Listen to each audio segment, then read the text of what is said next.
Thank you for letting me know.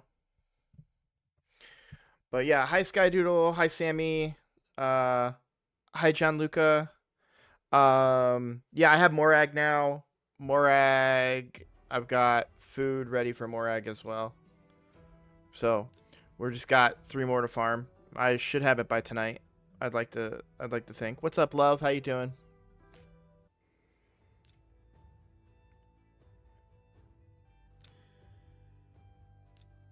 Hopefully there's some energy in like the summon rush tomorrow or something. But I'm gonna grind as much, like all of my gems and energy are still gonna go to champion training because I really want to get the like one of these needs to be the relic stuff because look at this. I've got 75 of the legendary materials, so I would like to do an all legendary one, hopefully. With a chance to get something good would be really nice. I'd be excited about that.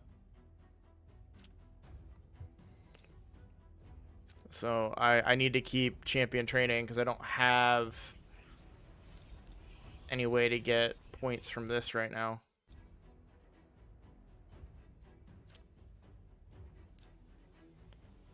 What's up, Mikolaj? What's up, Flakes?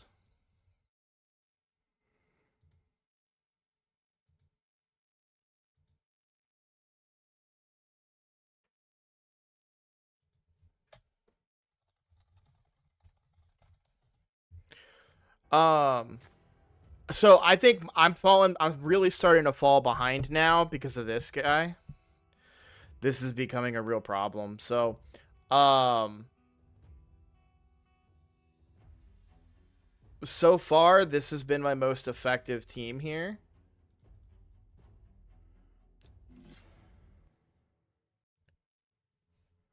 Oh, nice. Did you get Cheshire Cat from a shard or did you win the event?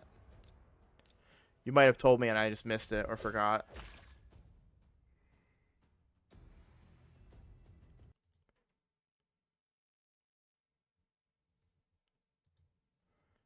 Event? Congrats. That's awesome. I wasn't close on any account. Even the free-to-play wasn't close.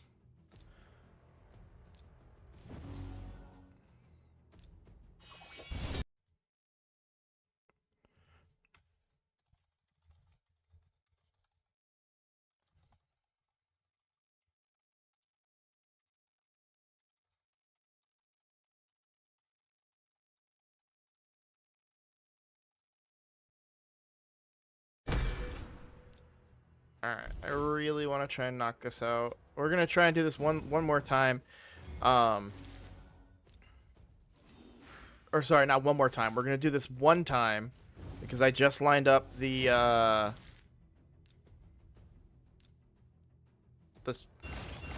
takeover. So, um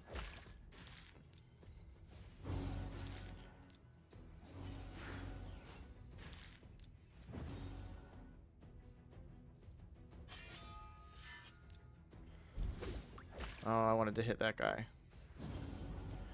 But we're just going to do this one more time. This is like when I'm out of energy, this is what I have to be doing right now. Because I feel like I'm so far behind because I can't get past this stupid boss.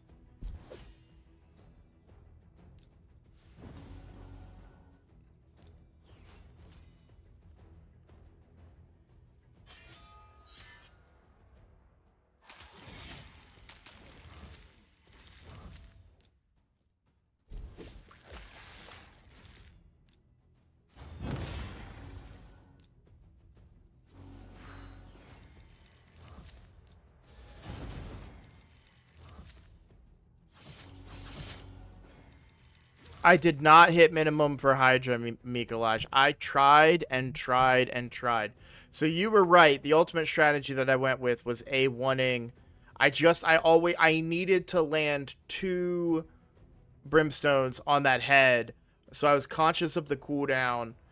Would use her hard-hitting abilities while we waited for the cooldown, and then would A1 the head of suffering. And it was not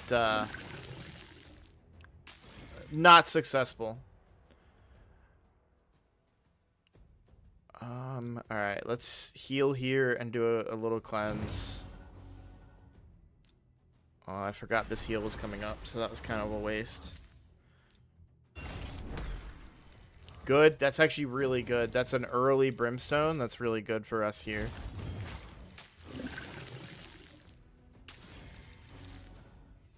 I kind of need to revive her, but...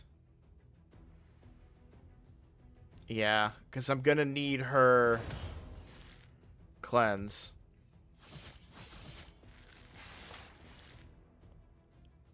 I'm feeling good. I'm feeling good. Yesterday was nice to kind of have a day off and just play the game without having to talk. So what I was supposed to do, we still had all of the boxes and packing paper and everything from when we moved. So the goal was for me to take my wife's truck and drive it to the dump with all the stuff. Well, that was easier said than done. And basically what happened... yeah, see, I would really need Ugo's cleanse there. We do get a small heal here, but I don't think that's going to be enough because I don't have her cleanse. Because she died. Yeah.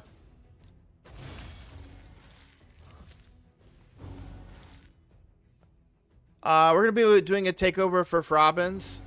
So I'm about to log out here.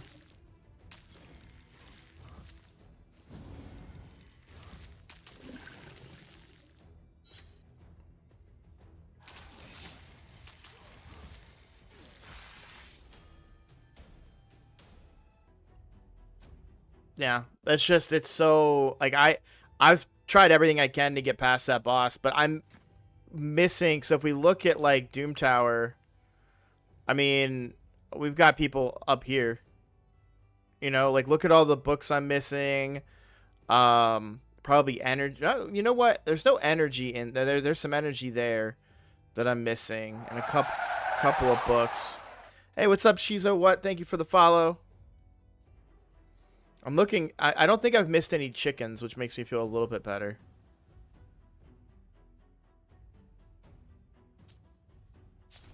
Wait, is his avatar? Did they add him into the game retroactively?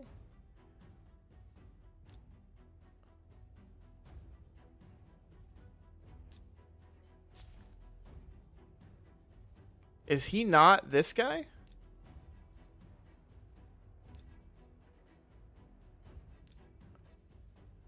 Sure freaking looks like him, doesn't it? That's who I'm pulling for tomorrow on the free-to-play. Watching streams on YouTube for past few weeks, just now to realize that you stream on Twitch as well. Yeah, I stream on both. Just because some people prefer to watch Twitch. I actually prefer to watch on Twitch as well. The YouTube, like, a lot of you guys have probably seen it where YouTube's player for live streams will take you out of live. Like, you'll look down and that little live thing at the bottom will go a gray dot instead of a red dot, which means you're not live.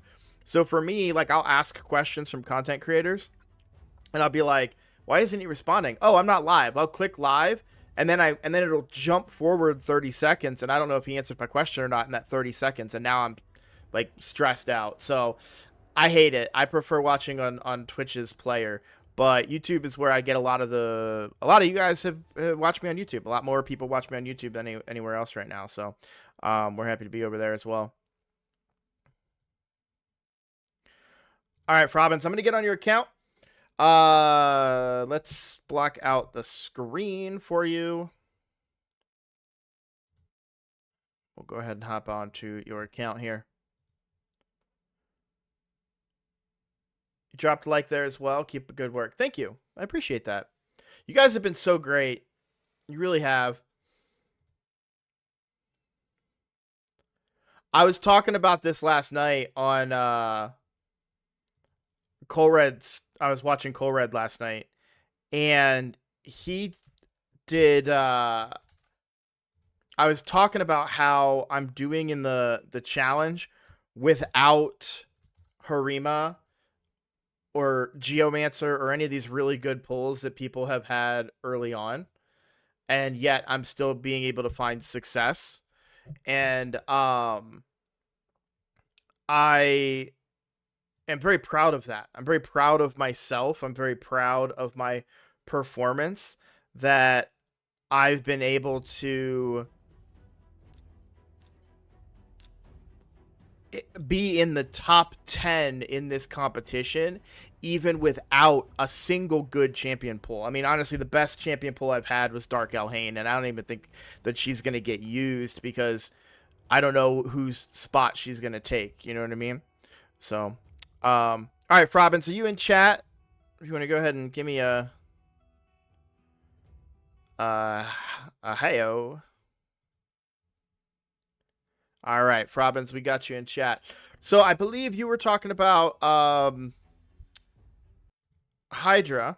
Let me look at your application here. By the way, if you are interested in a takeover, I have a video that explains how to get a takeover. It's a very short little private video. There shouldn't be any ads on it. Well, actually, I don't know how YouTube works, but it's not monetized. I'll say it that way.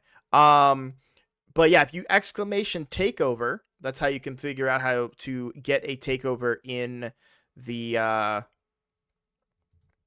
on Takeover Thursdays. It makes it pretty simple. So Hydra team, account progression, what to focus on, Hardfire Night. Okay, so let's take a look here. Let's look at the roster first. Okay, so we've got Lady Noelle, we've got Thor, you've got Bells. Okay, ooh, a Georgid, that's nice to have. Stock is very good. Freya is awesome.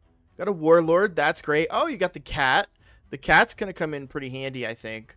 A lot of different areas. We've got a Dracomorph, kind of an OG champion, not as popular these days, but still that decreased defense and weaken is really good. Oh, a Necmo Thar, love to see it. One of the best non-void champions, in my opinion, in the game. We've got Calbalax. This is Truoth. Okay. For epics, we've got a Seeker. That's nice. We got Farrakhan the Fat. That's really, really good. Love me some Farrakhan. Would love to get him on the challenge account. Also, Mishinaki. I kind of went over him. And Brogni. You got some really good champions. Really good. Curious about the build here. Aha! Aha! Okay, this is a common thing that happens a lot. I am not a fan of this. And I want to be clear about why. So you have him in Stone Skin, which means your whole idea is that he's going to use this passive. Here's the thing. This does not have the amplified crit rate. You're getting the crit rate from this ability.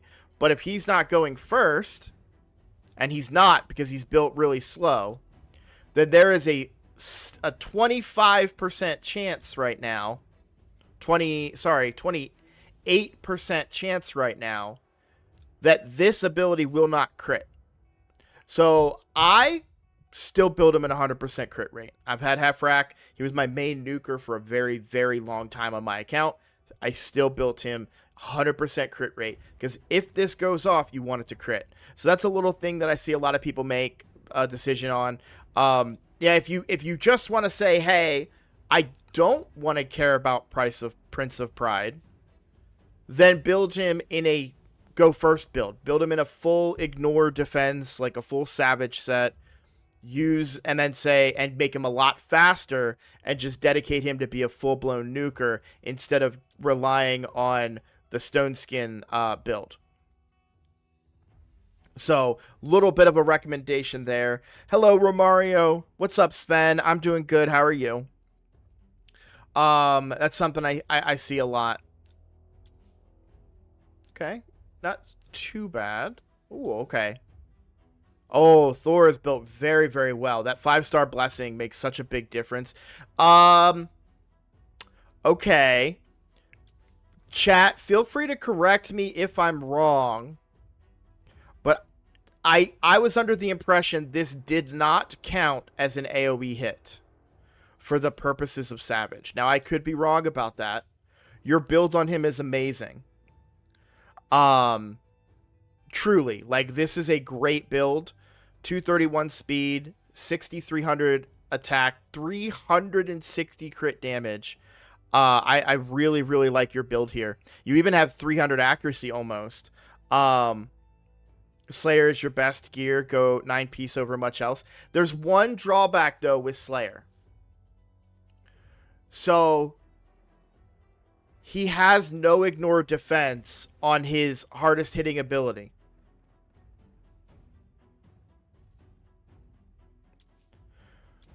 Because this only provides ignore defense when using AoE skills. So I agree. This is great. This is incredible. You may not have the accessories to build it on like your Georgid or Hefrak. But yeah, just keep that in mind. Again, you don't have to rebuild him. His build is great, but that ignore defense comes in handy like a lot. And he's only ignoring defense on his A3 currently, not the A2, because of how that set works. But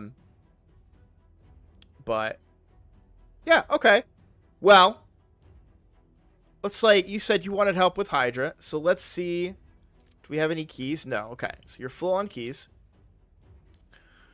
Let's see. What difficulty do you normally do? For Hydra. While you answer that, I am gonna look up something here.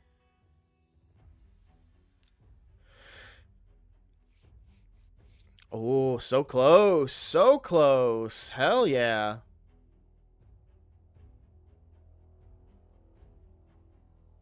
I have a feeling End of Moonbeam is coming soon, by the way, for a guaranteed. I would start saving these up for that guaranteed Enda. I think they already did the other chick, though, by the way. I think they already did Endalia, so you may have missed on that one. You have a brutal team set. Everything else is kind of in the air. Okay, so we have a brutal team. Brutal is pretty good. I don't think anybody should be upset with doing brutal. My free-to-play is still only in brutal. Okay, so what are we looking at here? So we have Mad Hatter with your Hex and your Weaken. No Mithrala. How far are you from Mithrala?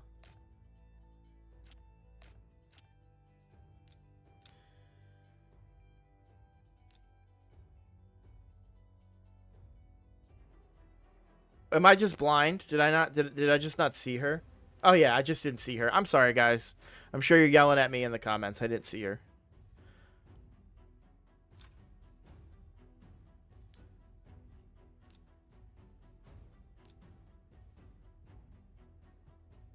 It's in presets. Okay. Oh, okay, good. Yeah, that's not your brutal team. Okay, that makes sense. That's the hard team. There we go.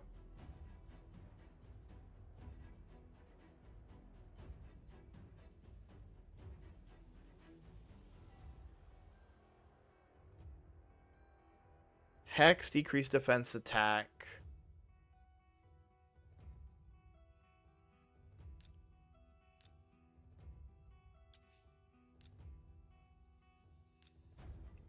Block buffs and leech. Fully booked.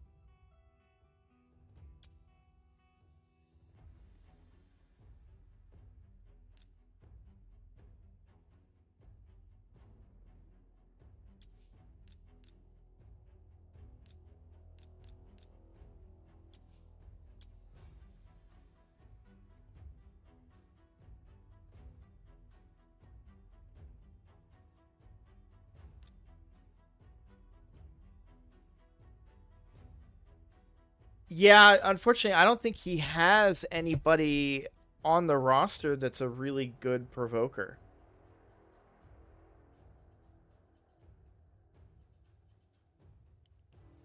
And when I say that, I mean like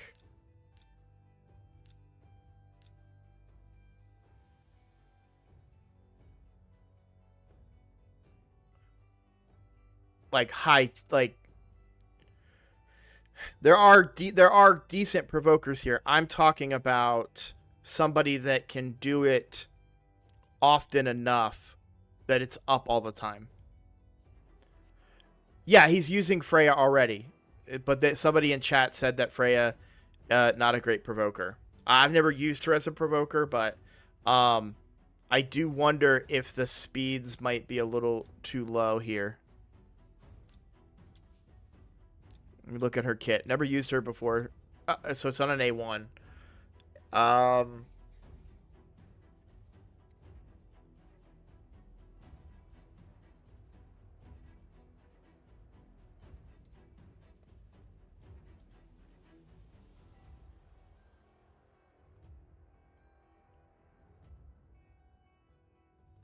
What's up, everybody? What's up, Telos, Toxic Ghost?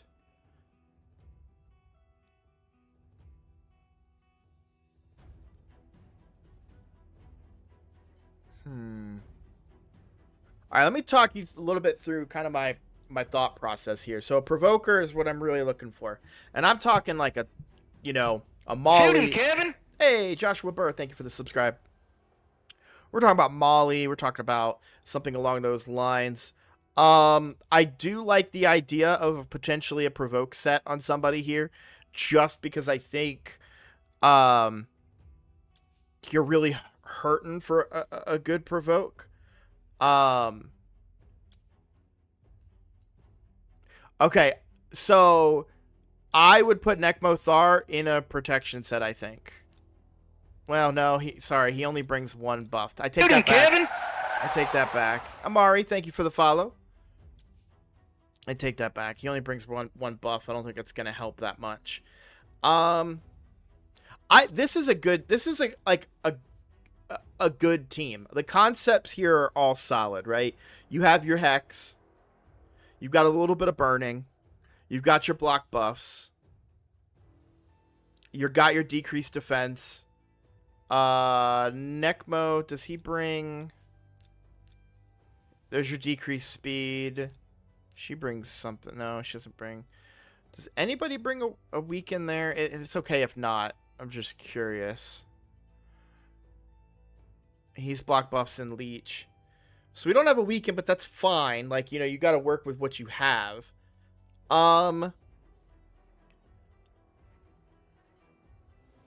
You've got your battery for Nekmo as well. With what your roster is, I don't really see too much that you could do differently, if I'm being completely honest here. A provoke set would really help a bit, because this is I don't, unless you feel that this is consistent enough for you. I think that you're getting,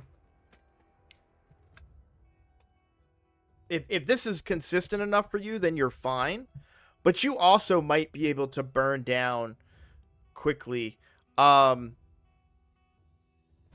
provoking head as well, potentially. So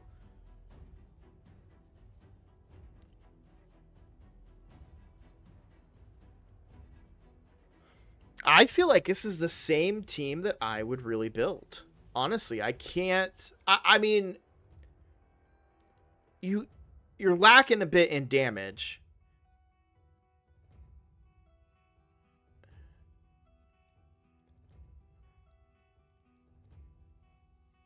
I do wonder if... So if I was to try and... If I was looking for what my upgrade would be for this, like if I was looking at how I would improve this team, I would be leaning in the direction of getting Shamail out.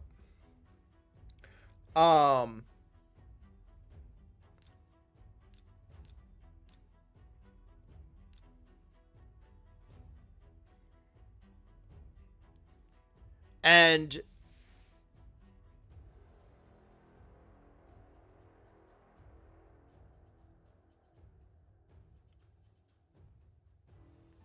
so I see chat talking about Mad Hatter potentially. Let me bring in Ugo and Mad Hatter in. Because, yeah, you know what? Actually, they make a good point that I didn't consider. You're doubling up on Leech between these two. And that would be handy to have in one difficulty over the other. And then you would get your weaken if you went with Mad Hatter and Ugo over Bells, and Bells is going to do more damage in hard than he's going to do in brutal. And you're going to get more turn meter out of this, which your whole team concept, you'll get turn meter out of this. And the whole team concept here is about going fast and turn meter. So actually, that's a great suggestion. Bring an Ugo up, right, because that's your decreased defense. Then you also get your weaken. You still get your hex. You still get your block buffs. A little bit of an extra baby cleanse. And then, like I was saying, so if we just kind of like do that real quick, if we just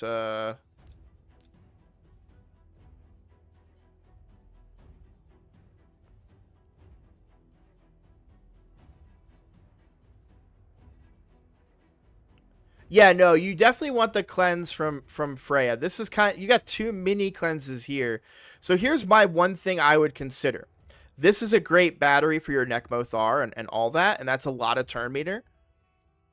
If you get an opportunity, though, to pop him out and find some really hard-hitting extra damage, or even a way to keep this up, right? The A1. So I could see an ally attacker like Farrakhan go in there.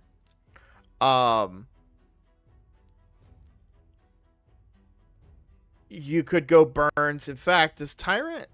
I don't know. I'm thinking of somebody else.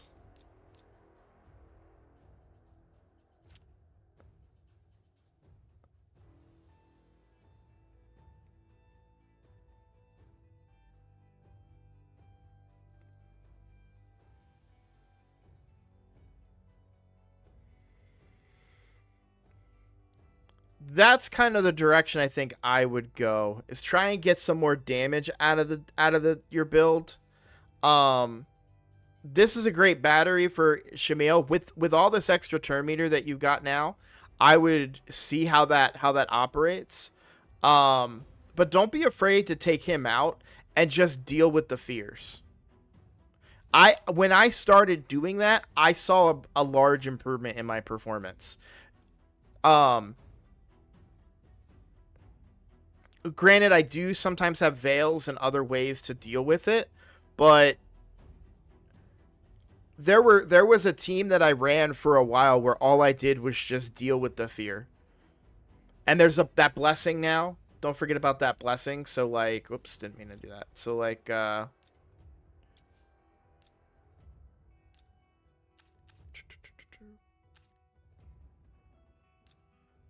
fills this champion's turn meter whenever they lose their turn because of fear or true fear.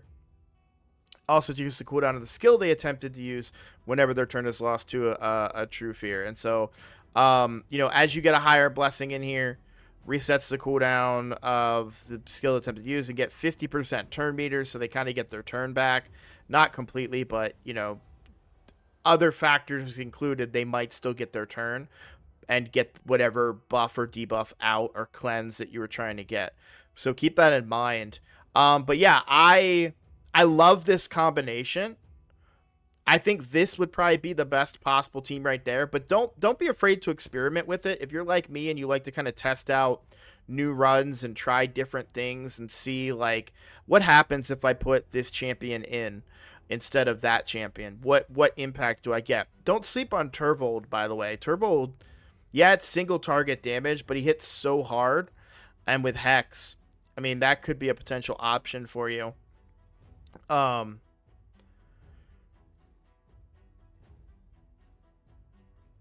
We wouldn't need Tila in this team.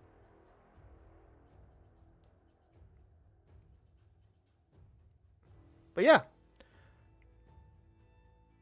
I think you're pretty doing pretty good there. I would just try to get more damage. I don't know what damage you are doing with it, but this is kind of where I would go. And then, like I said, just try to get him out because he has one priority, which is the fear mechanic. He's not really doing a lot of damage compared to other champions that you could get in there. And of course, as you get closer to developing your account further, and you start getting closer to Marius, right? Marius is going to be great to take that spot, potentially.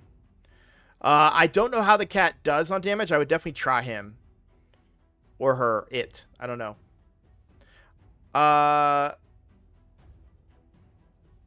Always been afraid of the fears. Yeah, it can be scary. It's high risk, high reward, though.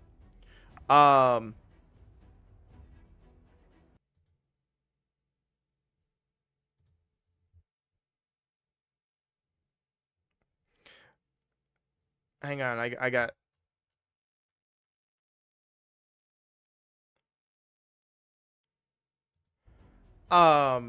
Sorry, I got pinged in Discord. I was trying to make sure it wasn't related to any account takeover stuff. It's high risk, high reward. So you have to ask yourself, how much damage do you lose? Because the head is not up all the time. The fear head is not up all the time. So you got to ask yourself, how much damage do you really lose to an effect that only goes off a percentage of a time and only goes off if you hit that head while it's out, and that head's not always out that much. It's all personal opinion. You'll always deal with it. Definitely put Shamil in reflex, and if you can, had 4-piece merciless on him for maximum damage. Yeah, like I said, it is personal preference, and if you're afraid of the fears, but try it and see what comes out of it. By the way, Cheshire Cat brings Veil. So Cheshire Cat wouldn't even get feared if you brought them in place of Shamil. And especially at the lower difficulties, when you can kind of just do so much damage that it doesn't matter that much, because the head kind of, that head is so squishy, it kind of just dies. And then everyone gets a Veil, and all those fears go away too. Stuff like that is important to consider. I think on my main team for my main account, because I'm not logged into my main or my free-to-play right now, I obviously don't bring Inquisitor. I think I'm running Elva on my main team, and I just deal with the fears when they happen. Because you don't lose that much, honestly. If you can get perfect Veils in your team, that's great, but I wouldn't worry about it. I hardly use it. Exactly, yeah. I think it's a different approach, right? It doesn't mean that I'm right. It doesn't mean that you're wrong. It's just a different approach. I would try it and see how it performs. Yeah, we might be talking about an hour-and-a-half test run, but if that hour and a half equates, because you bring Cheshire Cat, and that equates to 50 million, 100 million more damage, well, that could be a really big difference maker. So, the other thing I would say is probably want to start bringing up some of these speeds a bit. 278 on Necmo is good.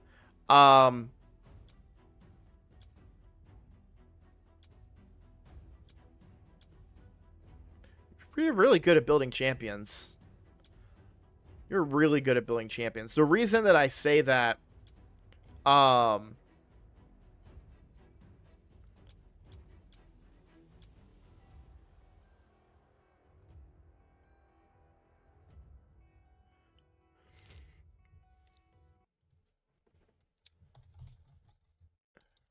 give me a second here. I'm gonna do something here. So, Hydra, just pick any rotation, brutal.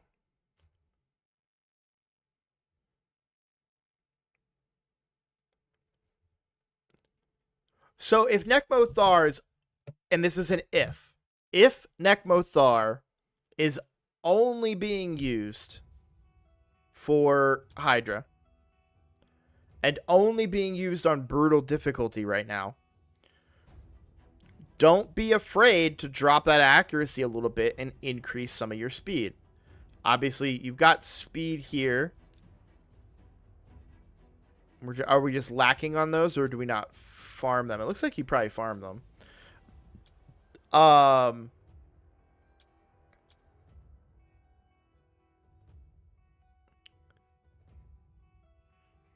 And I say that because, like, yeah, you lose accuracy if you go to this defense banner, but you gain a bunch of speed. And you only need 280 accuracy at the most on brutal difficulty. And that's for Head of Suffering,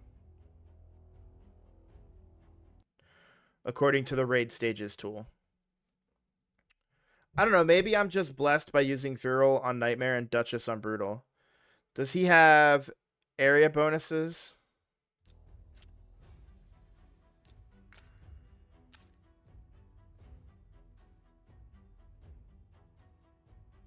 Yeah, speed and ignore defense. He kind of acts as a battery with increased, decreased speed for all my dungeons.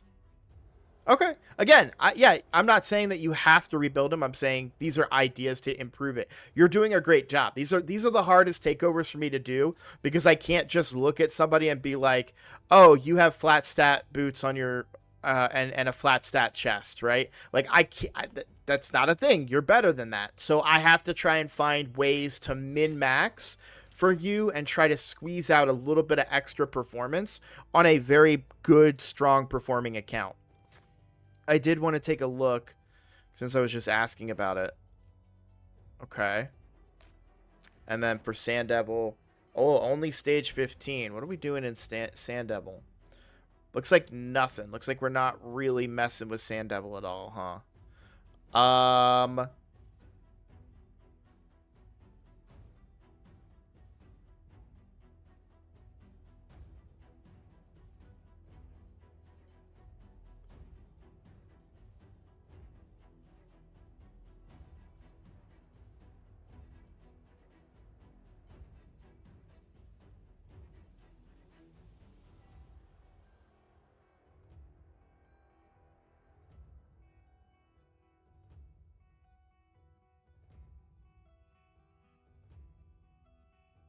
don't know what I would do. Oh, yeah, Cat can solo it, right? Isn't that what I hear?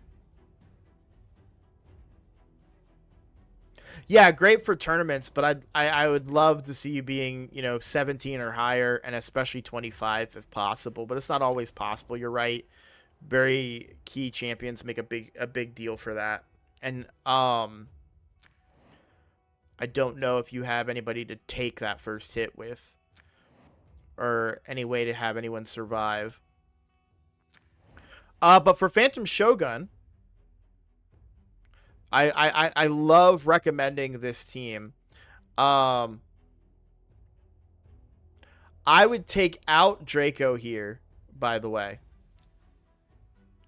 So Draco's actually hurting you. But I would build the all rare team. I don't see any cold hearts. Wait, hold on. Do you not have a cold heart? Have you ever pulled one?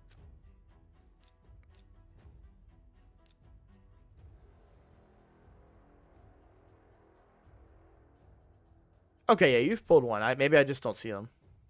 In the vault? Okay.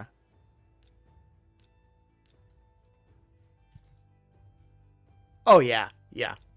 So, there's a free-to-play team that is very easy to make. All rare team. The hardest part about the team is just getting to stage 25. Once you do that, the team works great. It uses Reliquary Tender, which you've got one. Gnarlhorn, which you've got one. Paragon, which you've got one. So you already have the team. Let me show it to you. Have you seen my video on it, Frobins, before I log into my other account?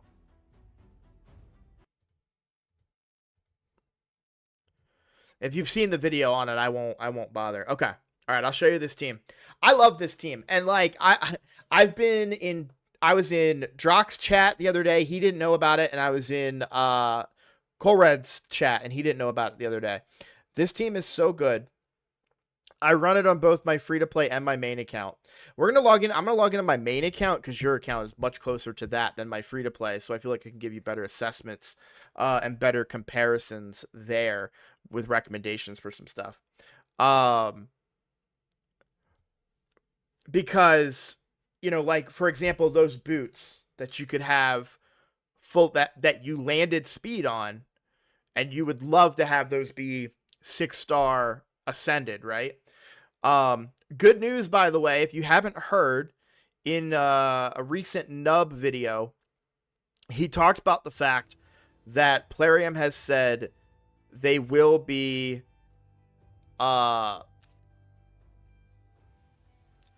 bringing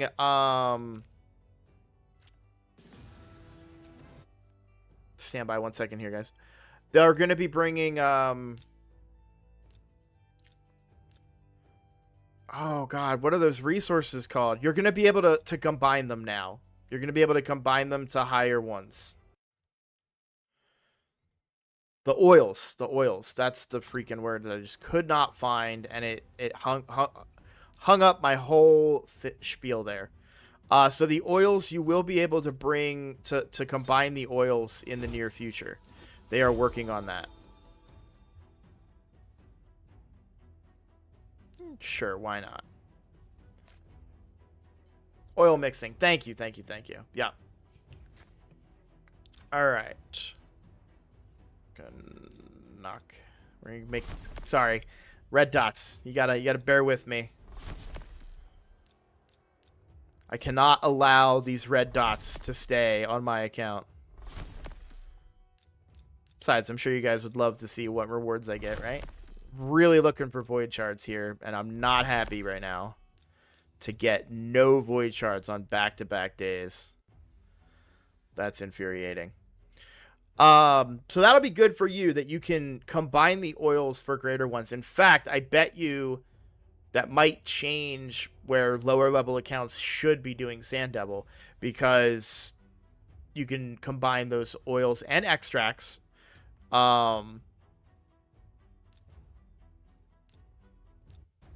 for more. So if you could farm the little ones, it might be better, but I have a feeling they're probably going to try and make it so you still need to farm the higher ones, but it'll make it so you don't end up so lopsided.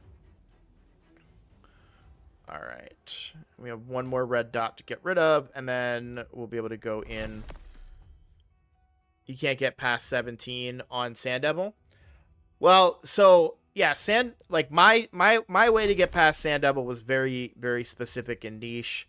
Not everybody has it. I would just hope, and you know what, let's just double check very, very quickly here on your account, since you do have a lot in the vault.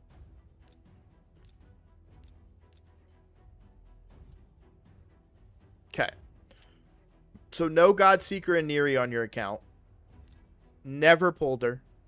One of the few epics you don't have. The moment you get Godseeker, Sand Devil is unlocked for you. And it may take a very long time to do it with your current roster. Why don't you have Ninja?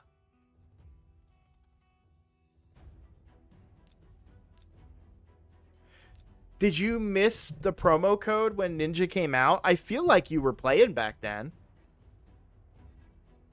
when they gave everybody Ninja for free with just a promo code. Were you not playing then?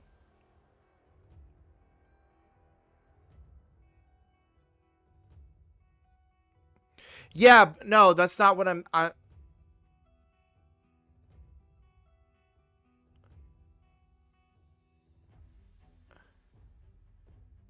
the Ninja promo code was for everybody. It was not exclusive to new accounts. So I have Ninja on all of my accounts. So that may have just been a misunderstanding slightly. No, sir. No, sir. No, sir. I can't prove it to you, unfortunately. But, well, no, I can. So this is my main account. Or, sorry. Yeah, this is my main account. I did not play this account when Ninja came out. I started playing when Deliana was the chase champion. I got a Ninja a few months ago with a promo code that everybody in the game got as a gift. So did half my clan, where we got Ninja.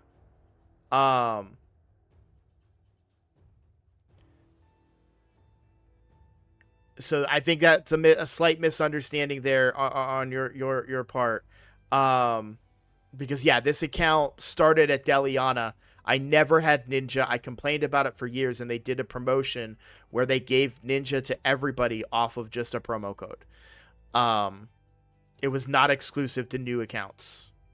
Chat, please back me up on this. You can see Toxic Ghost is backing me up there as well. So here's the thing. This doesn't matter because it's in the past. It was a free login. You started during that. It was a 5-day login. Maybe it was a shop gift. Either way, guys, the reality was I feel like he could have got it for free, but it doesn't matter. We didn't get it. We don't have him. That's on me. I'm making a big deal over nothing. Absolutely nothing. What we do need to talk about is your account. So I apologize for going down that rabbit hole. Sometimes I have a hard time not focusing on me being right. I could be right here. I could be wrong. It doesn't matter. We don't have Ninja. That's the bottom line. So we don't even need to have this conversation because it is irrelevant to the account. Let's focus on the account and focus on progression. So sorry about that for me getting trapped by that rabbit hole. The moment that you get a Godseeker Aniri, and it will happen. It will happen. The moment you get Godseeker Aniri, you can throw her into Sand Devil, build her in regen gear, and you could pair her with almost anybody. The runs will be much longer, but I would go for burn champions. You could do Geo, burn activators, poisoner, like stock. I'm pretty sure there's probably a stock Godseeker combo out there potentially. But let's go back to what I was doing here. So yeah, this is very basic team. You've seen it a million times. Godseeker and somebody. A burn activator is really good. Maybe even, I think, does Tila activate or just extend? I think she just extends. But that's a topic for another takeover. How about that? Peckham, I'll answer that question in 1 second. I want to talk about this free-to-play team. Or this, sorry, I keep calling it a free-to-play team. I want to talk about this all-rare team. So we're going to go ahead and run this, but before we do, I'll explain the concept. So Gnarlhorn here.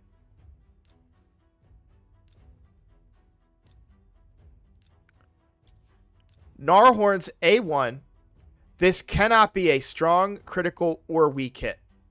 Which means that even if he gets the Enfeeble debuff, he will still normal hit every time, period, dot. So what you do is you build him very, very high crit damage. So I have 302% crit damage here. 180 speed is the requirement for the speed tune, and the rest you just want HP and maybe some defense to survive the initial hit. You'll notice stats over sets. I don't have a single set matching here. This is all purely about getting his stats up, making sure I hit those speeds and that crit damage. Crit damage on the neck, crit damage on the gloves. Not even crit rate capped because we don't care about that. We only want very high crit damage, higher than our Cold Heart, plural. Another thing to note, you don't need any masteries on him. Now, you may want some to hit your crit damage goals and whatnot if you're a little lower built. Paragon in this team is only 50. And then the other one, Reliquary Tender, she does have masteries. That's just because she's really, really good. But you don't even need masteries on her either. But Paragon and Gnarlhorn, no masteries. You could go master without masteries, but her speed requirements are kind of high for this team. 284 speed. So and they do need a little bit of HP. Then you have your Cold Hearts. So Cold Hearts, they just have to be under Gnarlhorn's crit damage and 70% on the crit rate because of the passive, right? We all know that. We should all know that. 252 speed and 245 speed. Why would you go crit damage if you can't crit? Well, that is because of what the boss does. So the boss targets whoever has the highest amount of crit damage. That's why the Cold Hearts are under that 300%. We want Gnarlhorn to be the target of the weaken, the one that cannot be removed, because he can't weak hit. If you weak hit this boss, he gains stacks of his passive, or whatever you want to call it. If he gains too many stacks, you all die. The great thing about this team, Gnarlhorn doesn't give him any stacks, period, dot. End of story. It's also very easy to get blessings on rares, as we all know, by pulling the Mortal Soul Stones, which means you can get them stacked up on their souls very quickly, and the more awakening you have, it reduces the stacks that he gains through his abilities. Let me show you the team. We'll run this team so you guys can see it.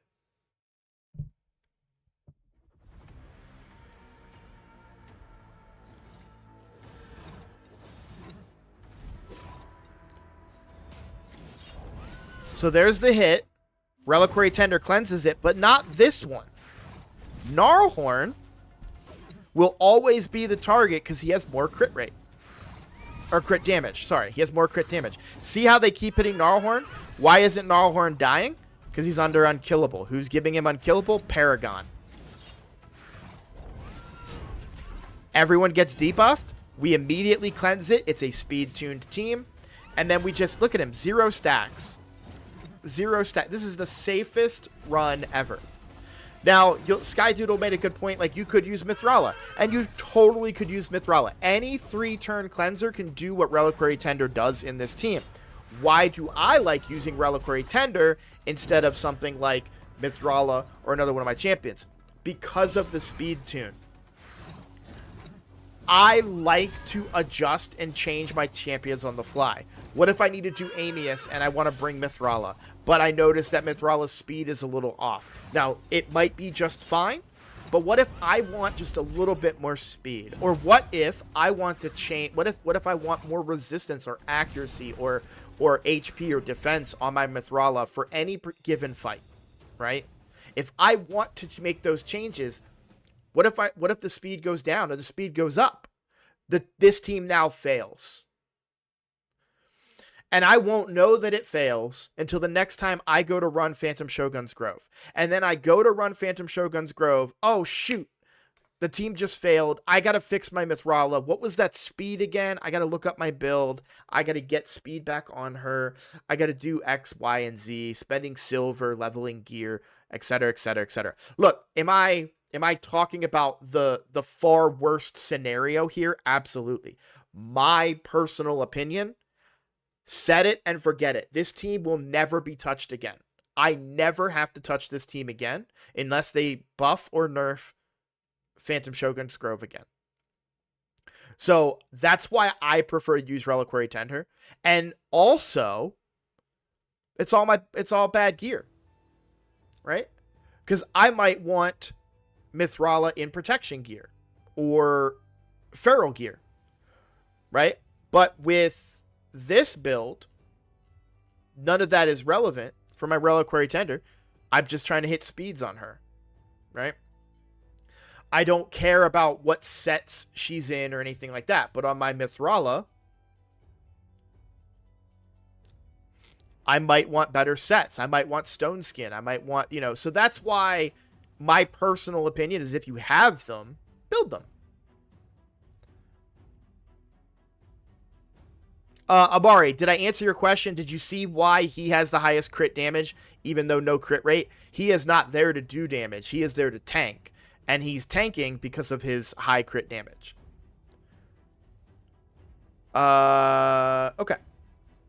So, this team, I love this team. First of all, no masteries on up to 3 champions. In fact, on my free to play, Reliquary Tender has no masteries. On the main account, she does. I think I needed that to hit the speeds at the time. But yeah, still love this team. One thing happened on my free to play recently. This is the only thing you have to be careful of. If your cold hearts are under 4-star blessing and you get the blessing and upgrade them, watch that crit damage. They might get the team started failing on my free to play, and I was like, what happened? I haven't touched their gear. These guys are locked. I never touched their stuff. I got a 4-star blessing on Cold Heart that I forgot about. So Cold Heart became the target instead of Gnarlhorn. All I had to do was go in and ascend Gnarlhorn's amulet, and I got lucky, and it rolled crit damage, and I was like, oh, thank God, I don't have to rebuild everybody again. So just keep an eye on that. But I love that team. I will sing that team's praises until everybody in this game is running it, which I shouldn't do because it's going to get nerfed if I do that. But yeah, there is no reason you shouldn't be getting the Chaos Powder. Keep in mind, too, that they are about to do, because in that same video of Nubs, they said that they're going to be doing Sandevil. It sounded, the wording was weird, but Shogun tournaments of some kind will be coming. So I don't know if it's a combination where you're doing both of the dungeons or what, but it sounded like they were bringing a change in that direction. So love that team. Just to kind of double down a little bit on one of my points here when we talk about my nightmare team. So this is my nightmare team. So, I mean, a little bit of... What's it? Veil. A very little bit of Veil. But the reality is, yeah, I don't bring a counter to that. And I'm not telling you to build this team. You don't have an Acrizia. You certainly don't have an Androck or an Archer Queen. But just as an example of the fact that I don't bring my Shamils in all 3 of my teams now. Not in Nightmare. Brutal brings a Lydia, so grain of salt there. But then Hard, I don't bring it either. And I do pretty reasonable Hydra Clash damage with that. So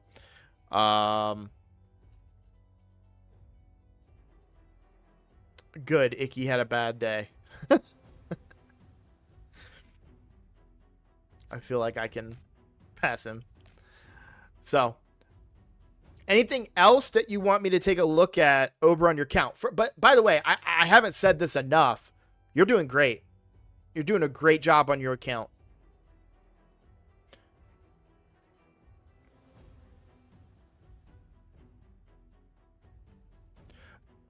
Icky is completely right, but what are the trade-offs? You have to ask. So what you really have to ask yourself, what are the trade-offs? How much damage are you losing by not putting in another big nuker there? To give Necmo a little bit more turn meter, which, yes, gives everybody turn meter, but there's a limit to what that can do. Like, you can't get 2 back-to-back turns. So what good is giving turn meter to Necmo if he's at 90% and you pump him full of turn meter, he still only gets 1 turn and then turn meter back to 0. Like, I get what everyone's saying. I love that. I wanted that combo for years. But experiment with it. Try it. See if it works. If it doesn't work for you, then don't build that team. But that's the great thing about Hydra, is that you can test and experiment. And that's all I'm saying. You have thoughts on a second Hydra team? Well, yeah, we already actually did that, didn't we? Right? So I told you that I would do... I would take him out and him out, and I would put in this and this. So then on your second team,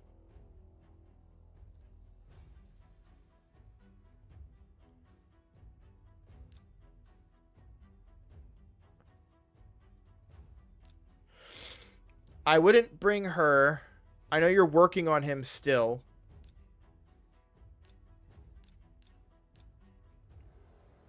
But I would bring him as your provoker. You've just 6-starred him, right? So that's going to be better. I would not bring Neldor. So who is it that we... So those two are out. So then you can bring... On this team, you can bring Mishinaki and Bells. Right? And then... I don't know what Lady Noelle does. So... I think she's like a cleanse, right? We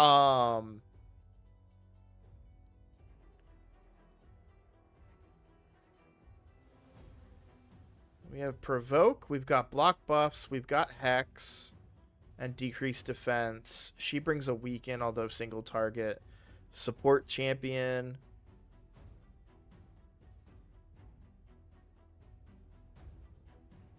I know it would be doubling up on hex, but I wouldn't be opposed to maybe a Mithrala. You might need... You've got leech for healing. You lose decreased speed, but I don't think that that's a massive loss, in my opinion.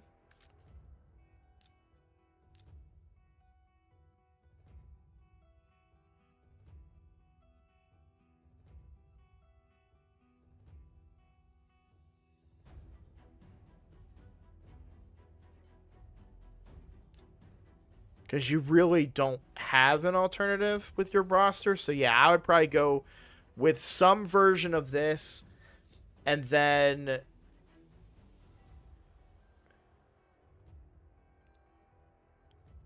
a burner maybe. Is he all battles? Maybe stock. Like, does stock do...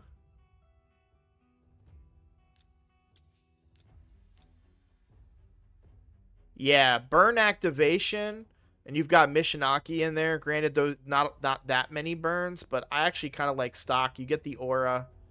There's your provoker, your damage dealer. It's brutal, or sorry, it's hard, so you're gonna have a little bit of an easier time doing your damage and getting stuff in. So Whisper should be fine there. I know his damage ramps up, I assume, pretty well. I've never built him. Mishinaki does a pretty good bit of damage. A lot of that comes from Hex, though, to be honest. So this is what I would do if it were up to me and I was building my second clan boss team. These are the champions that I would use. If you didn't want to use him and you wanted to use your other Freya, I actually do really like that. If you feel like you get that consistency out of the A1, because then you get another cleanse. So, I like the consistency. I'm using Neckbow and Provoke set. That's enough RNG for me. Yeah. She's really my only reviver plus increased speed. Yeah, Skydoodle makes a great point. You could build the second Thor. Because Thor would bring decreased speed and no, sorry, just decreased speed.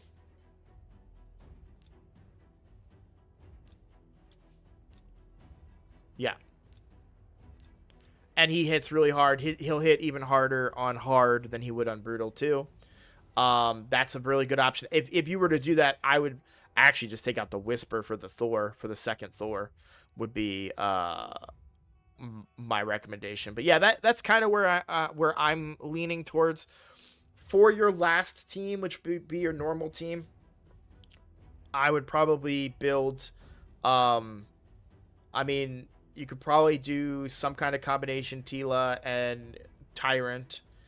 Then that's where you could use the Mithrala. That would be your hexing and your cleansing, which is really nice, and your buffing, which is really nice. And just try to squeeze out a little bit of extra, at least that 6.6, right? So that's something. Make sure you're using all three of those keys, and the reason being that we want to get your protection gear up. Something that I would like you to be cognizant of, and this will be really good when you get Mikage. But 9-piece protection is really, really good. I think a lot of people sleep on it because they're like, okay, yeah, just protected buffs, whatever. Uh, Allies deal 5% more damage per each buff placed by the wearer. That adds up a lot. Furthermore, also consider for your debuffers Feral, because again, deal 5% more damage per each debuff placed by the wearer. So you'll find that when you have champions like your supports and your debuffers that are in that 9-piece protection, it ramps up the damage of your Thors and your other damage dealers, you know, your cats even. That damage ramps up and it really adds up. You'd be surprised what happens the moment you take out those protection builds. What's up, Demo? How you doing? Is Freya good? I think Freya's amazing. I wanted her on pretty much all of my accounts. You have a big shield, which is very good. Then you have a cleanse with a turn meter fill. I think that's just a solid kit in general.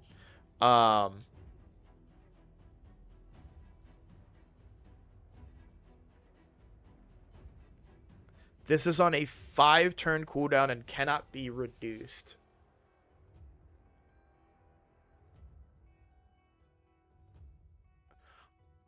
I'm wondering, by the way, this is crazy, just to be clear. I am, however, wondering if you built a Freya at a right speed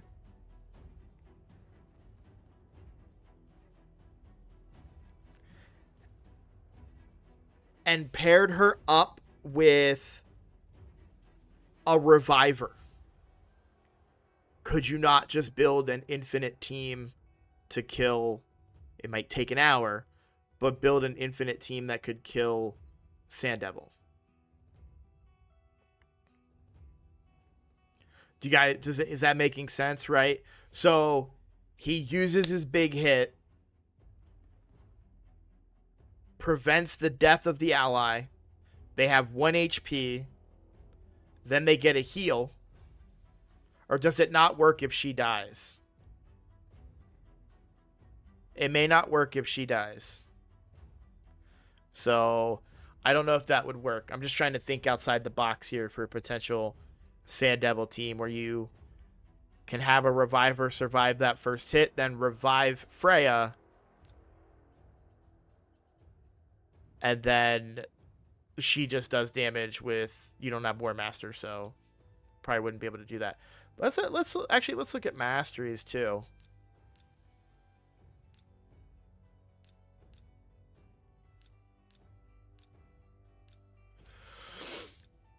Okay. Okay. You have your reasons, and there's nothing wrong with that, but there are certainly a few champions that I would actually consider War Master on for Hydra purposes, but you've got your reasons.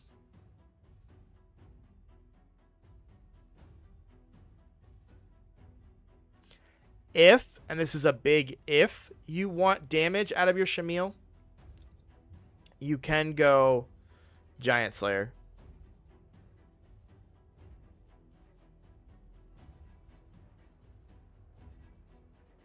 Because he gets so many attacks. One of the reasons that you don't use Giant Slayer back in the day was because the Fear Head acted as a battery. So you actually wanted to keep that head alive as much of the fight as you can. So War Master would only proc once and therefore not kill that head. If you go Giant Slayer, you can actually kill that head pretty quickly. Just a thought. Her shield is really beefy if you need protect plus cleanse defense recommended. Yeah.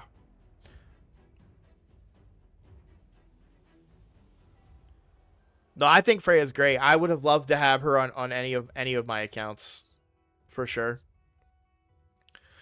What are we doing for arena? How are we doing? So for live arena, silver 4. Okay.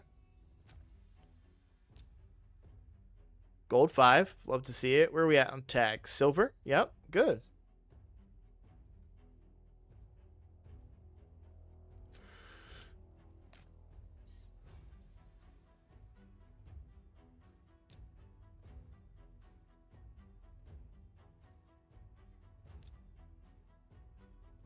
Great job.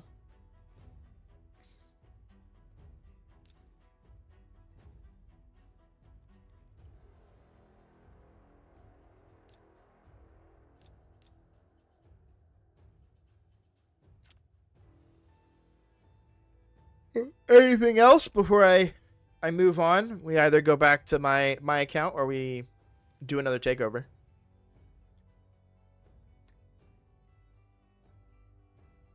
Let me make sure I addressed everything too in your post here too.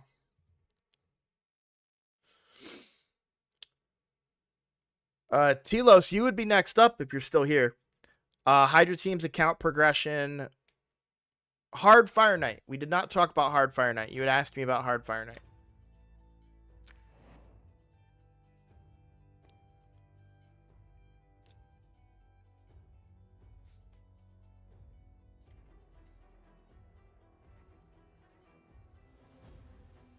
Yeah, you're doing everything right. You're doing everything right.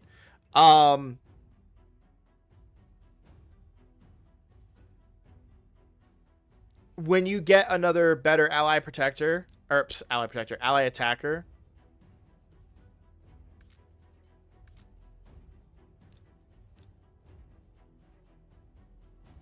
I would build your Longbeard and probably drop Cryoden.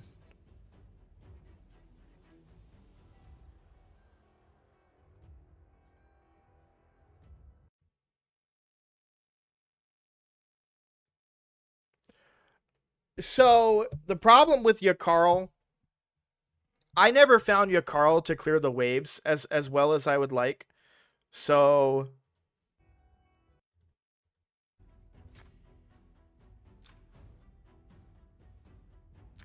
every account is different. Take the following with a grain of salt, of course. Here's where I'm at, right? I can do stage 10. Thor is not, has very low accuracy on this account, and therefore does not land the decreased speed that I need to succeed 100% of the time on stage 10. So I actually farm on stage 6, which you're very close to doing. Yes, I have Newts. Let's take away from the fact that Newt is really, really good, and let's only for a second consider him as a decreased speed champion like Cryodan or Neldor. Just for a second. Let's pretend that that's what they are. Okay? The run will go faster, but let's pretend that that's what they are.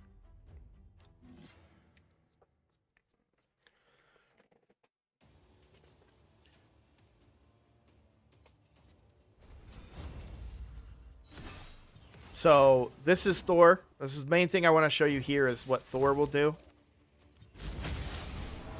Just massive. Massive damage. Almost one-shotting them. Now,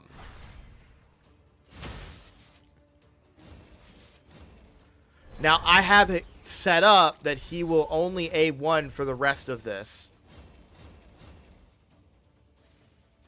which makes it take a little bit longer. But now, for this one, we get that weaken out. In fact, we should probably use the weaken on the first one since we're faster than them anyways. And we get the big kill there, right? So, I saved all my ally protects, right? We go in with ally protection. Again, these are just freeze champions. Let's ignore the fact that they do enemy max HP. That's how much we kick down. Hit again. Now, a second ally attacker. And all of a sudden, now there goes all the turn meter. Alright, now they are going to use enemy max HP, but notice that he did his A1. Because I tell him, open with your A1. Because I want to keep this turn meter down as much as possible. And then, of course, as often as we can, we pop those ally attacks, right? Which is the benefit of having Padrig, because he could reduce her cooldown through ally attack, right? Obviously, you don't have these champions, but for stage 6, just ally attacking, and it's going to take you probably 4 minutes instead of, 2 minutes. But as long as he never gets a turn, you're fine. So yeah, double ally attack, double freeze A1s, and then whatever nuker you choose to go with. Now, the reason that I like Thor, he brings decreased speed. He hits really hard enough to clear the waves. In my previous iterations of this, using Yakarl or other champions, I was unable to clear the waves.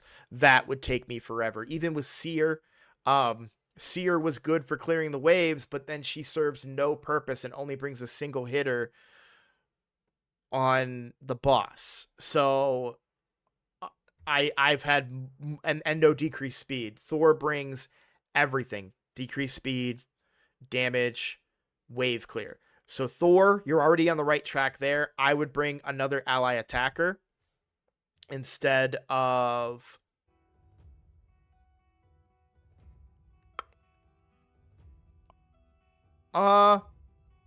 it's really tough because I really want to keep that Necmo.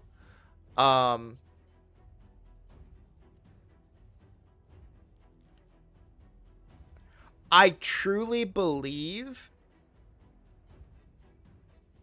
at the easier level of hard, if you have 2 ally attackers and then Neldor specifically, I believe that you will have enough to freeze. And the reason I say that is because of his passive.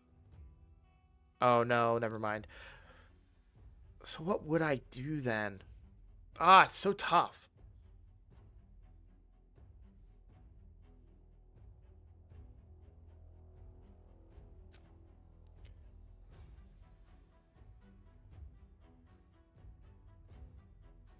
Yeah, I hate to say it. I think you would want to take Necmo out there. I don't particularly like that idea because you're then losing a speed aura, of course, which is not good. But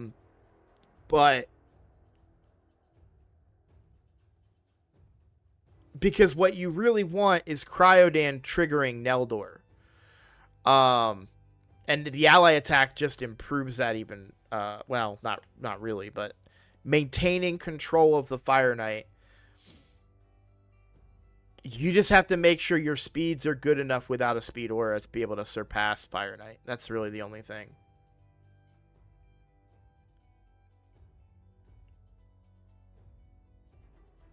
Yeah.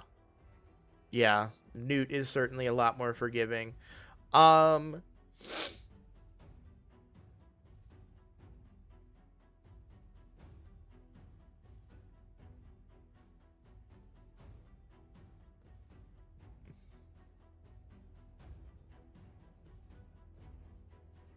I just found Yakarl doesn't do enough wave clear damage. I just don't know where I fit Yakarl in. Like, would I put Yakarl over Cryodan? I mean, you could make that. You could do that. But then you're losing your increased speed. Oh no, you have Necmo. Yeah. I would do that. I would probably do. I don't know.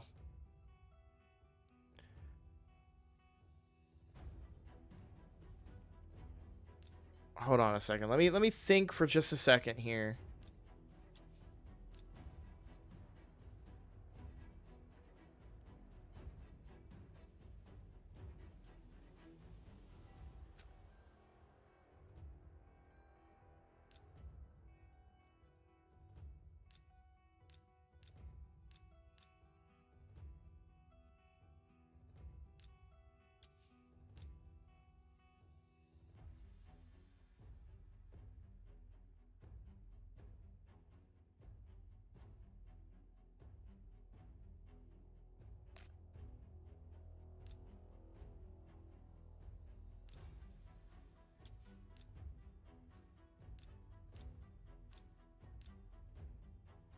I would bring Longbeard in.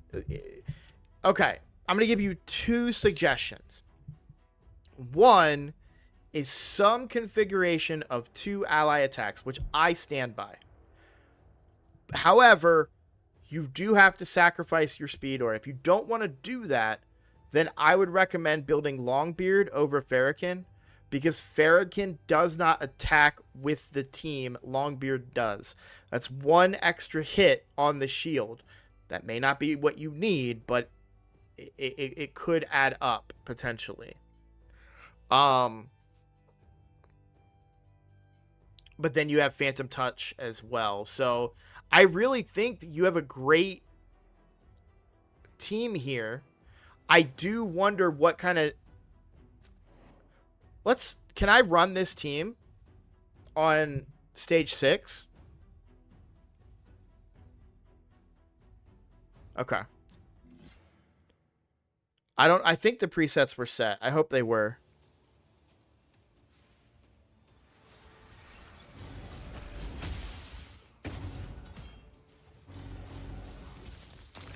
I mean, your Thor hit harder than mine did on that ability. Let's watch the A2 here and see what we do. Lot less damage, right? Right? On this wave, Thor practically cleared them all. This looks great.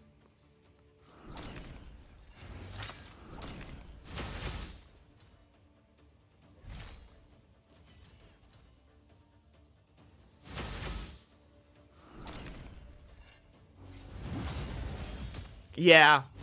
Do you see where that extra ally attack would come in there? Right?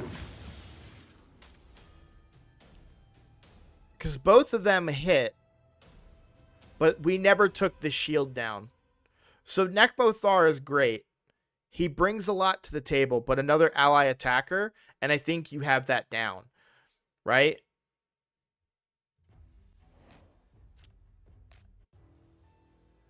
Also, let me just look at what you have as your pre-programmed settings, too, for that team.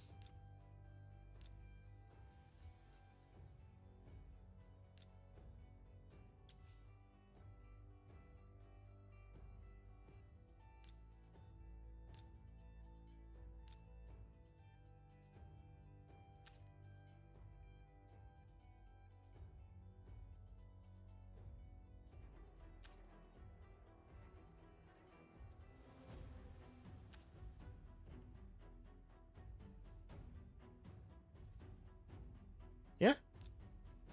That's great. You could leave this on. You don't have to. You don't have to turn this off. As long as it's number 2 priority, it's better than his A1. Unless you want him to be your decreased defense champion. But to be completely honest, that's what matters more is just controlling the shield than anything else. This will probably do more damage in the long run because you get the burn and the poisons. But oh, he'll never get a turn. Never mind. No, yeah, you're right. That makes sense. Yeah, Mikage is huge when you get her. Because Mikage then also gives increased attack to Thor, which helps him nuke, also brings weaken. Yeah, Mikage is amazing. Love Mikage. I recommend building Mikage in protection. So on my main account,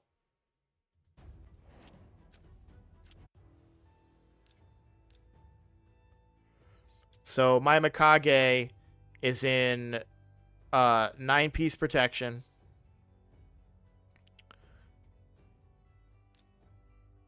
And she's 352 speed, which I really like.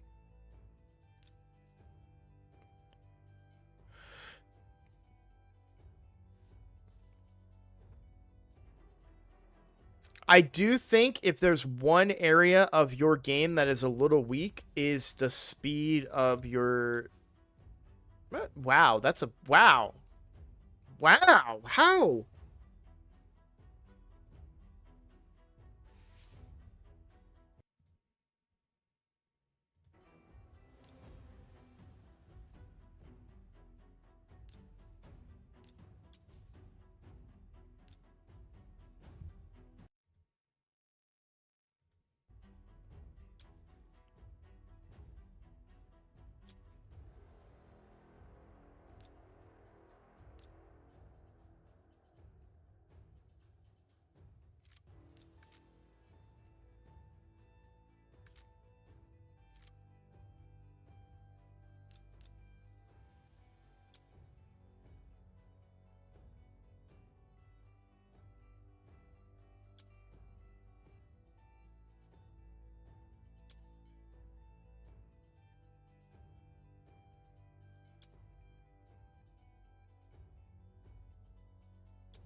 I mean, the max roll makes a difference, yeah, but that's so impressive to me.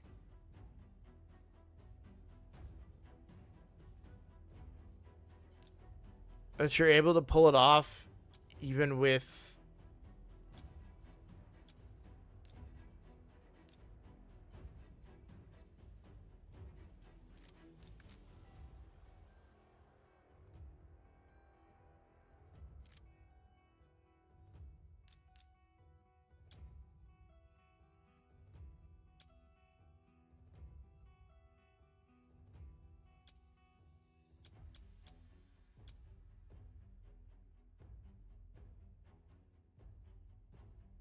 The area bonuses are not under consideration here. When you look at this total stats, area bonuses are not calculated until you say a specific area of the game. So, like, if I put her in Hydra, her speed goes up because of the area bonuses, but no area selected, area bonuses make no difference. What I'm saying is that he has managed to achieve incredibly high speeds even without speed set or perception set or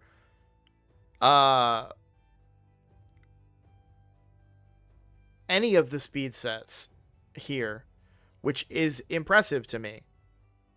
Now, I'm not saying that that's not possible,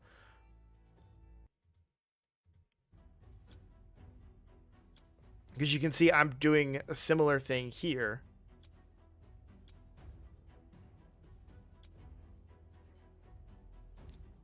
Now, that's not my fastest champion. So this is my fastest champion, 368. And I've got you beat with him. And again, he is in speed. And again, triple speed, double speed, triple speed. Only a single speed there. Triple speed, speed boots with ascended. Some of these are picked because they also bring accuracy. And that's his whole shtick. But yeah, I was just very impressed with the speed that you were able to hit on that Arbiter.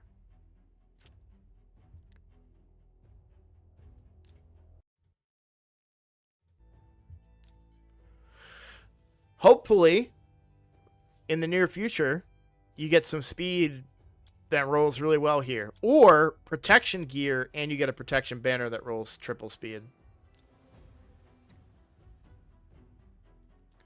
Alright. We've been on this account for just about 2 hours. Are you still here? Let me see. Let me message you.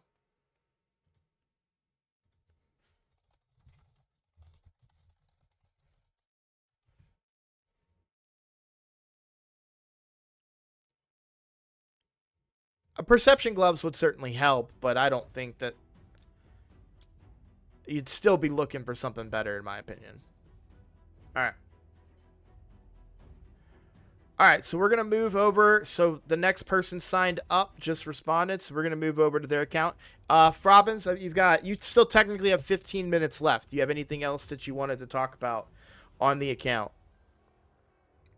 Just something real quick. Beautiful. Beautiful. You are a good player at this game.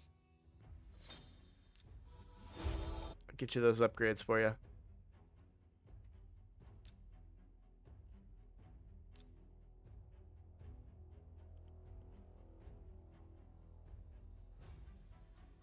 One legendary, two legendary. We gotta try to get... I know you got 3 legendaries. So you're in the same boat that I'm in. Well, good luck. I hope you find them. Alright. Looks like Frobins didn't... Cat's Gaze is on Thor. Very nice. I don't have it yet.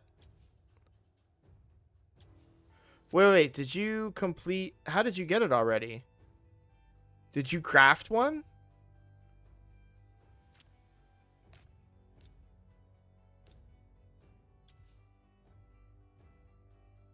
Grats. That's awesome.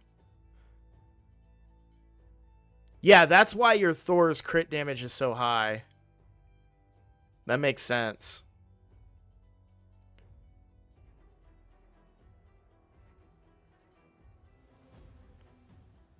I really want it. If I get it on my main account, I want to put it on my I want to put it on my Acrizia. Which sounds crazy, but I want to. All right.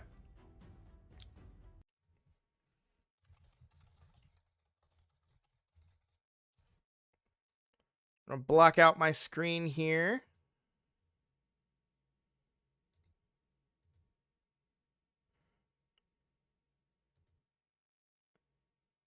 We're gonna log into the next account. Just a reminder for those of you that are watching, if you are interested in a takeover, every Thursday we do takeovers for the community. Next week's takeover will be clan only, so members of my clan only will get that takeover. But you can do exclamation point takeover in the chat, either Twitch or Discord, and you'll get to see how there's a video that I made talking about what you need to do to sign up for a takeover. Can you give some good candidates for Cat's Gaze? Any nuker you have, and your best nuker. Plain and simple, because you get ignored defense and you get a ton of crit damage. And preferably attack based, but that doesn't even have to be the case because it's not that much attack that it gives. So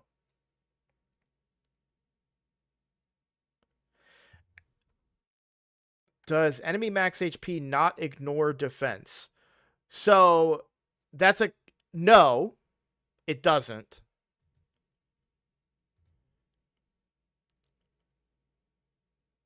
You still need ignore defense gear, but the thing is, for most bosses until Chimera,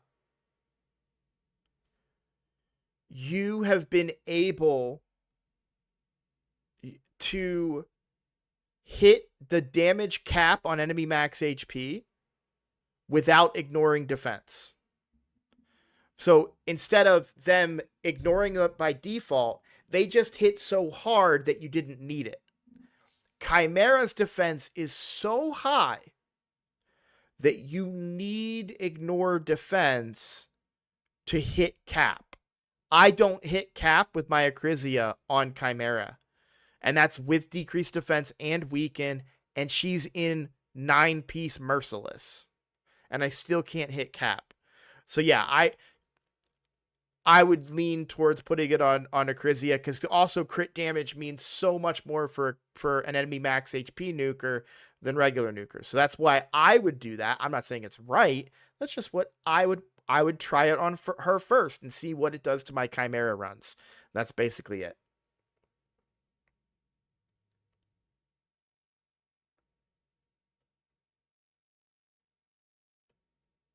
Yeah, hopefully you get that.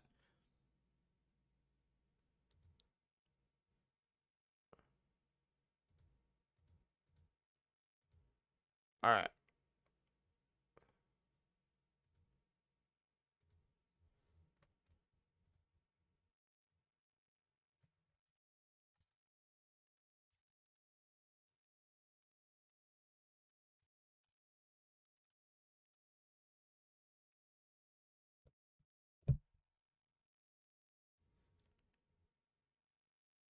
Are you in the chat, Telos?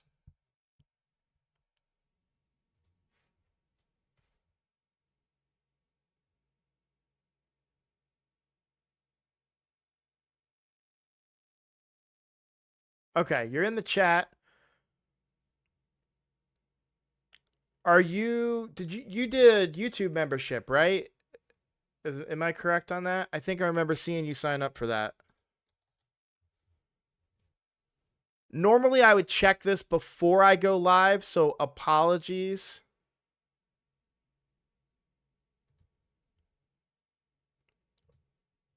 But I want to check this just to make sure that it's fair to everybody. If other people have to become members to get takeovers, I don't want to.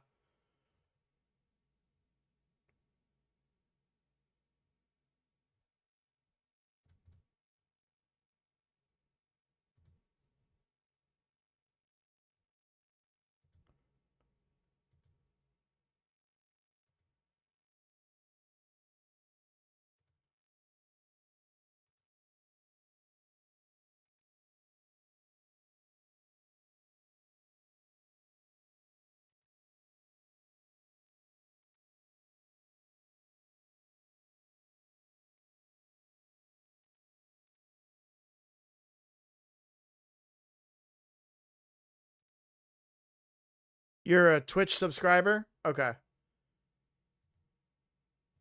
Bear with me just 1 second. I apologize, guys.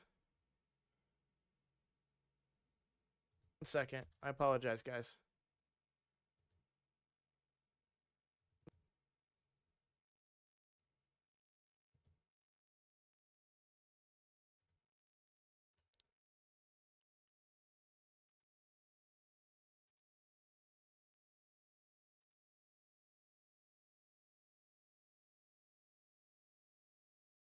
Okay, cool. Just want to confirm that. Like I said, I normally do this before. I didn't. I should have connected with Telos and Frobins yesterday, and I apologize for not doing that, but had to confirm. All right. Going to go ahead and get logged into your account now, and then I will put the screen back up. You've been waiting 2 months for a 2-star Teox? Yeah.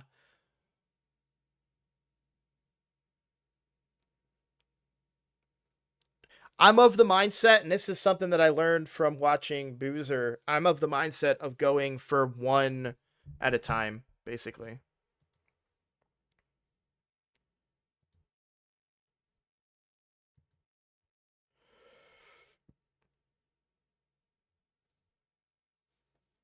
Basically saying, like, you know, okay, it's going to take me 6 months, but I'll eventually get my stuff.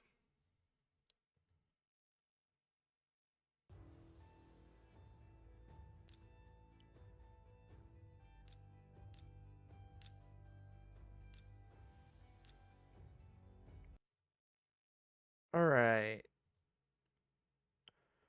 So, according to the application, which I'm gonna do this and this. Hydra, Arena, Dungeons, etc. Hard Dungeons. Okay. Well, let's take a look at the roster real quick. See what we're working with. We've got Mikage. All right. Good to see it. Love to see it. Drexstar. We've got Alice now. With a 4-star blessing. Are you ahead of the game? Or no, you're on pace. Yeah, okay. I'm behind the game on the free to play, which skews my opinion of that a little bit. And I haven't been playing my main accounts. We've got a Ghostborn Vlad, okay. It'd be really cool if you had Constantine. Because he's getting buffed. You've got a deep roster. Let's take a look at all the legendaries you have. Your roster looked a little shallow to start, but now it looks a lot deeper than I thought.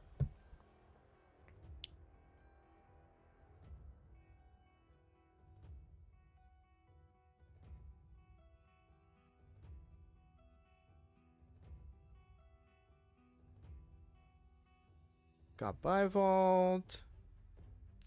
Ooh, Inithwi. I've always wanted to toy around with him.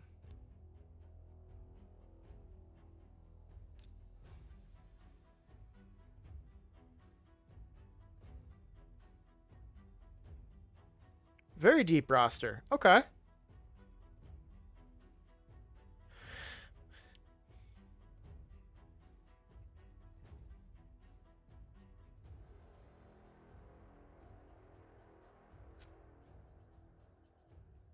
Let me pull chat back up.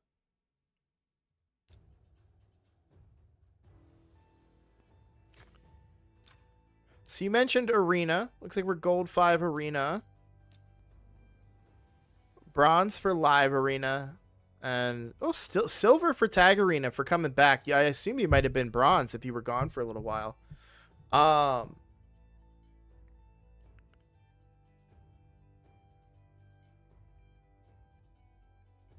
You took the account back and trying to get everything back on track. Okay. Well, having Mikage is huge. Mikage and Ninja are going to be a combo for you pretty much everywhere. Let's see what we're doing. Let's just kind of start here on Clan Boss. So you're 2-keying Ultra Nightmare with an unkillable team here.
just something to consider.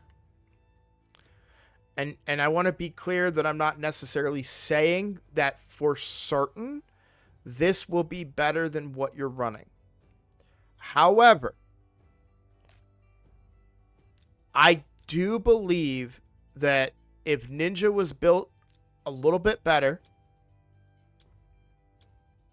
I do not agree with the accuracy on the chest plate, by the way. We need to talk about that.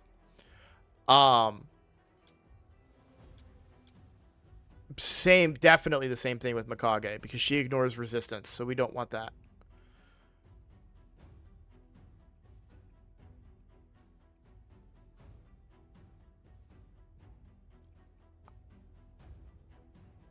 One key, other affinities. Okay, that's fair. And what I'm about to say maybe would not. Okay, if you're fine with that, then I'll back down a little bit. But what I was going to say is, I could see something with an ally protector combined with Lady Mikage buff extension, ninja damage, and like a Lydia. Like, I could really see something like Mikage, Ninja, Urost, Lydia, and probably just another damage dealer in there. I don't know who. Probably Turvold. I could really see that team. It'd be a killable team, but I think you would do so much damage that you would be able to get your 70 million before. Sorry, I'm clicking stuff. I'm thinking on my. That was force of habit. Sorry. I think you'd be able to get a team that could perform very well 100% of the time that way. Because that ally protect would always be up, essentially.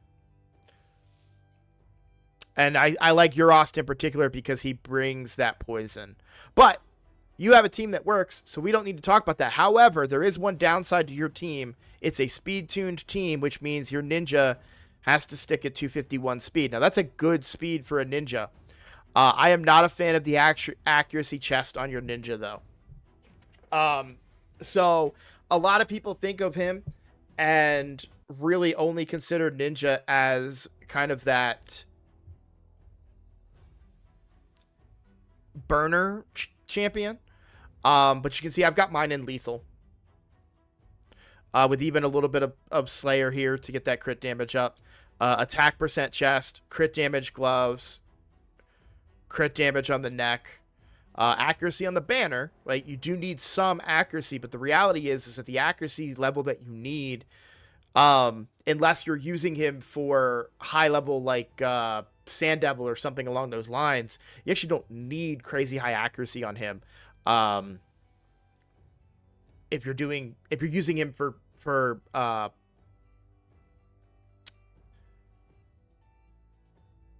clan boss, right?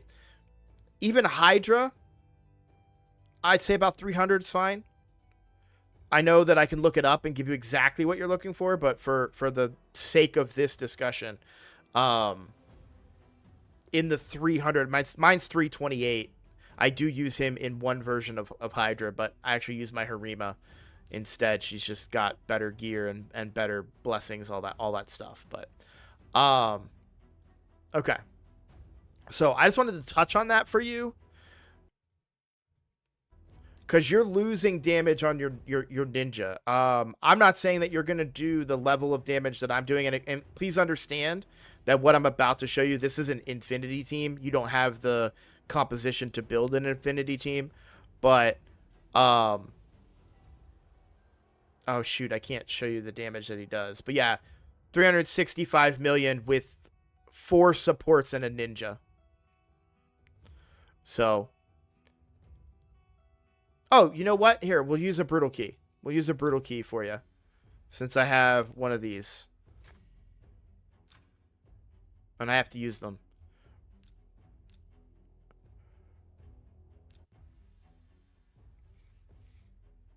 Yeah, you'll see. Now this team goes 1,500 turns. It's an infinity team. It would go in perpetuity unless clan boss damage can get over 2 million at some point. But you'll see Ninja did 193 million. Androck did 48 million. He's 100% crit rate, but no crit damage. Wixwell did 38 million. That's just because he hits hard. I don't think he's crit rate. And then Lady Mikage did 9, and Oella did 8. Now, granted, Lady Mikage is in protection gear. 9-piece protection. I don't think Androck is, but I think Androck is too. But yeah, Ninja's damage ramps up over time. He does a ton of damage.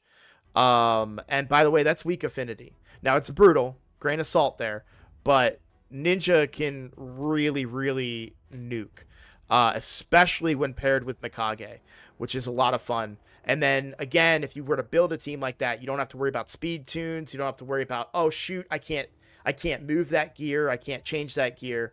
Protection set matters for both of them. Now, I don't yet have crit rate gloves that are protection for my Androck. So he's not in 9-piece protection, which I'm very sad about because I want that extra 5% damage. It would add up very quickly. So now that team is you need a Wixwell for that team to work. That team, if Wixwell's not in that team, it doesn't work. But a similar version of it would be an ally protection team that has strengthen and all these other mechanics to get you to live through many turns. And then again, if you would in the team I was saying, you would bring another damage dealer to ramp that up. Okay. But yeah, I would build him with, again, this is just my preference. You may not be there yet, but the end game for Ninja should be ignore defense gear. And you'd want to be able to have him free so you can build him at whatever speed you want. Right now, you're probably building him with this because you need to hit that speed for the speed tune. Keep that. Don't tear that down. If you're going to try and build a killable team, because your account is so stacked and you're very strong, try to build it, but save this stuff before you do so you don't break anything.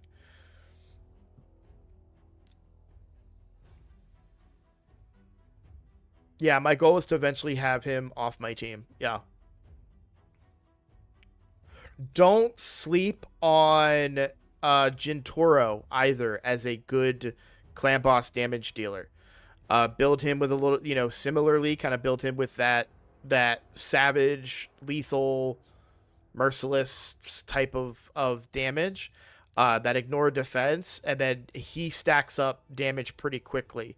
I think Ninja outscales him, but either one of them could also be paired with Mikage, but Jintoro does a ton of damage.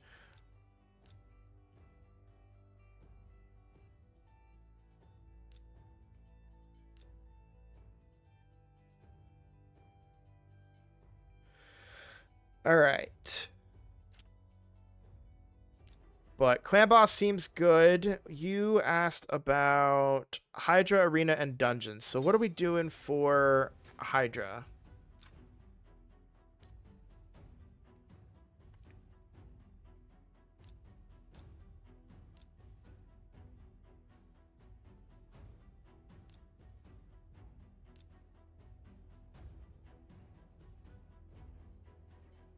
Okay, so it looks like Brutal is probably your main team. Is this your Hydra team?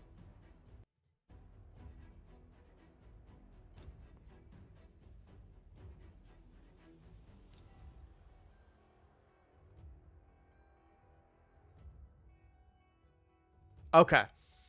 Right out the gate, we're dropping these.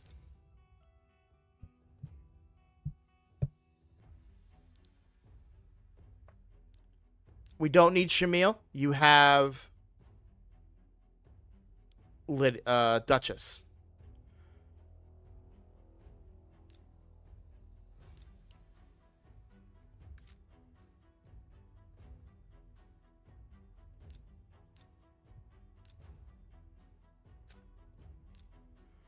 I would bring Hatter in.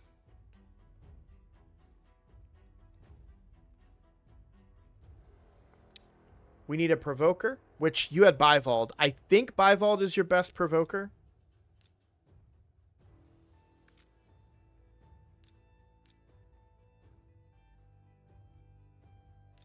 Yeah.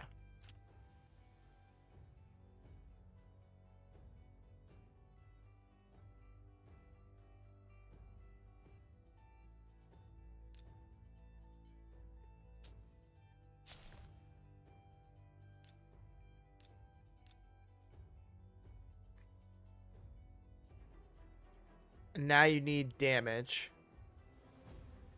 So I would recommend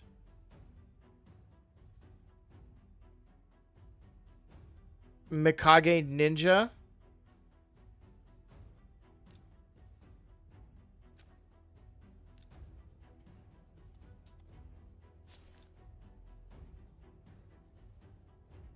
Now you don't have a decreased speed from this. If you had a Thor, I would bring a Thor in here.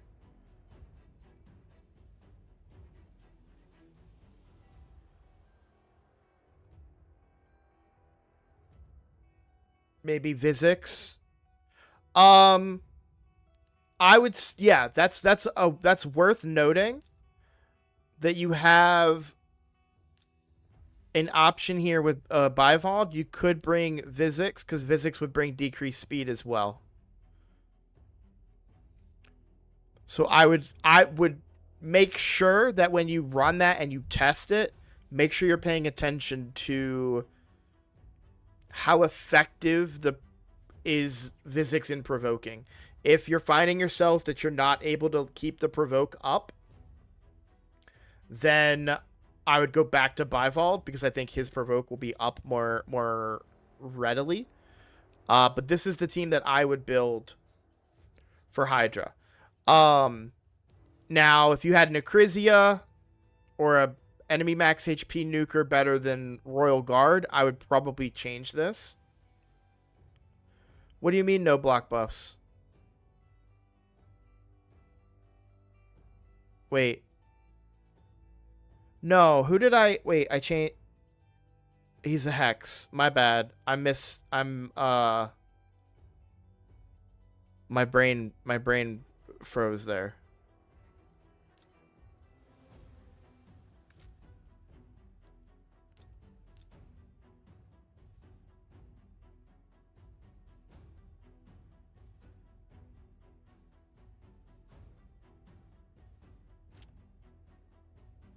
We actually don't need her. We would want Ugo instead.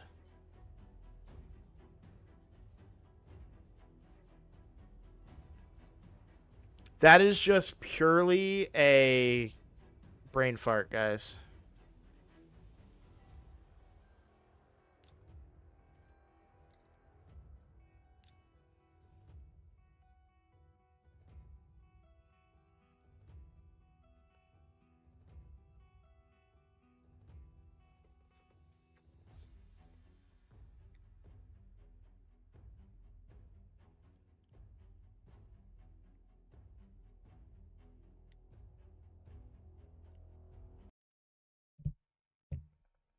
So to kind of show you that the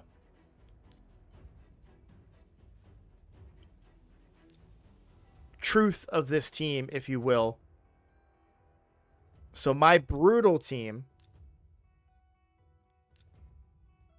is very similar in concept.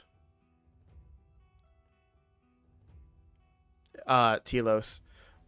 So Duchess brings Veil. If you bring Veil, the fear doesn't land on enemies under perfect Veil and Veil.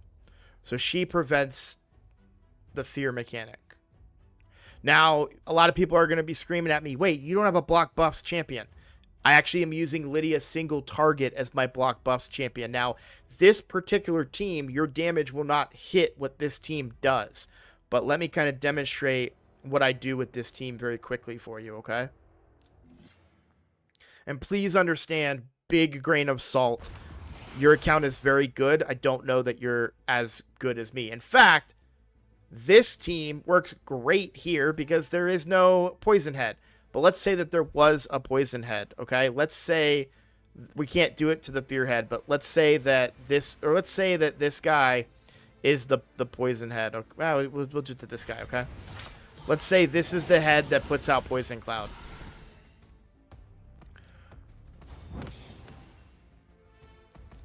So what I actually do is I place the single target block buffs on the poison cloud head, and I let him poison cloud everybody.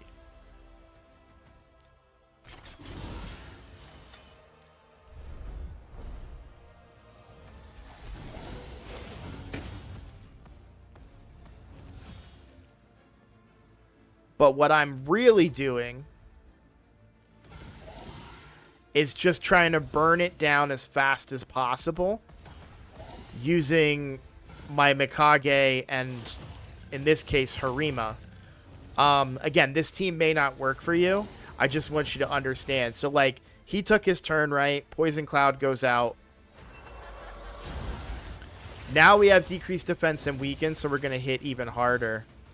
So then we have the other ally protect him. Watch how hard Harima's going to hit now. Big chunks there.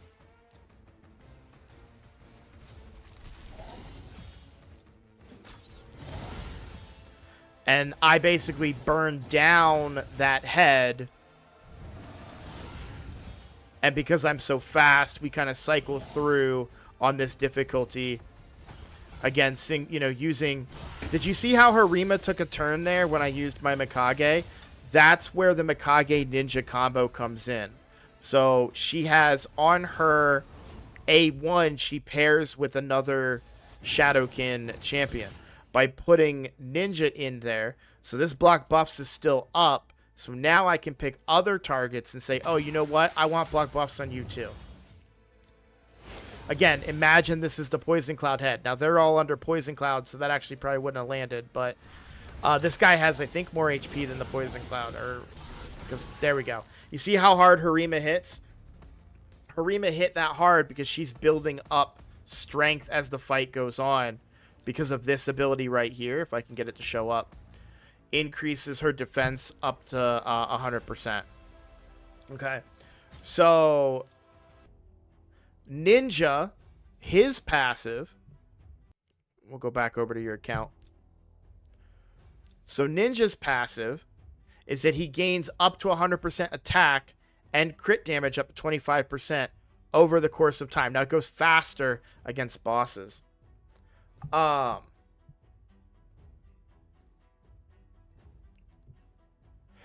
I think that they pair up very well because this happens every time a target is hit by all three of his active skills in a single round. So you can speed that process up a little bit by getting multiple opportunities to hit with this. But not even do you speed the process up, but also as you develop this, by using all of these abilities, this ends up hitting twice as hard. So he scales very well on long fights, basically. And then he gets a ton of A1s because he teams up with her every time she A1s, which is really good. Keep in mind that we were talking about this is a buff extender. That's why I said ally protection. So ally protection is on a 2-turn on a 3-turn cooldown. If you can extend it by 1 turn, that means it's always up. And if you can ensure it's always up, that's a killable team. But a lot of really good killable teams, like really, really well-built champions, well-built supports, high HP, high defense, strong characters, can go 60, 70 turns. A killable team like the one you have, that only goes 50 turns.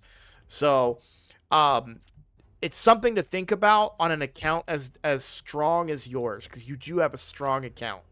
Like, oh my god, I'm so mad at you.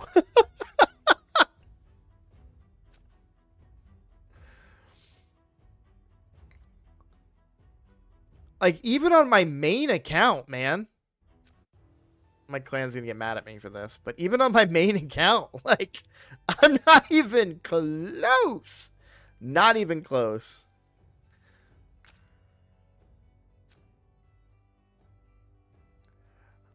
That's impressive. You have a really good account. All right. So we talked in depth about Hydra, gave you a few different options there.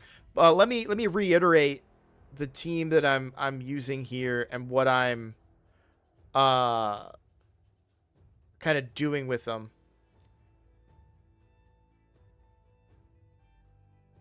Well, I explained Ninja Mikage. Hexer was Mad Hatter. Or no, yeah, Hexer was Mad Hatter, and then he brought Weaken, and then Ugo brings decreased defense and block buffs. So if there is a poison head, that prevents the poison from landing on all of the heads and reducing your damage output.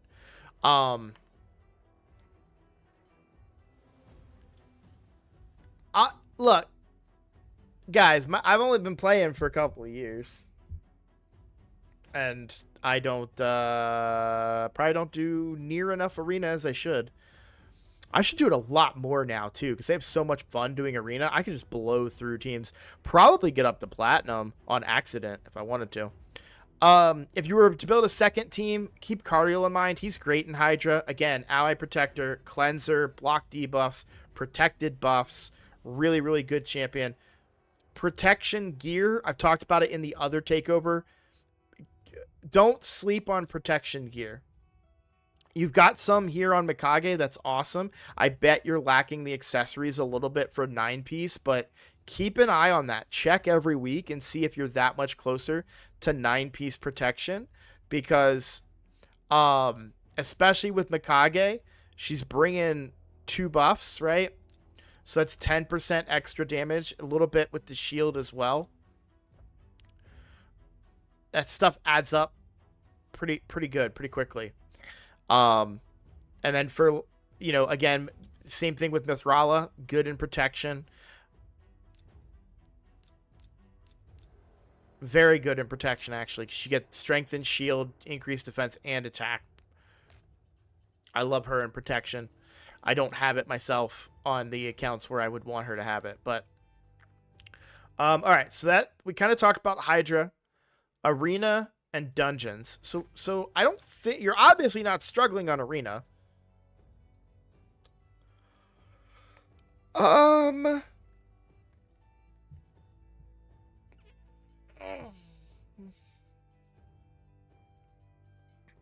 Is he your best nuker, really?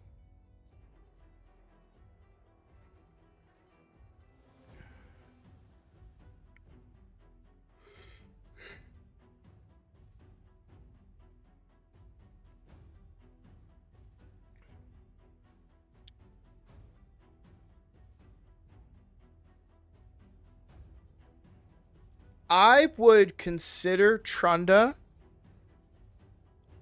I think, didn't you have Ethos? Didn't I say you had Ethos?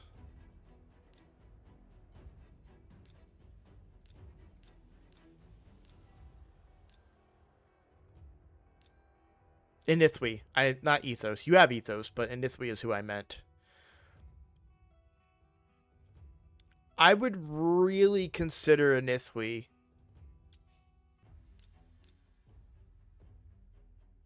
Because all of his damage does block revive. I know he's lost a step, but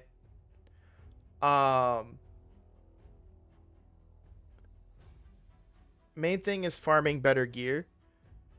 Well, I still think you should consider it. What is the build on Wukong?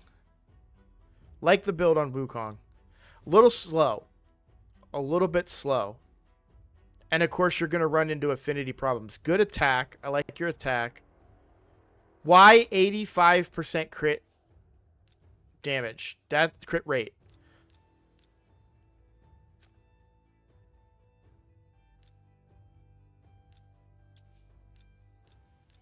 You're counting on this. No, that's a revive.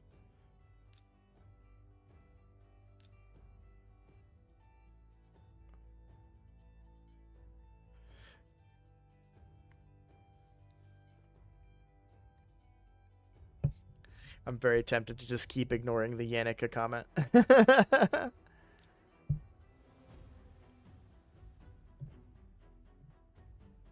I will be honest. Consider Yannicka for real. Because I don't know if you know what Crushing Ren does. Every hit will ignore a percentage of the target's defense. Will ignore 1 defense for every 10 levels. So that's what? 6% of ignore defense on every hit?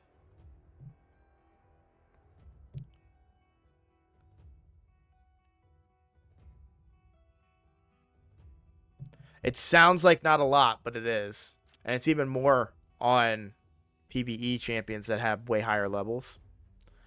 Like she could probably with that blessing do a ton of damage wave clear for you. But and if built right, she probably hit harder than your Wukong can. But yeah, that 85% crit rate, you gotta fix that.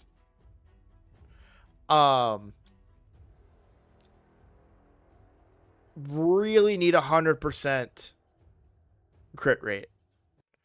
So I sometimes use Wukong on this account, so I think he's built. So 100% crit rate, 285 crit damage, 205 speed, very slow. Less attack though at 5900, but he does have built-in ignore defense as well, which comes in pretty handy. So, but I think if I was you, because Wukong's amazing. I'm not trying to dog on Wukong, but keep in mind that things you have to do with Wukong, you also have to build him with accuracy, right? Because you want him to strip. You need damage, you need attack, you need speed, and you need crit rate. Like, he's one of those champions that needs everything to be good. When you're talking about some of your void damage dealers, like somebody like a Nithwi, for example,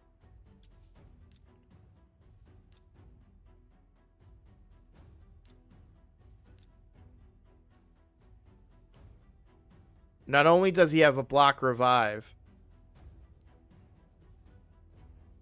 but he's a void champion. So he's not going to weak hit based on affinity. Now, Turvold's amazing as well, but he's single target.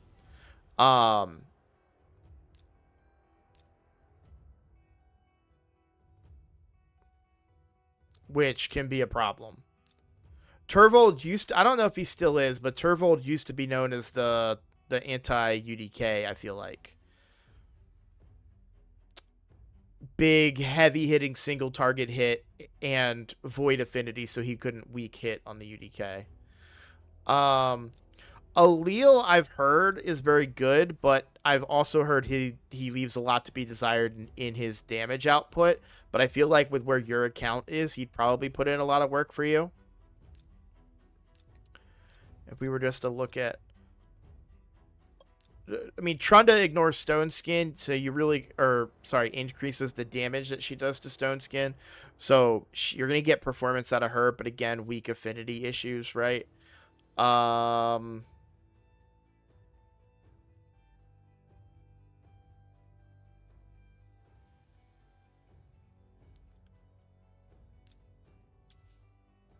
Okay. So you know how to use Mortu. I like this Mortu build a lot. 80k HP, 142 speed, but again, you're not crit rate capped. You need to be 100% crit rate. So Mortu was for the longest time my main nuker on the account. So for him, I have 108 HP, 100% crit rate, 328% crit damage. Obviously, that could be improved by getting the proper rolls on some of this gear, but I don't care anymore. But yeah, if your peril isn't one-shotting people, it's because of him. He's getting a non-critical hit on it. So that's one trend that I'm noticing on your account. I don't know how many other champions that's happening on. But need to get away from not 100% crit rating people. And again, that could be older builds for champions and whatnot. So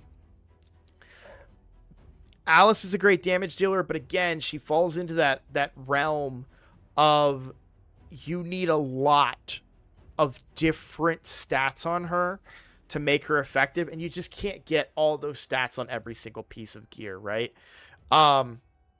With the team that you're building, this is a go first team.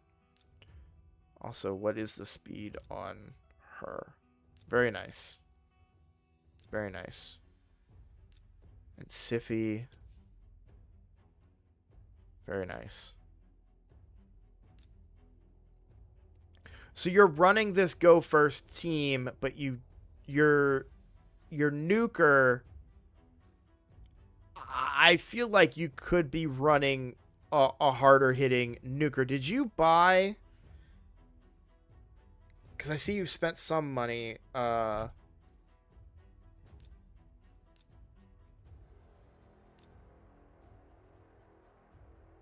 He-Man. Okay.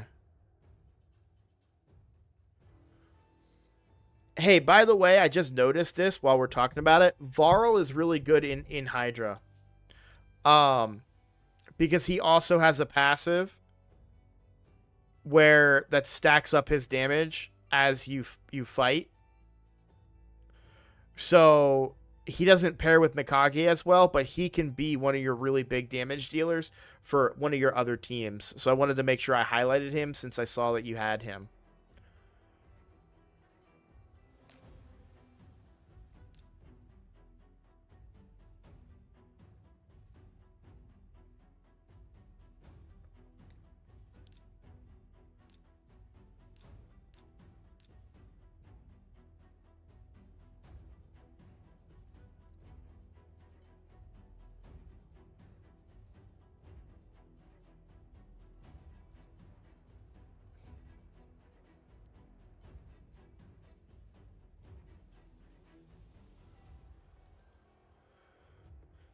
I know they just buffed this guy.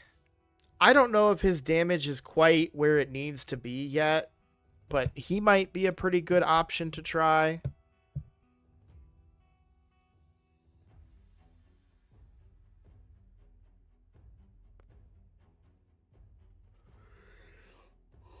Ooh.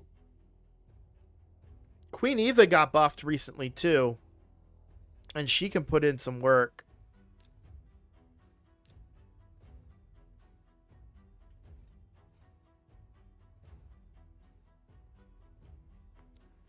And again, block revive, which is good against Wukongs, which you're going to be encountering a bunch of as well. Just as options to improve your damage output. Because I feel like you're just barely lacking some of those like next level nukers. And when I say next level, I'm talking like a Georgid, Terras, Narses, like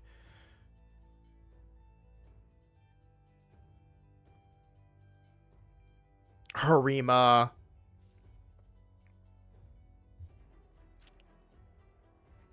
But yeah, big if you build that Wukong a little bit better, you're going to see a lot more damage out of him for sure. Rotos is another one. Man, if you were to get a Rotos, you'd be really set.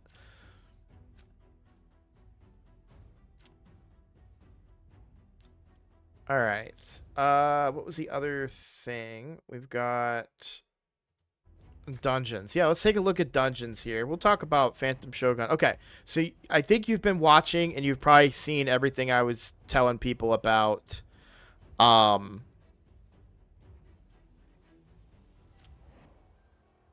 about the all rare Phantom Shogun team. Yeah. Now, here's what's going to happen. You're going to have a hard time getting through these stages because the speed tune because it's very specific speeds on those champions that I listed. On that all rare team, that speed tune won't work on the lower stages because the speeds are off. So you have to manual it, and you just have to understand the concepts of doing it on the lower difficulties is to just keep that his counter down as much as possible. So you might want to A2 with your cold hearts instead of A1ing if they're under enfeeble, right? Stuff like that. But you'll get the hang of it. I've talked about that. I have a video on it. Ash has a video on it, and so does Odd One. But that team is amazing. You've got Sand Temple solved. Fire Knight. Looks like you haven't even tried hard yet. So we just kind of touched on it. Other effects, positive effects, ally attack, right? Yeah, so we've got, so this is, I'm just going to build you kind of a whole team here. So I would go Cardiol, Mikage,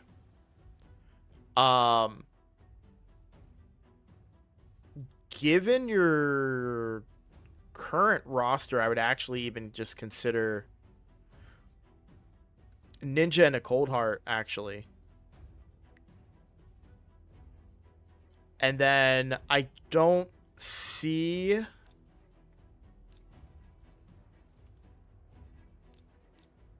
Yeah, I would build a Neldor or a Cryodan. Or you could go Yakarl, who you already have and built. I would then go Yakarl on that team.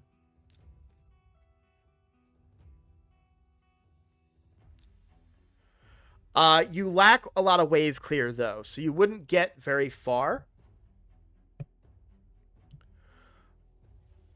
Not having Thor hurts because, like I said in the previous video, Thor brings that decreased defense, that decreased speed. Sorry, he brings that decreased speed, and really good wave clear. Yakarl doesn't quite bring that. You could take out Ninja. I was using Ninja more for boss killing. But we could take out Ninja. Actually, you'd probably be better off putting Neldor here. So Neldor, Yakarl, and then this version of this team here. You have your ally protector. Cold Heart is there for multi-hitting and enemy max HP damage, but she doesn't bring freeze, of course. Yakarl and Cryodan would bring that. And you just have to hope Yakarl... You have to build Yakarl hard enough to clear those waves, is really what you're looking at. It might take you 5 minutes, but you're going to get to do it on this difficulty, which is going to be more beneficial for you. Dragon's Lair...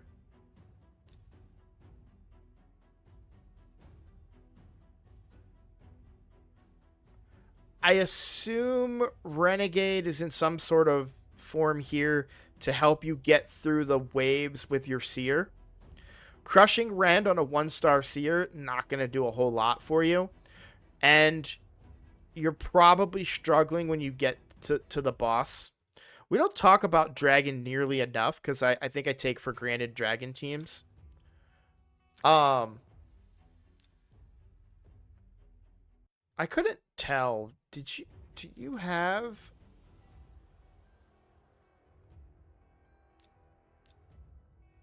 No Cowbelax, but you had Theodore.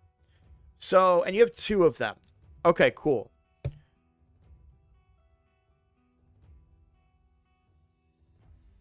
Keep in mind that he is more sensitive to poisons. So, just as an example, this team is not really doing a whole lot for you. You have wave clear and then a boss killer, situational boss killer.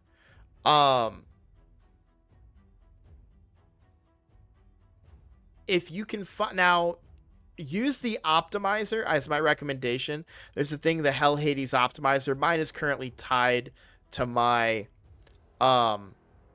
main account. Now this is not terrible. A 1-minute run is very, very good. So this is on stage 10 here.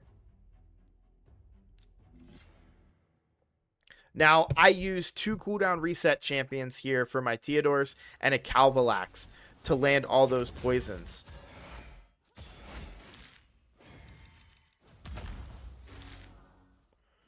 So now I'm going to cooldown reset.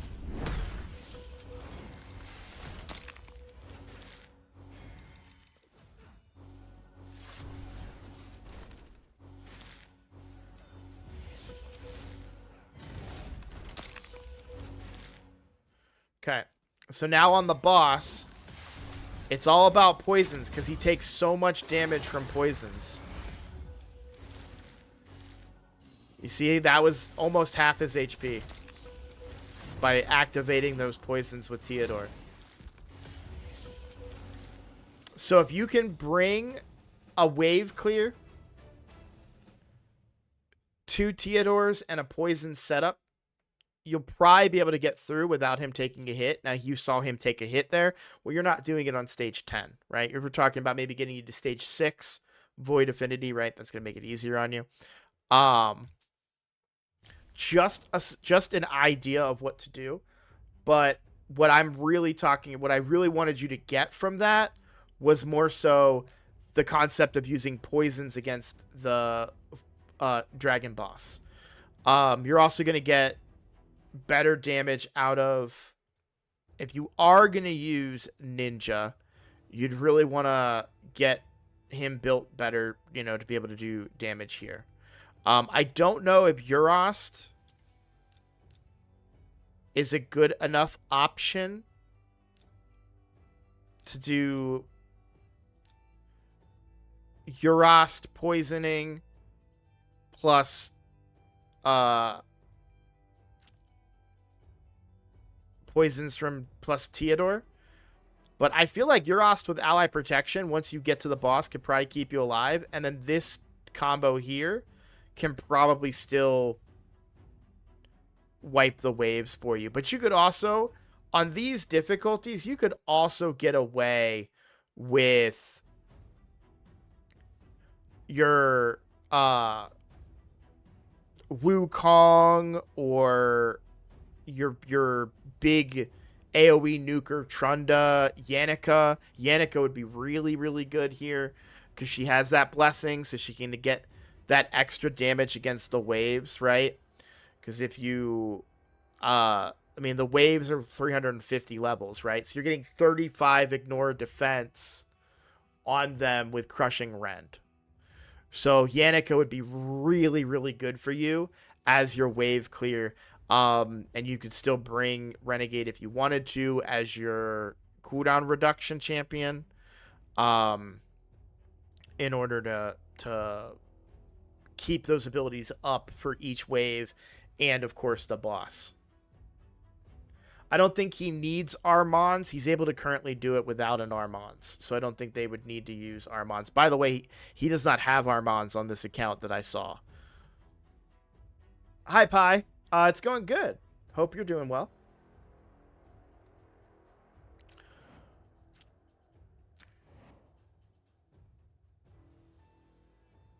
Good. Yeah, that's what I like to see. I bet you, I can tell you, yeah. Well, hold on.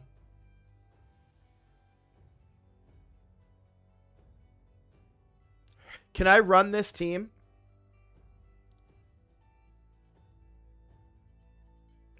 Can I run this team, Telos? It doesn't work? Oh, I saw a 15-second runtime. Mikolaj, I always ask, man. I'm not going to get my ass in trouble, man.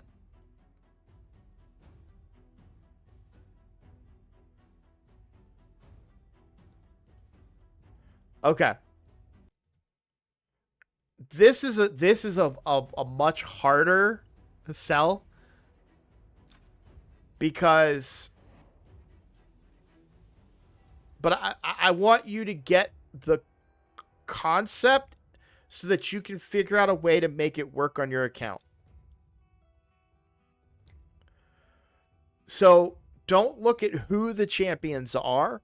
Look at what their role is. Enemy max HP, enemy max HP, enemy max HP. You don't need 3 of them. Hex, wave clear.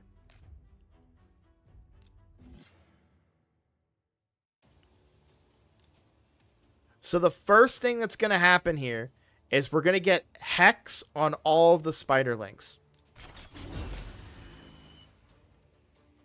So now Newt, who is not a wave clear damage dealer, is going to do enemy max HP to the main boss. Hex spreads that damage over anybody else under Hex. Or sorry, not anybody else, under anybody under Hex. So watch. He killed all of the spiders by hitting the boss. But more waves come out. Now, Acrizia does AoE enemy max HP, which chunks the spiders down as well as the big spider. She's in Merciless and gets an extra turn. Ignore that. Enemy max HP to the boss again. Now, he actually wouldn't normally go. He only got to go... No, he does normally go. But the boss normally wouldn't be this low on HP.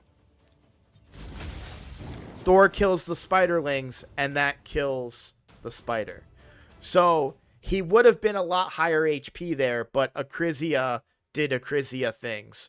So, I really don't want to keep that.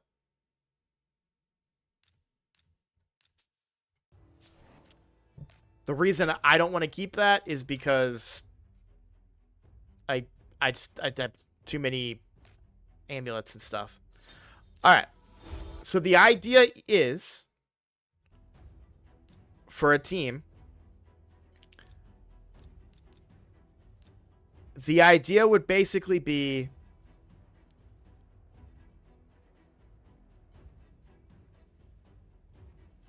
Hex on everybody, and then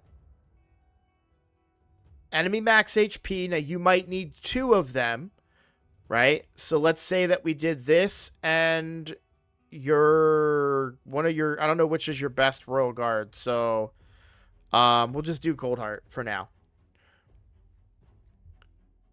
Then the spiders would come back, somebody to kill the spiders, and you have a cleanser, but just to be safe, you might be okay with like a cleanser reviver, just to keep everybody okay, because you're gonna take a hit. Now you do suffer a little bit. You know what? Actually, I would do this. Because you have Duchess.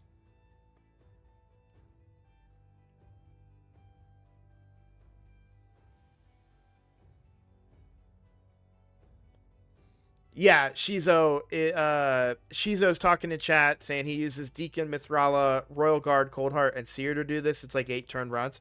Yeah, it's the same concept. Using that Hex to take the enemy max HP damage, spread that over lower HP champions, killing them, because this boss on hard difficulty takes damage every time a spiderling dies. So you're basically just trying to kill all the spiderlings, but if you can kill them while also doing max damage to the boss, that's like the best case scenario, right? So it could be, I don't know which of your Royal Guards to use. I would probably be safer with Royal Guards here than the Cold Hearts. And somebody to one-shot the waves when they come back can help. She should be able to do that with her blessing that she has. So you'd be able to get those teams up. Stage 10, the biggest thing for Stage 10 is that, because either everybody is so fast that you never get hit, or you take 1 hit, maybe 2. So I'll let this one run out. I won't pause it this time. So Hex, enemy max HP, kills all the spiderlings. We take a hit. Now, if everybody here was faster than the spider, we could kill the spider without that being a thing. But because of the limitations of my gear, I am not that fast. There you go. See, that's how it runs right there. Normally, where Acrizia doesn't get that extra turn. So I hope that helps you understand how to build a hard team. And you're essentially building the same team. So I'm gonna run through it again, but this time I'll talk about your champions, okay? So your Mithrala places Hex. Okay? Your Royal Guard does an enemy max HP nuke to the boss. Your second Royal Guard would need to also do enemy max HP to the boss. So now we're at about that health, right? Probably a little bit less because Royal Guard would have gone there, okay? So we'd be about this up to this point. And now this is where your you would not have the damage that Acrizia did there, okay? Or the second Newt. But you're not going to do as much damage, but I think the point is coming across, I hope.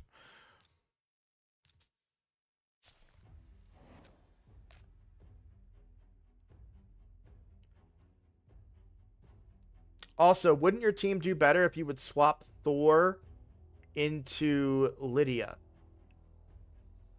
No, that's a good question, Carryox. I want to touch on that real quick. It would not do better. And the reason is because they're doing the max damage.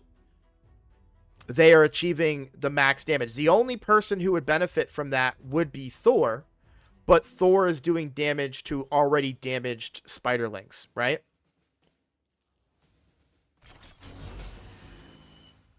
So Newt is doing maximum damage, 1.279. Actually, he didn't quite do max. But he killed them all without decreased defense and weaken. Acrizia does enemy max HP, gets them low. He gets them low. And then watch Thor here. He's attacking already hurt champions. He doesn't need the decreased defense and weaken, which is the only thing that Lydia really brings in that team. So it's a concept of, do you really need Lydia? Now, I have run versions of that team in the past where before I had as strong of gear as I have, I needed to bring a decreased defense and weaken champion. I actually did, to be able to kill the spiderlings with my who was my nuker? What's his name? We were talking about him earlier today. Hefrak. Hefrak was not able to kill them without a decreased defense on them. So I had to bring that in the past. But now I don't need to bring that anymore. Don't really need defense and weaken when you got Hex. Well, when you have Hex and enemy max HP. That's the big thing. If you're just trying to kill the spiderlings, you might need it, depending on your account level. So it's all about what the goal is for that designed team. I think a lot of people kind of put that in their, like, a blanket rule in their heads. I have to bring decreased defense and weaken, but not everybody benefits from it. Depends on what your goals are, right? You wouldn't shoehorn a Lydia into a poison or HP burn team because she's not adding value in those teams. Newt and Acrizia are multi-hit max HP. Royal Guard and Cold Heart only hit once. Yeah, that's what I was saying. He's not going to take them down as much, which is why he's going to need a really heavy hitter to blow out the rest of the spiders. And he might need a decreased defense and weaken, depending on how hard his nuker hits. But he, luckily for him, I'm assuming, by the way, maybe I should stop assigning a gender, but has a 6-star crushing rend that he can get on Yannicka, who hits really hard. And I think Yannicka should, with that, be able to one-shot the spiders. So they have to test and figure that out. But his team will take longer, and he'll have to take hits, which is why I worry about the Cold Hearts surviving a little bit, and why I said the Royal Guards would be the better suggestion. But it's an idea for a team. That would be my recommended team. The other idea would be a tankier team, and you just try and kill as many spiderlings or burns. I never ran a burn team because I have an Acrizia and 2 newts. You know, first world problems, right? The other thing that you can do is run burns. So you had double Artac, I think. You could run 2 Artacs and go that route to be able to kill the spider.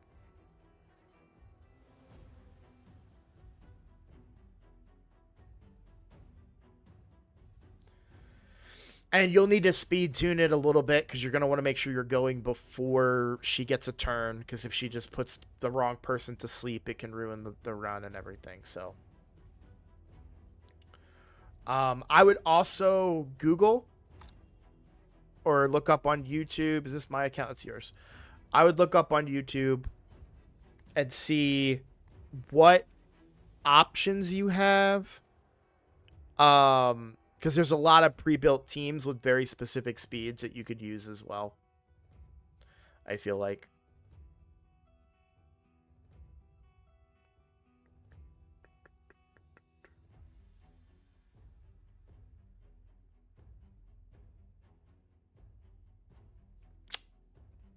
What other dungeon? Ice Golem. Yeah. For Ice Golem, all you really need is an Artac with a high blessing, which you don't have, and then put them in a Blood Shield accessory with the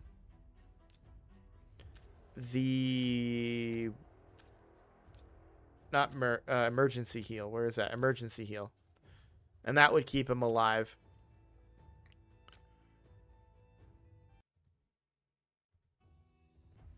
So the concept there being that the Ice Golem on hard difficulty is vulnerable to burns.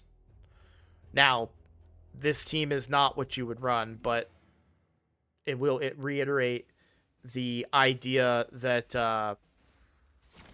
HP burns are how you get the damage to the boss.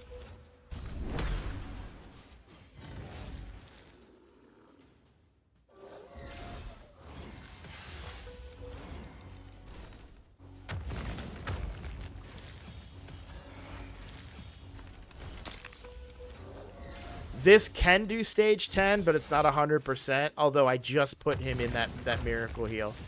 That resist sucks there. But one thing, when we were building this team, we built this on stream. One thing that I learned from my experience building it is that I really want burns. I want these guys alive to get the burn damage onto Ice Golem. But Artac can solo this. This is a little bit faster, but he can solo it. You can see he's got a really big shield there, and he's gonna heal whenever that shield comes off with emergency heal.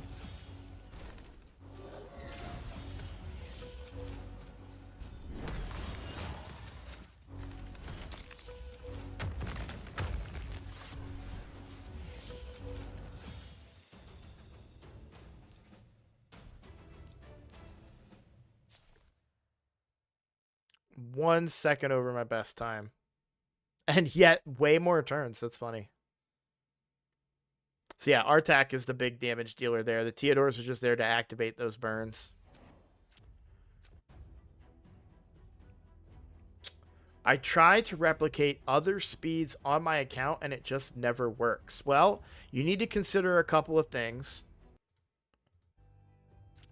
One, replicating speed only works so far.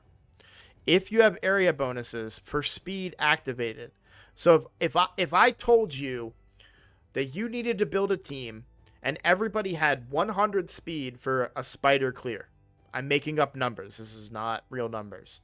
And you built all your champions to 100 speed, you would be too fast because you have a 2% boost in Spider's Den to your speeds. So if you're trying to hit speeds, when you're looking at your speed total for a champion,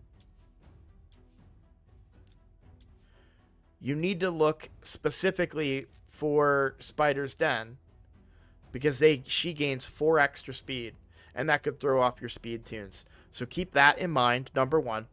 Number two, quality of gear and power level makes a big difference.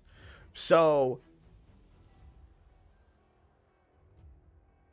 the team that I talked about, the rare team for Shogun, there are very specific requirements for the rare Shogun team.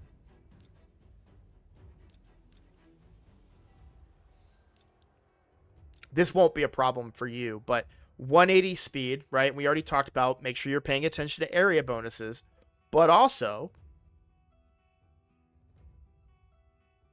his HP, right? I've got Faction Guardians, Blessings, Classic Arena, and Affinity bonus HP coming in. You need to make sure that you know, if I built him 30,000 HP but the right speed and right crit damage, this team will fail because he will die. Because he actually has to take at least one hit, at least, without unkillable on him.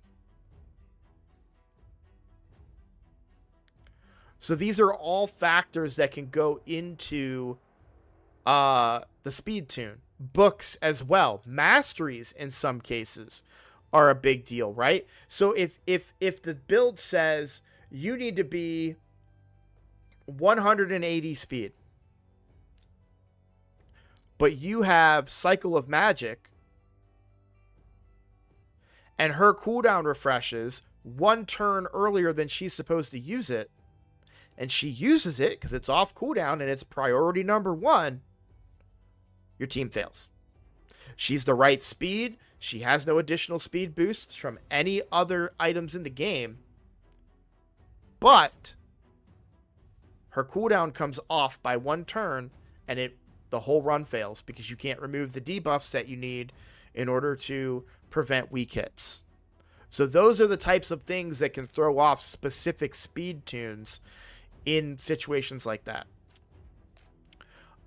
Furthermore, if you were to use the optimizer, I actually don't have it up right now. I forgot I restarted my computer before I started this run.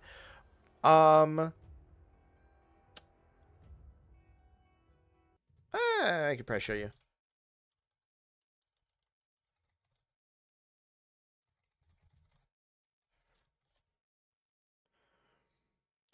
When I say optimizer, do you know what I'm talking about with the Hell Hades optimizer?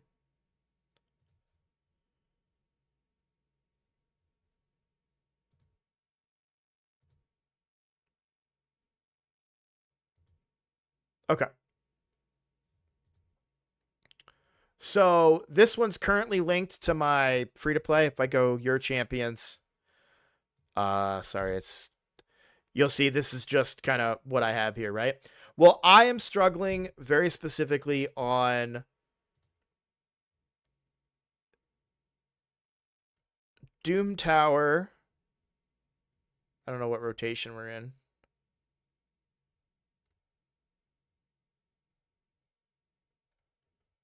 I guess it would be a specific boss, wouldn't it? How do I find this? Where?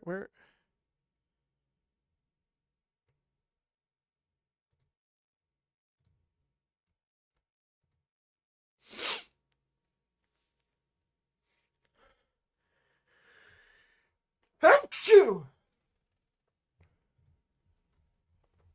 Oh, that's sharing a team. I was in the wrong menu. That helps, guys.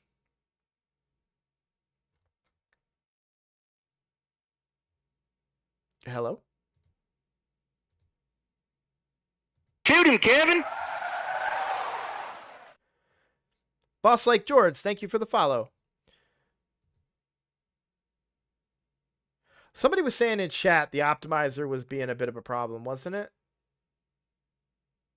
Thank you, Priest Guardian's wife. I appreciate it. All right. Well, the point is that you can look for a team. So that team that I found, that all rare team, I found a video from Odd One first, and then what I did is I went in the optimizer and asked for a suggested team, and it gave me the same one that it suggested to him. And then I experimented with it. Okay. So I said, all right, I can't hit their exact speeds. I'm 1 or 2 speeds short. Does it work? And I tested it, and it still worked. So then I learned there's some wiggle room in those speed tunes. The main speeds that really mattered was Gnarlhorn and Reliquary Tender. These ones were a little flexible.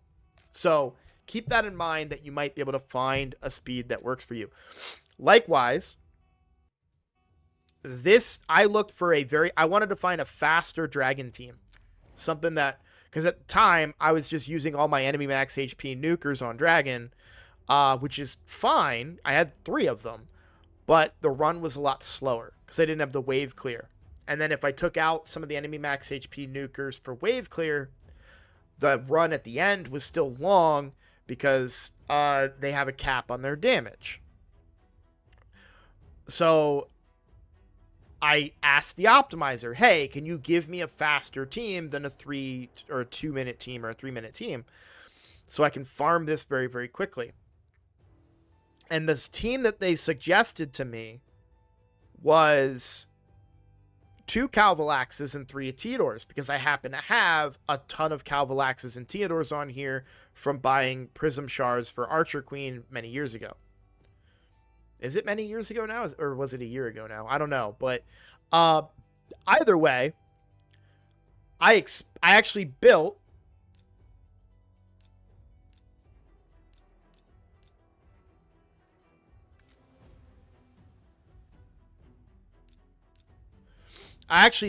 the two Calvalaxes and the 3 Theodores. The thing they don't tell you is the stats. Well, they do. It tells you. Sorry. The thing that I didn't consider was how hard would it be for me to hit the stats that I want to hit, and to get masteries on all these champions, and to book all these champions. And it was way more than I was willing to put into the team. And I'm trying to hit 300 speed with 400 accuracy. Like, it was hard, even for my account, which is like several years old at this point. So I was like, well, what if I added cooldown reduction instead of an extra Theodore and an extra Calvalax? How does that work? And it works fine. A little slower. That team, the team that they gave me was like 13 seconds or something crazy. This one's 30-something seconds, and I'm fine with it.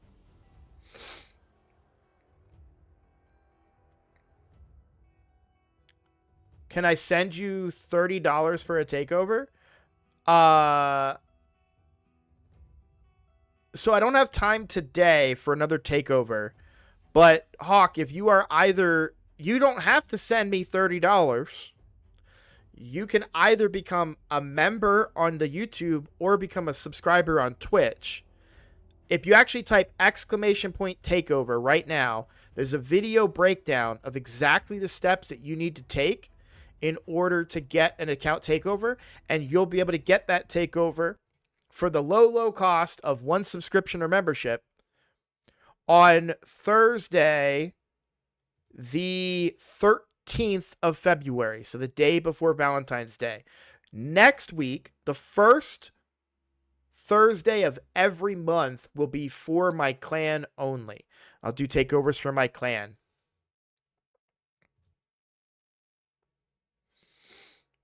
Now, I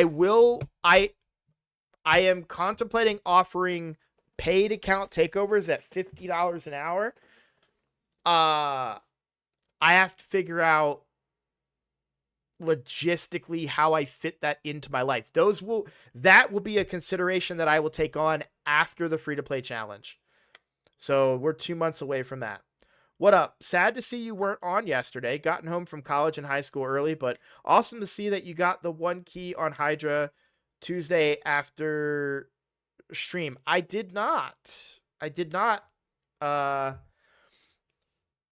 I did not end up getting Hydra done on the free-to-play. Now, by the way, I would totally have it done now. This is the easiest rotation on the free-to-play for Hydra. So everybody in the free-to-play challenge should be getting great Hydra scores. This one was just to complete a key for a quest. But everybody should be able to get high damage because there's no poison cloud. So let's just but sorry, I'm getting distracted. We're doing a takeover. Telos, did you have any other? Yeah, I did do second place total damage, but I never got enough to get the chest. So yes, I am the highest, or I was the highest on Hydra for the score, but I never got 1.67 million is what I needed. Telos, do you need anything else? Anything else we haven't touched on? Any questions? Anything at all? This is you. You are a member. You are a subscriber. This is your time. I'm sorry I got distracted there. Nothing really. I just have to re-gear some of these champs and keep farming. Yes, but farming at those stages is going to help. Finding better Hydra teams is you're gonna see it when you can get a 9-piece protection on a support. You're gonna be like, oh wow, that adds up very quickly, and you're gonna do so much damage with some champions. You have a very strong account. You know what you're doing. The biggest flaw that I found in your building of champions is either not having crit rate or having a little too much of it. If 115 is where your crit rate is, you've got 15% of wiggle room. I'm pretty sure that you could probably find, like, let's see here. Oh, you're running crit rate gloves on him. Yeah, go crit damage gloves on him. Hold on, was that a trend that I didn't notice? Yeah, you're doing crit damage on everybody else. Yeah, okay. Yeah, I would run crit damage on him. Again, careful with your build on him because you don't want to screw up your speed tune. That's more important than anything else right now. But when you get around to rebuilding him, try to get crit damage on those gloves. But yeah, you just make sure you're paying attention to that crit rate. You really want that to be 100%. And it's okay to go a little over. I'm okay going a little under. I'm okay with 99%. I'm in the minority on that opinion, but I'm okay with 99%. Like this Trunda build is really good. This is really good. Slow. Very slow. In fact, don't do that. So speed boots for sure on her. And you actually have them in Savage with really good crit damage. But yeah, this is a rule of thumb that I have for pretty much everybody that I do takeovers for. There is a time and a place for percent boots.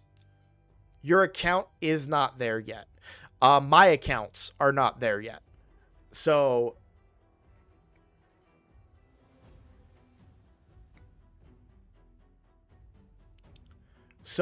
my rule of thumb for most takeovers that I do is speed boots until you can maintain 200 plus speed on your nuker while also putting them in attack boots.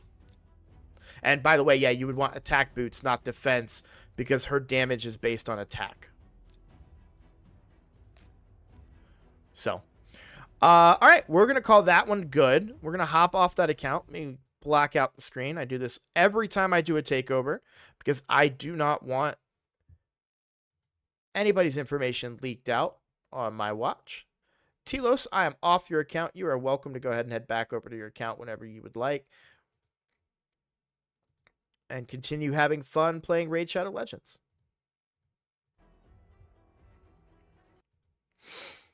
Okay, so we're on the free-to-play. Let's use the same team we were using the other day. Was I using... No, I was using that aura. I think it was this. Because he's my provoker. Oh, no, I did use her for speed, didn't I? Because we needed the provoke to go first, yeah. We don't really care about the provoke on this one, but I feel very confident. I'm not going to save this key because I'm likely going to want to do better damage than what I end up doing, but I feel very confident that we'll be able to achieve the damage that we're trying to achieve here.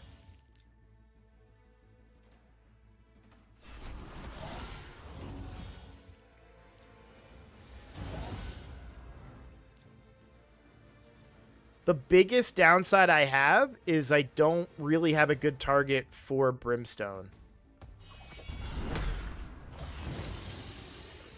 It's actually... well, it got cleansed off. Wait, my provoke didn't go. Did she target him? Or is she faster? Oh, he's slower now. That's right. He might not be fast enough for this anymore. We may not... We may just have to abandon it. No, he's getting targeted. Shoot.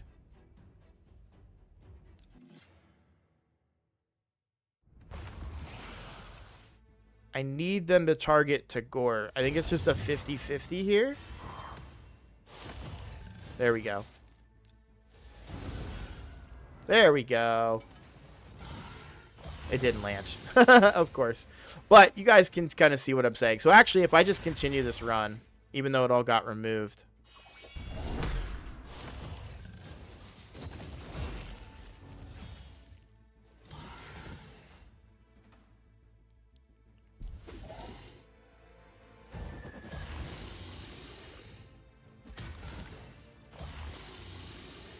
Getting very unlucky with the brimstones.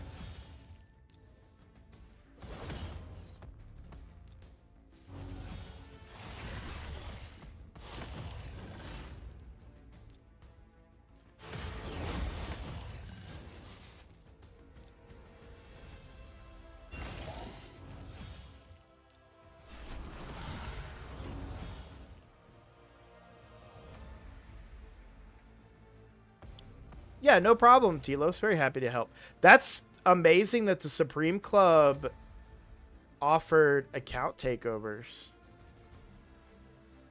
Like Plarium's Supreme Club?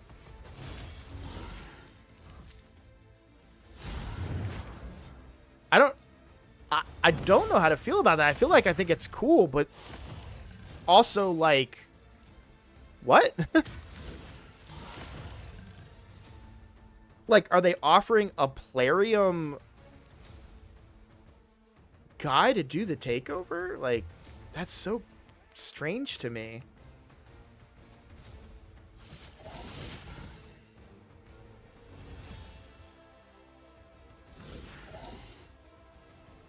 My thought on second Tragi, double ally protect or empower.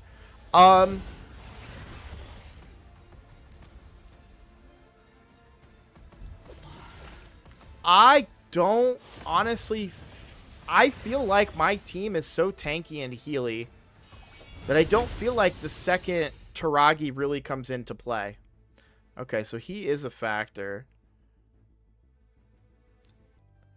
So I think I do need to be conscious of Brimstone here.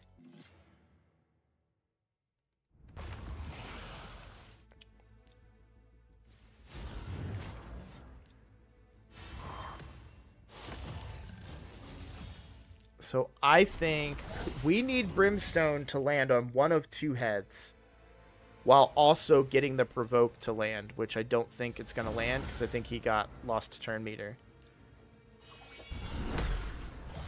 Yeah, see, that's the... Yeah, can't land on that head. So it needs to land. I need to... So in order for the run to work, I need provoke and I need the... I need it to land on... the fear head or the explodey head. Okay, they want to help their spenders get better like me, who is casual with tons of champs, but not technical like you. Gotcha. I mean, that's actually not a bad way to encourage your big spenders.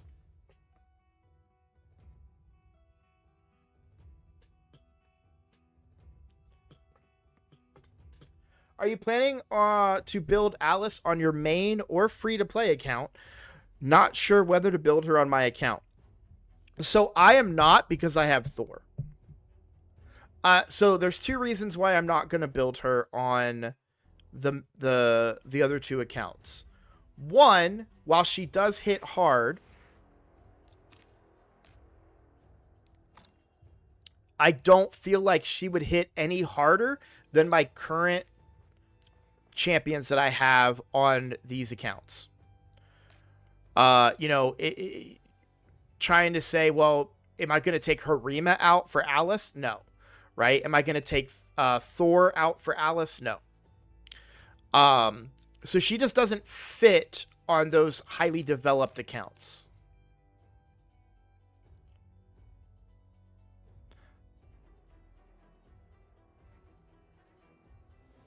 I mean, I have 80k energy, 20 million silver, tons of Legos, but I suck. Let's call a spade here. But love raid, yeah. Once you get high Katoon, you should be able to do a 2-to-1 comp with Tagore.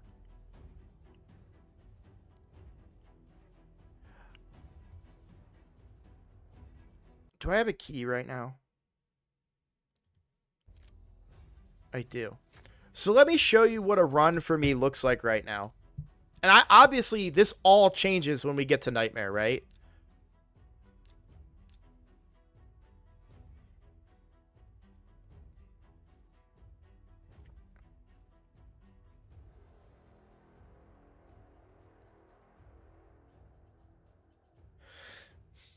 The team I want to build right now is take Alice out and put Morag in.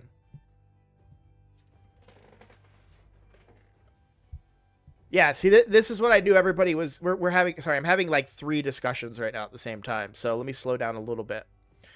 Back to Alice to finish off my point. Alice is a great lockout champ. I have Basher on both of those accounts, Void Affinity. If I want lockout, Alice is not who I would choose. End of story. I would go Basher. If I want a lockout that's predicated on a hit. Obviously, Warlord being the better option, or Crixia. But I don't have those. Or Yumiko, but I don't have those. Okay?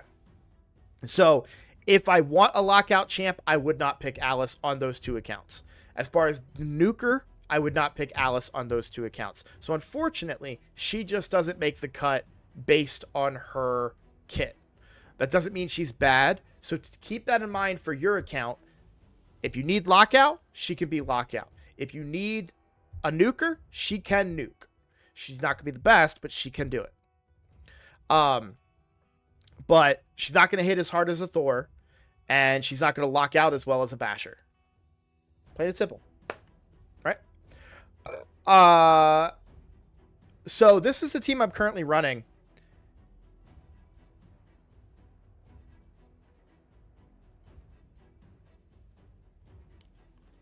If I did put High Katoon in, what is the theoretical 5-man team here? So, for the sake of argument, this is High Katoon.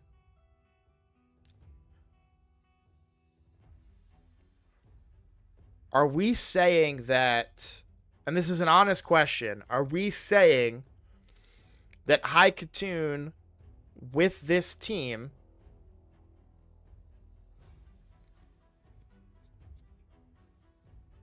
is better than this team or this team?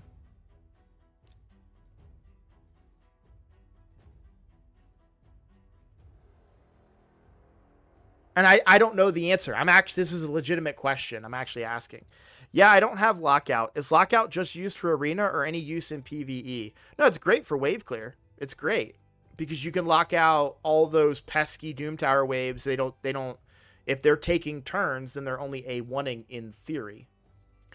I'm curious why you said Alice's lockout is better though.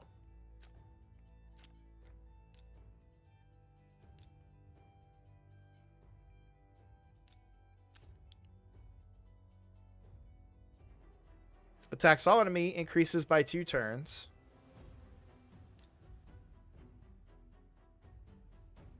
And Void Affinity.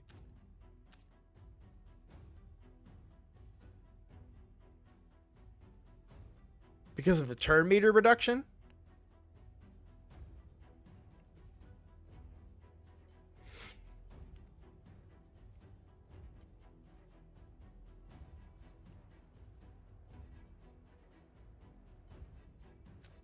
All right. Sorry. Again, I'm having 2 conversations. Don't you just love ADHD? By the way, never been diagnosed with that. I just have learned about it, and all signs point to yes, I'm working on a diagnosis. But I want to be clear about that. I know some people get frustrated. I do as well when people throw around terms that they are not medically diagnosed with. Let's go back, and we're going to talk about Clan Boss now. We're done talking about. I'm going to Alice conversation on pause. So, what's Ugo cooldown on the cleanse? It's a 4-turn, unfortunately. I wish it was a 3-turn, but it is a 4-turn cooldown when booked.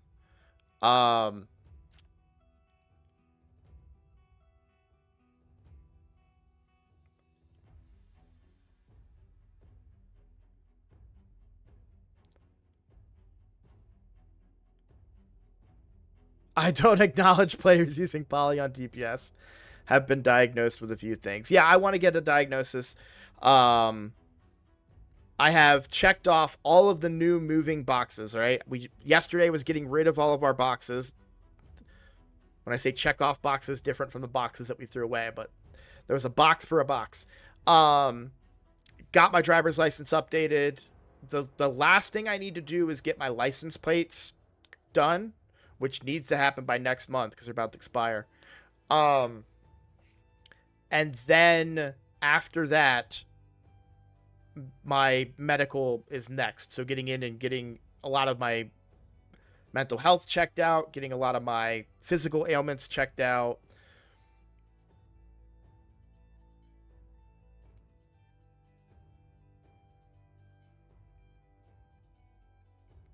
If Reaper kills, it triggers passive. That's cool.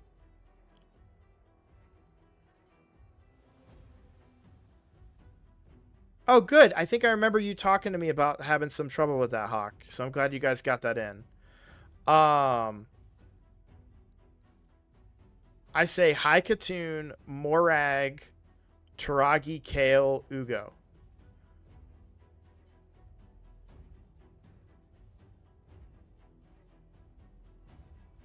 High Katoon, Morag, Taragi, Kale, Ugo. Yeah, I could see that.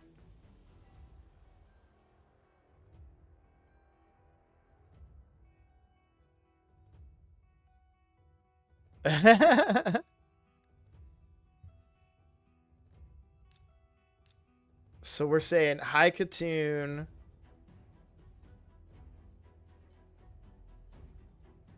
Taragi, Ugo, Morag, and Kale. So High Katoon brings the speed. Ugo brings leech a little bit and healing. Taragi, ally, protect. And we just need everybody to be fast enough to essentially be a 2-to-1 ratio, right? Or at least Taragi a 2-to-1 ratio. Am I correct in that assumption?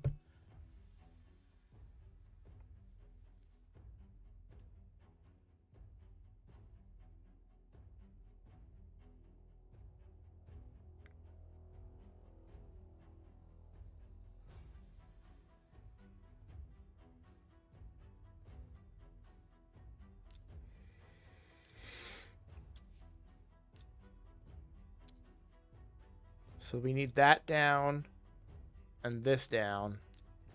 So books are the big hindrance to a lot of this conversation. Unfortunately. Books and blessings.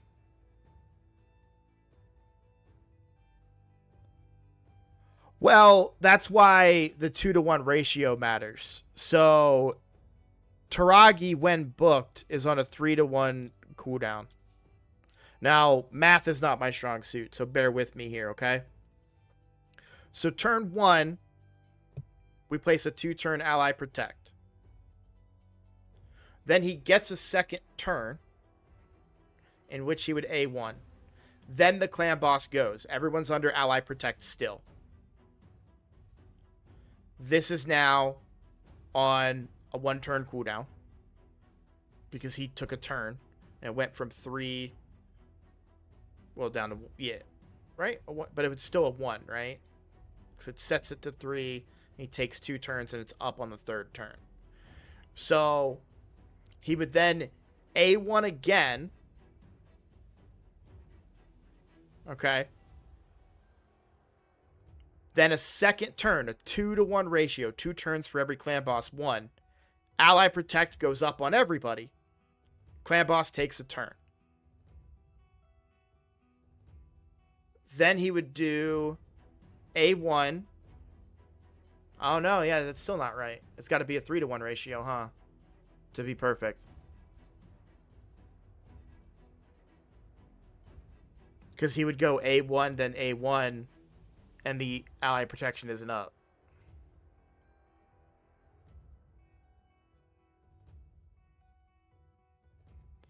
Yeah, Hitatsu is okay, but he requires a lot of books.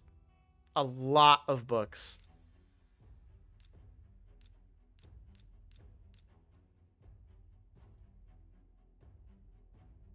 And I get the leech from Ugo. The decreased attack is nice, but I'm also getting that from Taragi. I just feel like I'm getting everything I want from other champions.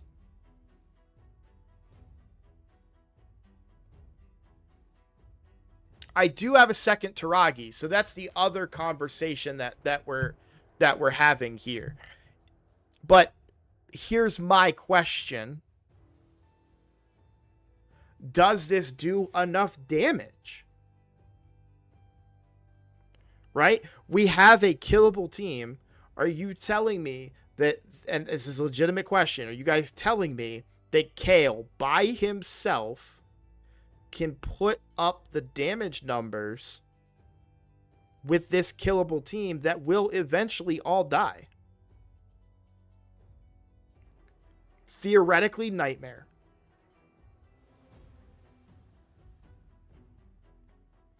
Priest Guardian says 40-ish watching YouTube and only 15 likes. YouTube community represent, please. Good shout out. Thank you, Priest.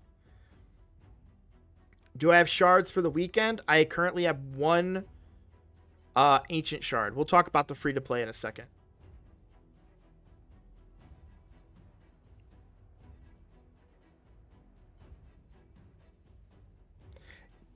Yeah, that's what I'm thinking too. We get poison procs from 2 Taragis, which I assume are not exclusive. Meaning that they don't have that if 2 blah blah blahs are in the... Yeah, so we would get a lot of poisons out of Taragi. We would get a lot of poisons out of Kale. My fear... we get all these poisons, but no poison activators. So really, we're only counting on Clan Boss taking turns to do damage.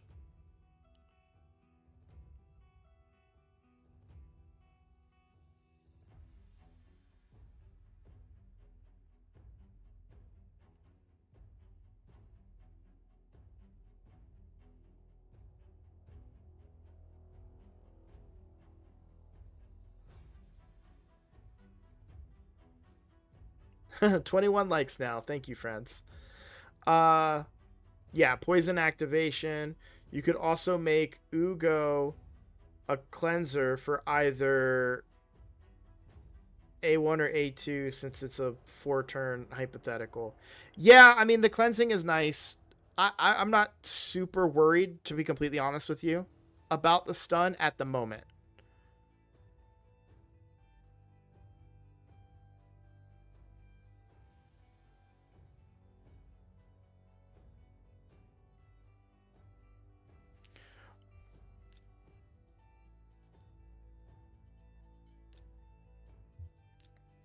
So I manual my fights right now. I manual my clan boss fights to get optimal damage. This is the current team that I'm running.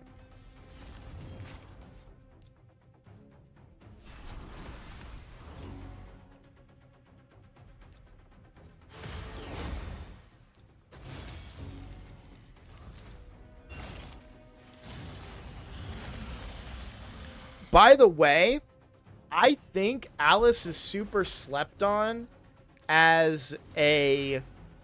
When she gets 5-star Brimstone, I think she will be more damaged than some of these other champions. Because of her triple hitter A1.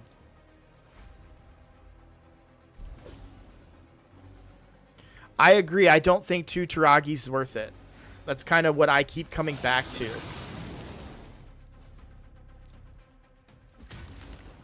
But I'm so far removed from these old school ally protection clan boss teams that I don't know if I'm sleeping on something here. But this is why I'm saying that triple hitter, I believe, and correct me if I'm wrong, it's on hit.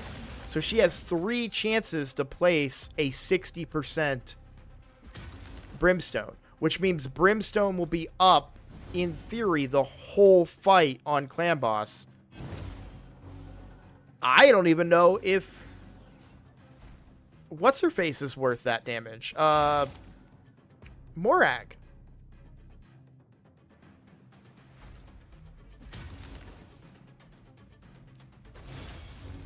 Because even running the way I am right now, I barely have enough room if the leech, you know... There's the poisons. That was the poisons from Taragi. Those 2 right there.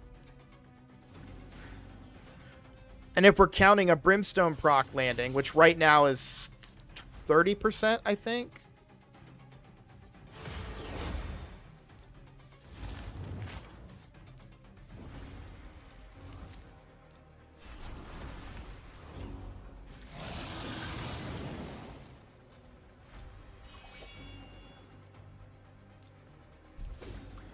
And it's probably more damage to use her A1, by the way. I don't know for sure, so I've just been using her A2. Oh, yeah, it does have that 4-turn cooldown. That's right.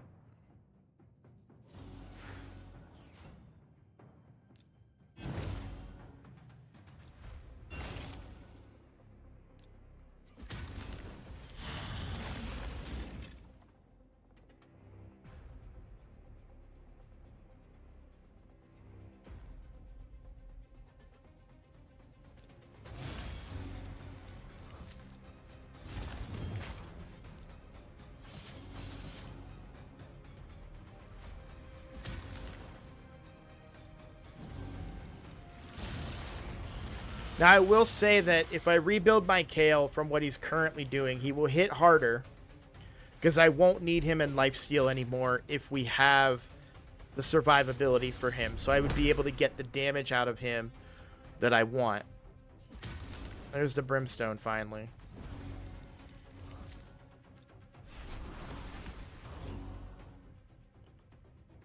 What I'm thinking right now, and this sounds kind of crazy, I'm actually thinking Morag over to Gore on this team. Yes, I lose increased speed and a revive.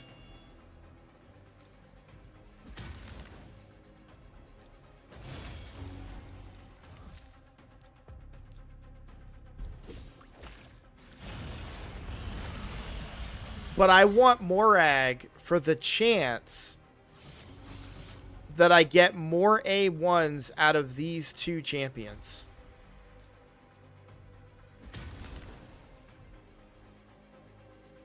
Have a good one, Hawk.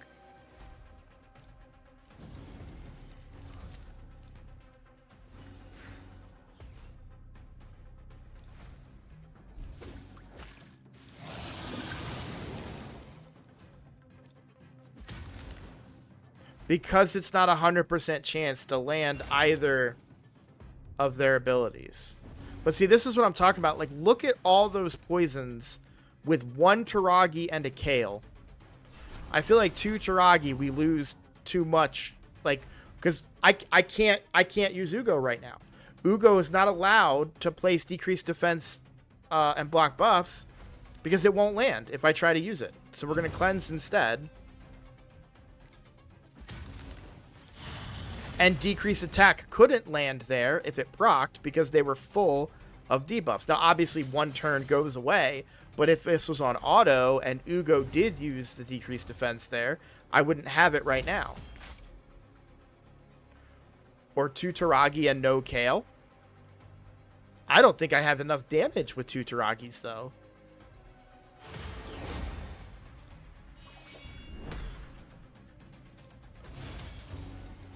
I guess the point that I'm trying to make is that without a certified top tier clan boss damage dealer, I don't know how I make any teams really work right now.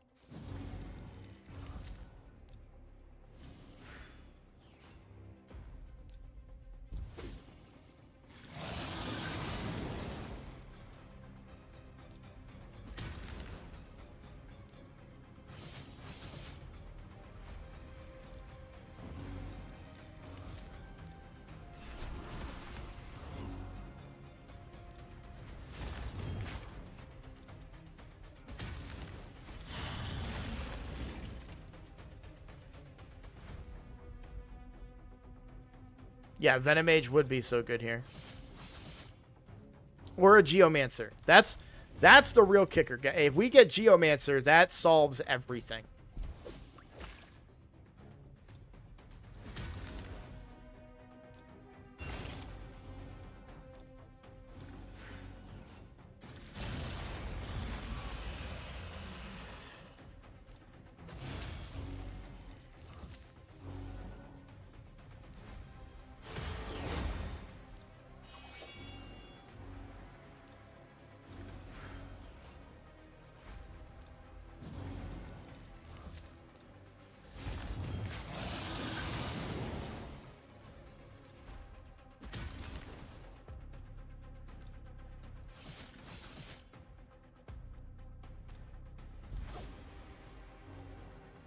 Now, of course, I don't want Alice in that blessing either, though. That's the other flip side of it.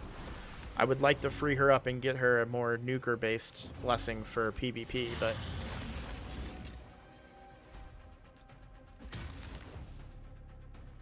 So this is about how my runs usually go on average. Slightly better now that she has the 3-star blessing. She got that last night.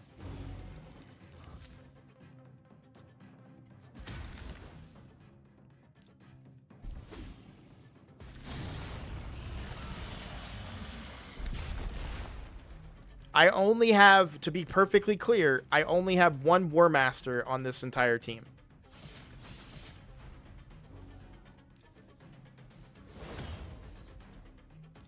Because Ugo is not mastered and Tagore is not mastered to full masteries yet. He's close, but we're not there yet.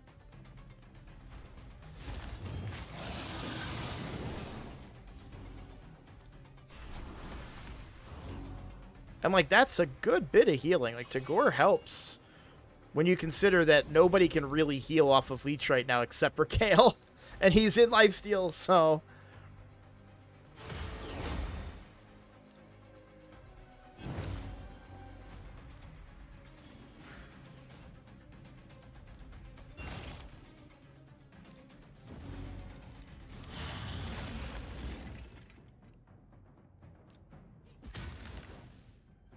So my plan up to this point was to take out Alice and use Morag in Alice's place. But honestly, how do you guys feel about Morag over Tagore?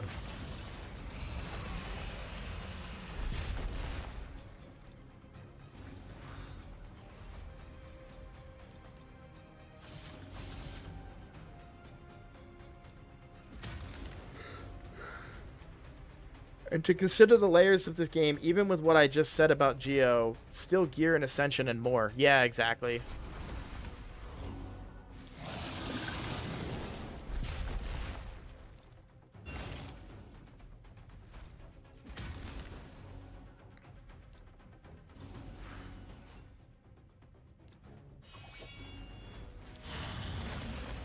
Damn. Oh, wait, that was really good.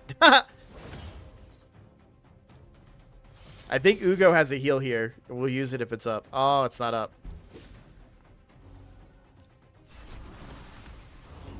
Do I have Ally Protect? I do. We might get some extra turns here.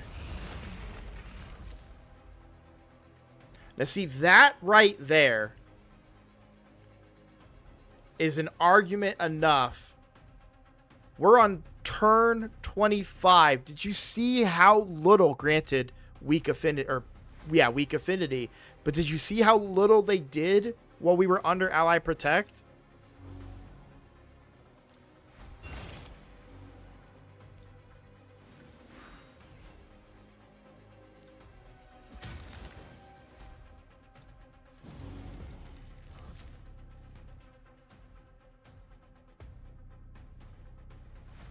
What's up, Propus? How you doing? I pushed from stage 11 to stage 25 of Sand Devil today with Aniri Ninja. It's a W for me. Congratulations. Yeah, that's what I said. Affinity.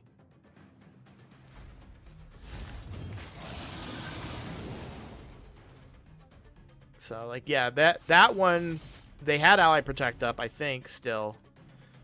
And they got cooked. So, the weak hit is definitely a factor, of course.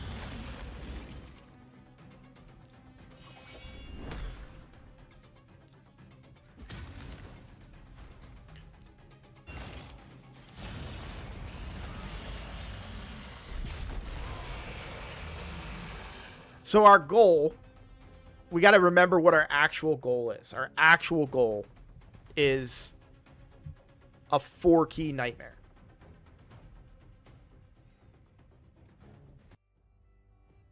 Preferably a 3-key. Now that was brutal, which by the way, I just 2-keyed brutal because the affinity changed in my favor.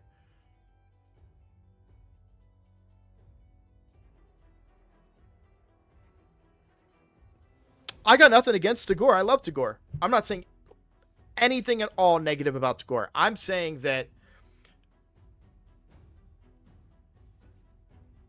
how much do we lose putting Morag in over Tagore? Because we gain a strengthen, which I would say is probably the equivalent of his weak heal, but we lose the increased speed, which is a big hit to the team.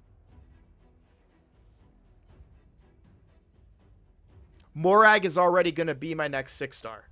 So I am currently under a mission right now to get 5 champions to level 60. I will not make another Magic champion a 6-star.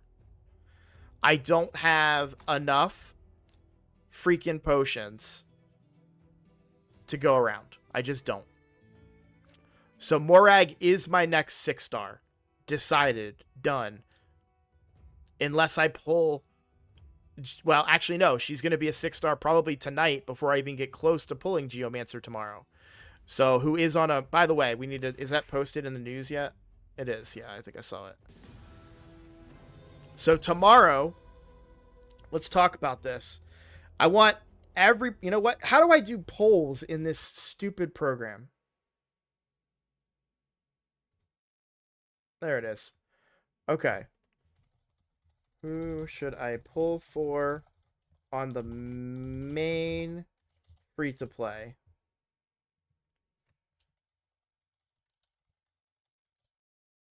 Krizia.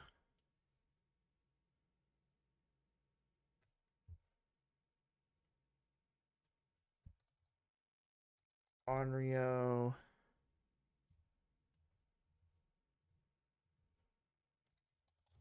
Arnorn. Save for a support.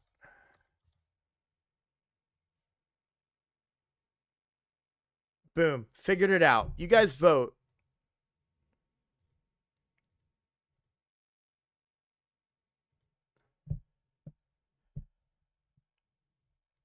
But that's on the main free-to-play. But for tomorrow, Geomancer is a 15x from Ancients and Primals, which I'm so upset that I pulled that one Primal that I got. I hope so here's what's going to happen this weekend. So the Alice Chase, I get this Primal on Sunday. 32% chance that it is an epic and a 15 times chance that it might be Geomancer. Now, I know those odds are terrible, the 15x part, but it's a thing.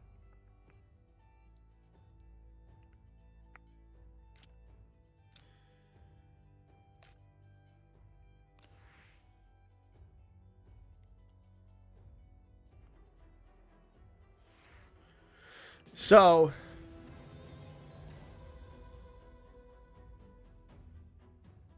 hold on. What's my mercy on the main account for sacreds? Isn't my sacred mercy high? No, it's a literal 0. Okay, never mind.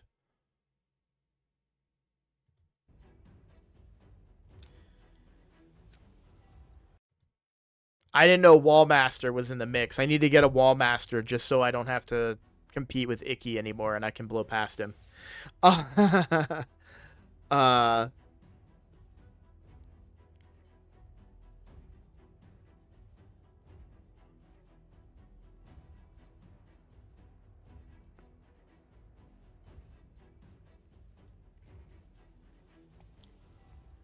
Now, if I was pulling on if I get any voids, if I can manage to get any voids, then I would go for a Crizia on the challenge account. I have a ton of Affinity Breaker on the main account. I specifically target that boss on the main account now, when I don't forget, which I've forgotten to do since the challenge started. But so I already got the Primal from there, and I'm never going to get this Primal. If there's a Primal in the Summon Rush, there's a chance.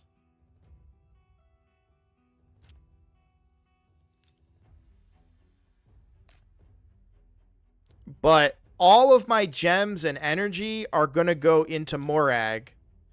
And what I really want is at least one or two more pulls in here to try and get those 25 legendary fragments. Now, fortunately, I don't have any soul stones or anything to pull.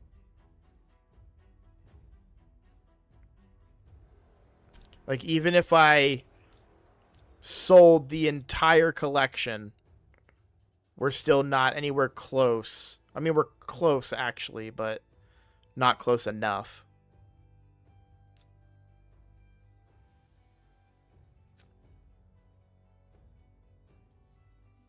To try and craft one of those pieces.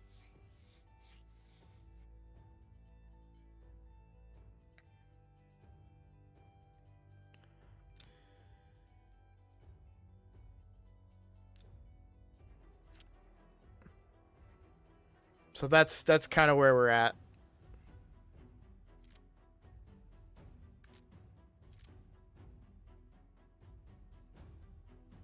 But I'm going to wait until the end of the week to do Hydra so that I have everything right. So we would hope that we would then have a harder hitting Alice because she'll have the crit damage and then she'll have the 5-star blessing. She may not have this by Tuesday because this is Thursday reset, Friday reset, Saturday reset, Sunday reset, Monday reset. So Tuesday night, I'll have the 5-star blessing because today's Thursday and we're going to get this tonight.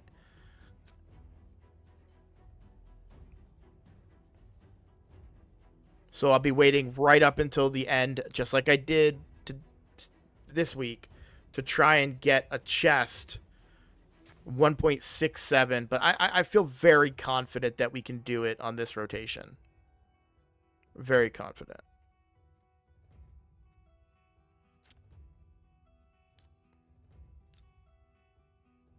certainly going to do more than 687, so.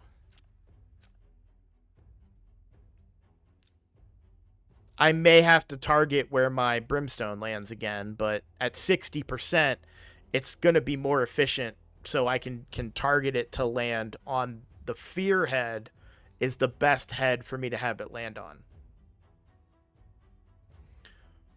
Or the head that explodes, but then I give that head 3 stacks that I don't want to give it, so. Because that's the end of my team if he explodes. Unless Tagore can live.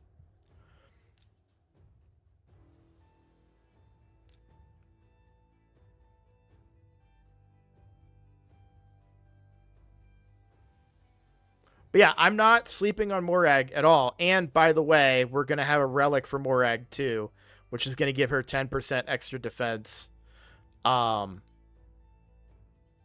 Which I think is going to prove to be very effective for her.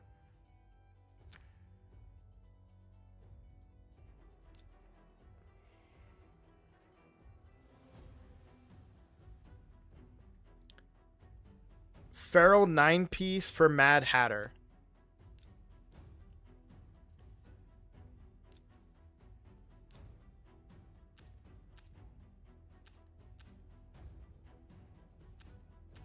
Yeah, I would do it.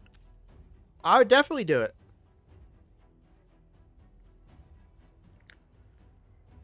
If you can get it and you're not sacrificing too many stats, I think that that's better than reflex for sure. This is a 3-turn cooldown, so, and with 20% turn meter, so a 2 and an 1/8 turn meter essentially. And then you have all these extra room for support champions and everything. So I mean, you can really boost this up. And get him placing that every time you need it to be placed.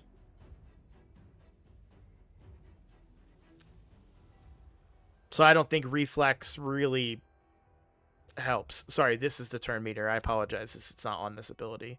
You can ignore what I said a second ago.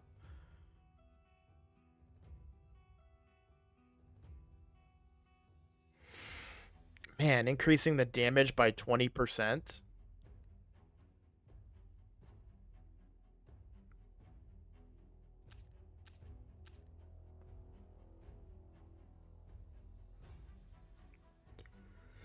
I like the team a lot.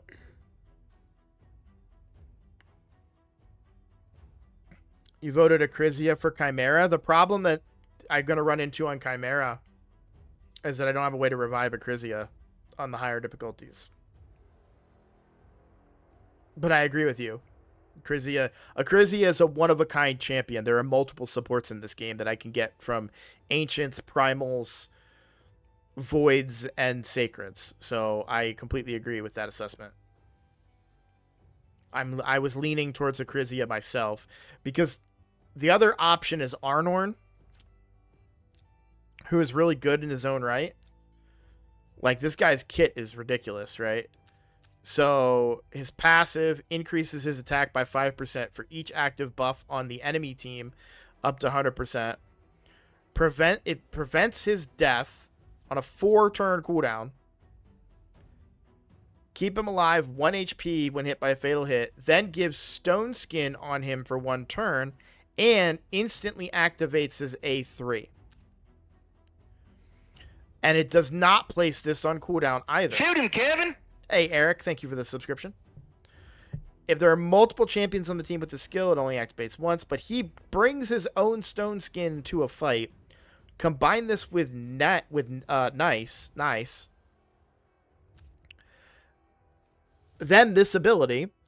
Ignore increased defense, strengthen, and shield buffs. If it kills an enemy, decreases the turn meter of all enemies by 50%, and it cannot be resisted. Then you have a double hitter. Damage inflicted by the skill increases by 10% for each 10% HP this champion has lost. If the target is under 2 or more buffs, will also ignore 35% of the target's defense. Oh, and grants an extra turn if he kills an enemy. Then attacks one enemy 2 times. Damage increases by 5% for each buff on the target. Each hit, 30% chance of placing a stun. You don't even use your Georgian. Get max HP. You know why I don't use Georgian? Because he's squishy. I don't have a support structure for him.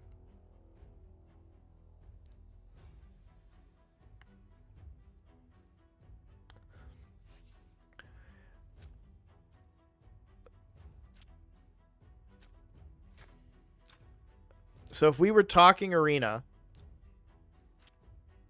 not this account.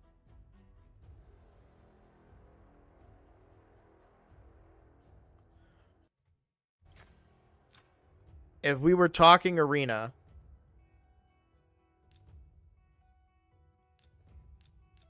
obviously not this account, but I have a lot of the similar champions, right? So I don't have Odin on this account. We'll use Thor as a placeholder for Odin.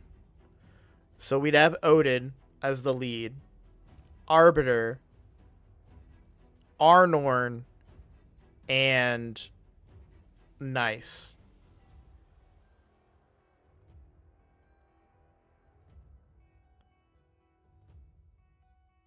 Maybe I don't even need Arbiter.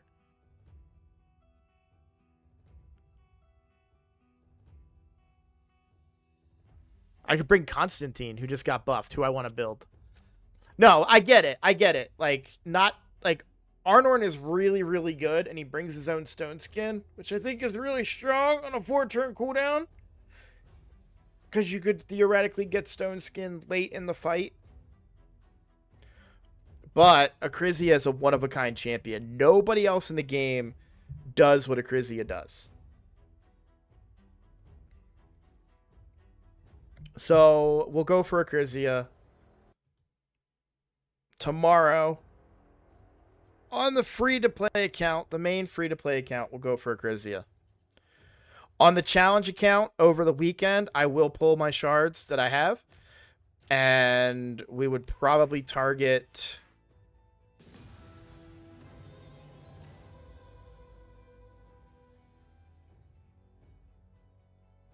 Who do we target?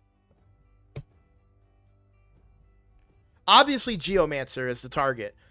But who else? I don't know what Cowlight does.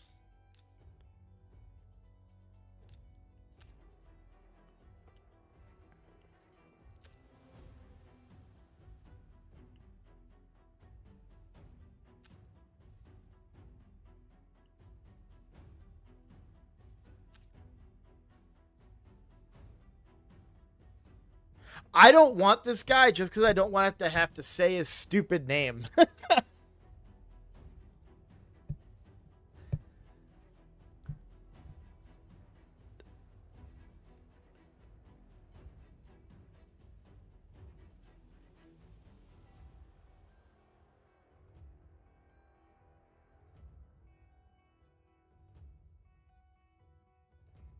He is the anti-Armands, though.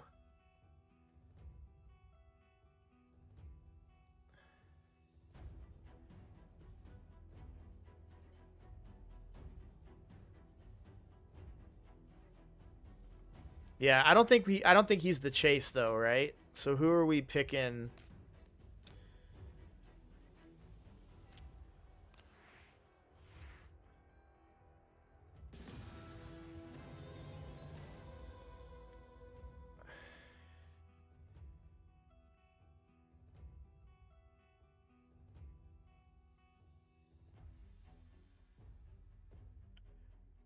What do you guys think? So Thor, Wallmaster, Calvalax. No activation on Calvalax, which is actually a deterrent for my current concepts for teams. Although I do think he would be good clan boss damage, to be clear.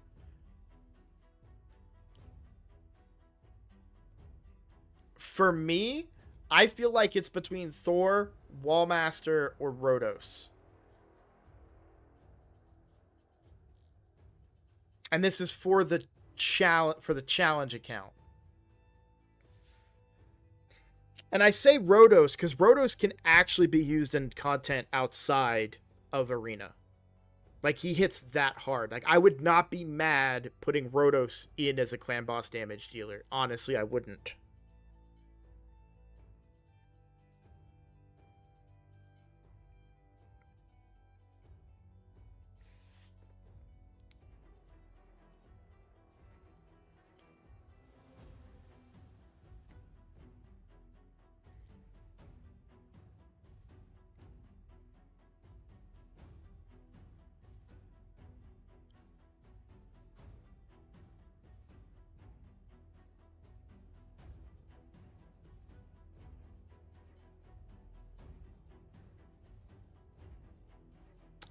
Oh, you're right. Affinity makes a difference here, too. I think I agree with you that I'm leaning Calvalax. Because he's Spirit Affinity now. Because everyone else on that list, except for the Ash Arrow, because I don't know what, I didn't see his affinity, is Magic Affinity. Oh, even he is. Rotos is Magic. Is Wallmaster Magic? Yep.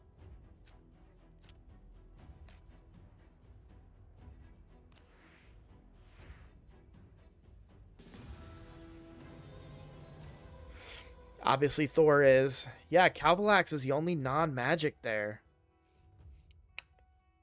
I mean, we're not going to pull him, so it doesn't matter. But still, if we're going to pick somebody, I think that Calvalax has to be the choice.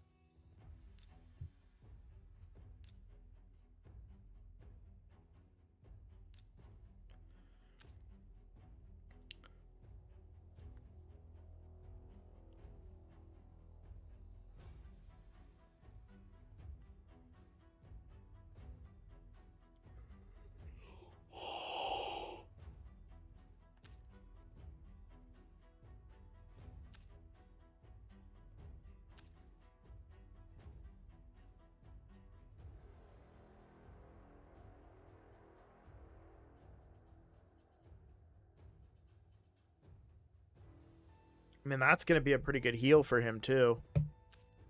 And speed in all battles. Yeah, Calvalax is definitely the pick. Because of the aura. That speed in all battles aura, that is very, very good. For an early game account.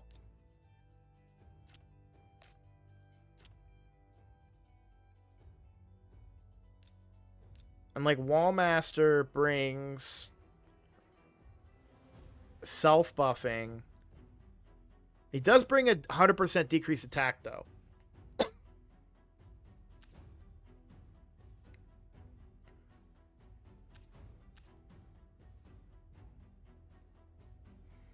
yeah, I think he's very much just a Hydra champion and not going to help us out with progression, really. Wouldn't be mad if I pulled any of them, but if you're going to target one of them, I think Calvalax is the one.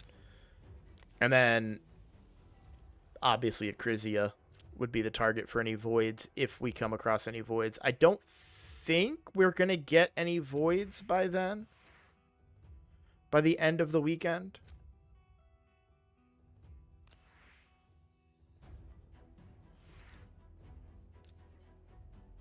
Because we have 9 days until we get a void and a sacred. We could get a void potentially from Brutal, since we just 2-keyed that. And we're killing it. So the clan started killing it yesterday. They killed Brutal for the first time. So I got 2 chests today. I don't know if you guys caught that at the beginning of the stream. But now I can hopefully 1-key hard again. And then 1-key normal. Since I don't have to 3-key Brutal, which is nice.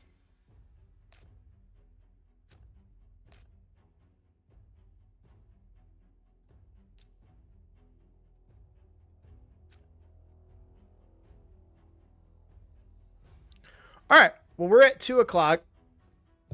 I want to call that a video. Reminder, we're pulling shards tomorrow on at least the challenge account and possibly... Well, what's the poll? What's the poll at? Sorry.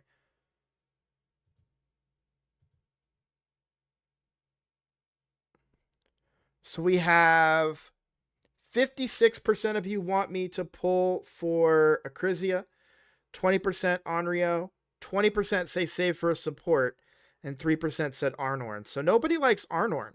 Okay. So just to be clear, 56% of you are saying that you would rather have an Acrizia than waiting for a void support. We agreeing on that? Okay. All right, well, we will chase Acrizia tomorrow on the free-to-play. Why don't we log on to that really quickly here? We can log out of this one. I have to start using energy in a little bit here, but let's log into the free-to-play because I haven't logged into it yet today. I think I might have a viewer account still. Nope, I don't. So I don't need that up.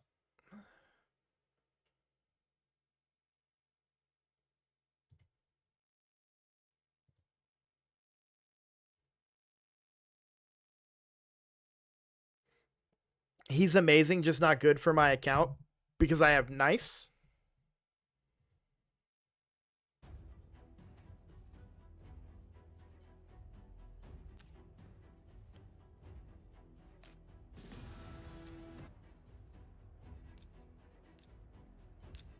I'm not mad, but I am a little because we were trying to lose, but I'm kind of mad that they sniped us at the end. Like I'm mad in principle that they were like, we like they really think, "Oh, we sure showed them, guys."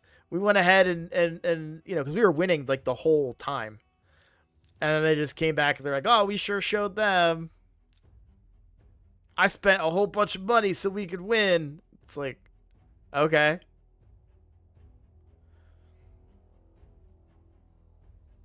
I did 30 I did 38,000 points on my main account for this Clan v Clan.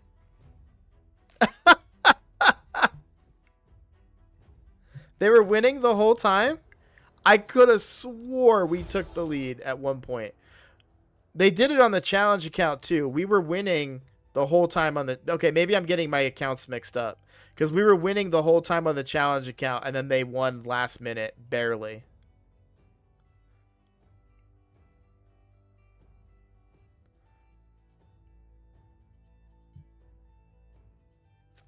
Well, I barely play on my accounts anymore because the challenge account takes up so much of my time. Um, as long as I get my keys done and all my dailies done, that's the important part. But yeah, I didn't do nearly enough faction wars and all that kind of stuff. So, all right. So this is the free-to-play account. Let's see what we get. We're really hoping for some voids here because we could still chase for Acrizia and pull nothing. So we're hoping for some voids. Wish me luck here. I know I gotta leave, but I still have like a half hour. I won't be on for the whole half hour, but we'll do a little bit of stuff here.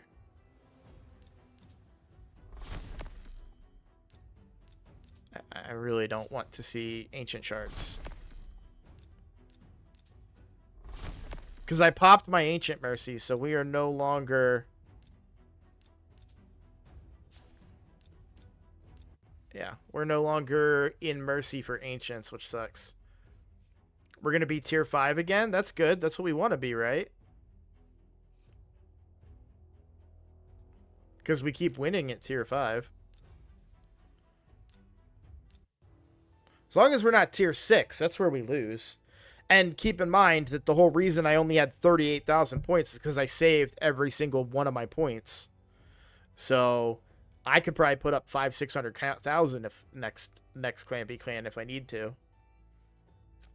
Wait, what did Ultra Nightmare do? Did I do... Oh yeah, okay, I killed it.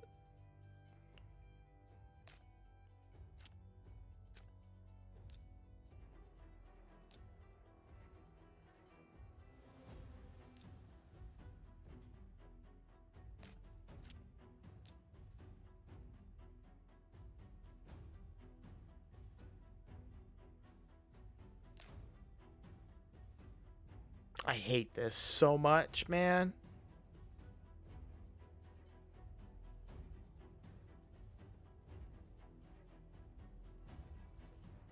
I'm so freaking upset about it.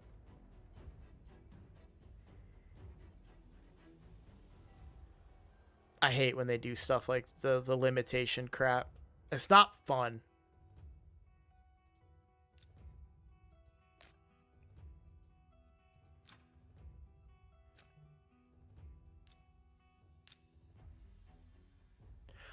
Why are we not getting one of these every day?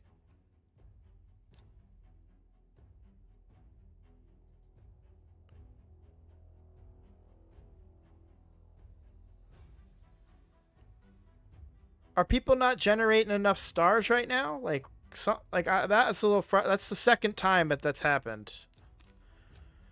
I feel like maybe I'm wrong. Yeah, so we have oh god, 3 voids, man. We're going to come up short still tomorrow.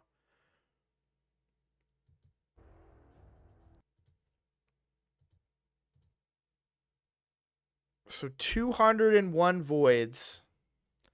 And I'm pulling 3 of them tomorrow. We are high. I guess we're not that high technically on sacreds.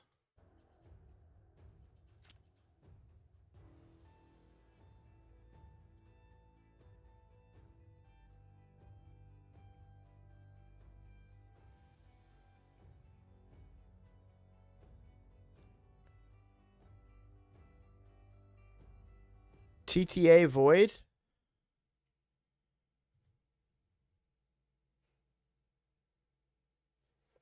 What? Oh, tag team arena void. Yeah.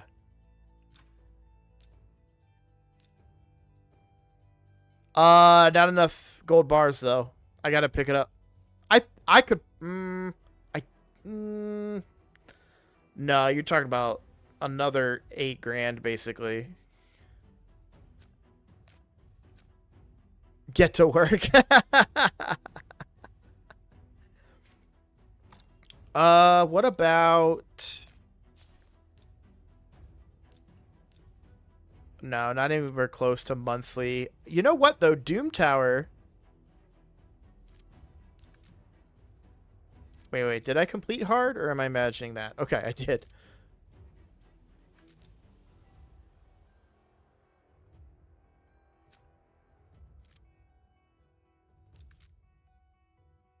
I think there's a void right. No, that's way up there. Yeah.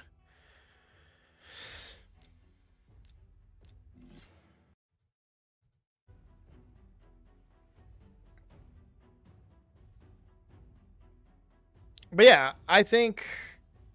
I mean, we'll pull for Acrizia. I think Acrizia is worth pulling for. There are worse. I mean, honestly, one of the best that I could probably get on this account. It would do so good for my uh Chimera. It would do so good for my Hydra.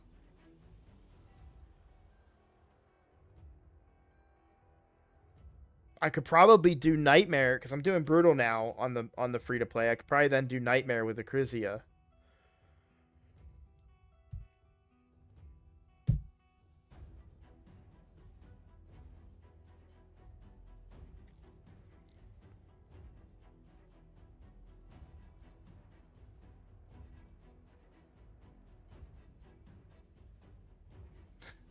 Pull Acrizia and Wallmaster on the same day.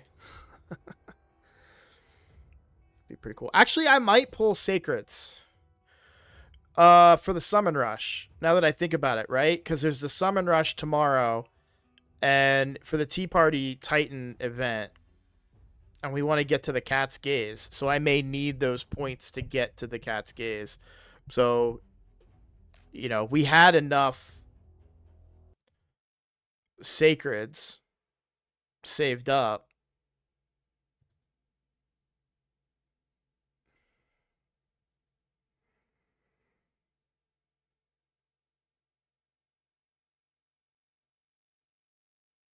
37 primals and I get nice.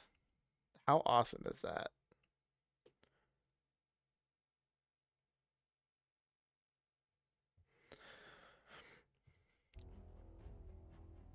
But yeah, we could go for Wall Master on the free to play. Just pull enough sacreds for the summon rush.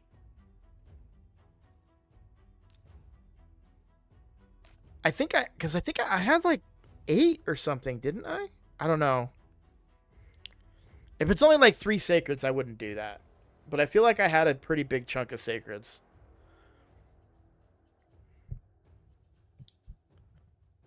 All right. We're going to use up the last of this energy, and then I will log off. Thank you, everybody, so much. While I'm doing this, I just want to say I had 8. Thank you. Awesome. Thank you guys so much for the support. Everything's been going very, very well for between the streams and the content. Subscribers, we're now at 4267.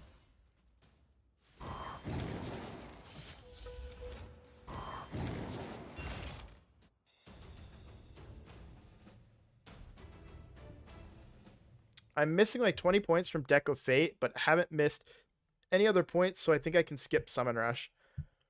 I've missed a lot of points in the event. You saw on the main I've missed a few, which is annoying. Alright, so we have currently no 4-star ready to go up. Oh, I haven't recorded my video today either.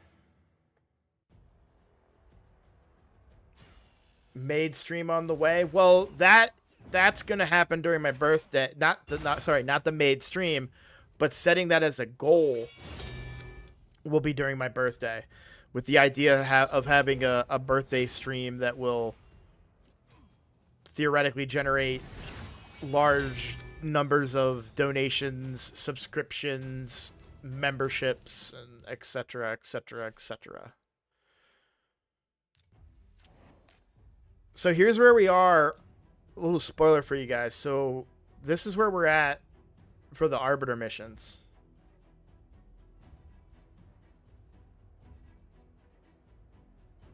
Yeah, I'm going only for the Relic too, but I feel like I just don't have enough. I haven't been getting any points.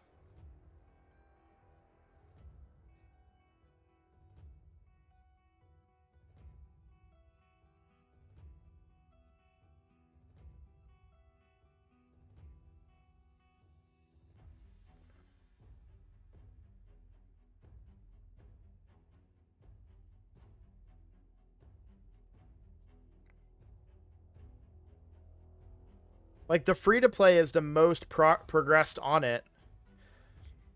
And I feel like I missed the first couple events because I was like, oh, I'm not going to do that. And then because I didn't pay attention and didn't know about the Hadrus case. I mean, I guess we're still early in it, right? There's still a week and 4 days left, I guess. Obviously, this account won't be able to do it, but on the main account, I'm only to, like, here. So I need to come up with 800 more points. 1,750. Yeah. I might pull on the main account tomorrow too. Then, if I guess I needed to decide how good the gaze is.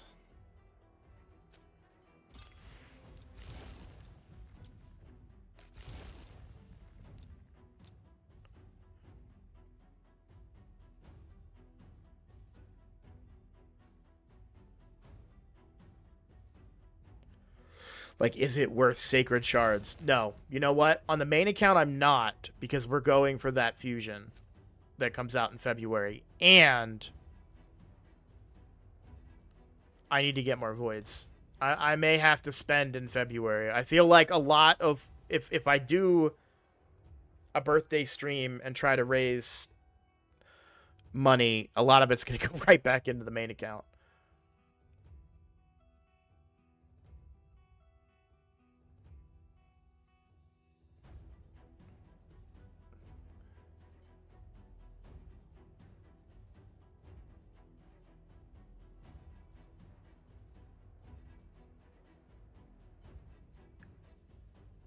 If it's another Ancora Narcissus fusion,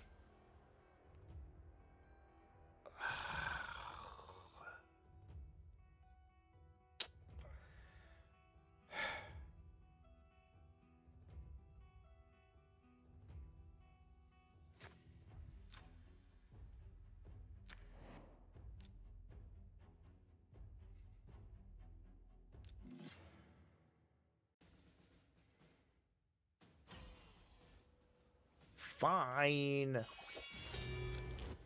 Does that mean I have to do this stupid tournament? I'm skipping that tournament. I assume there's probably going to be a ton of points in this Summon Rush, right?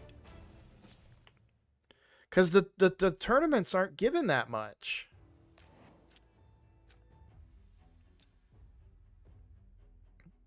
I think I did the Ice Golem tournament. I know I did the Dragon tournament on the main one, on the main account. I did the Queen's Fury tournament on the main account. Let's just log into the main account. We need to figure this out. I have 8 minutes before I absolutely need to log off. We're going to open up 3 accounts here.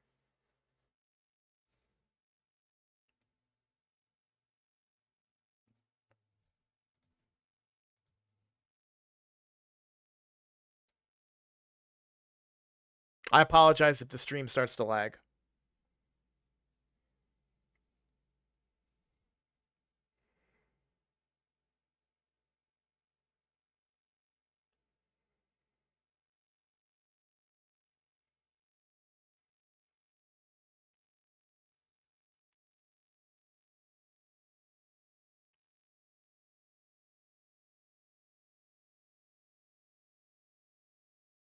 Because I think I missed a ton of points in the Dungeon Divers. I didn't get them all in the Dungeon Divers. But if I'm doing the Summon Rush, can I make up for that is what I'm asking. So, because I didn't want to spend gems since I'm not spending on this account right now. I didn't want to drop gems.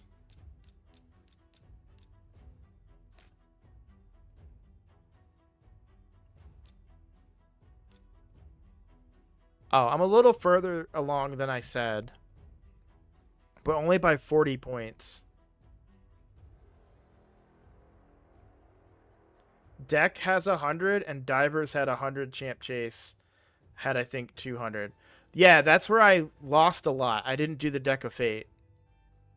I only got 40 from the, or no, I got 80 from the Deck of Fate.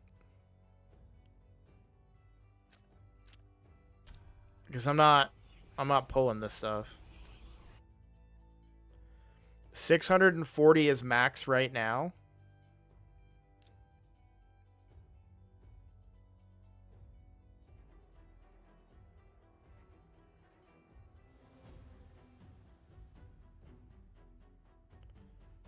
So basically what you're saying, because I'm at 240 right now.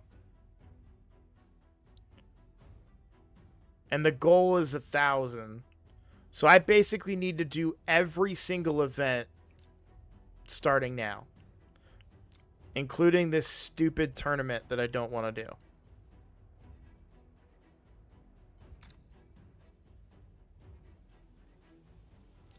Because I did this one. Oh, I didn't do this one yet. Okay.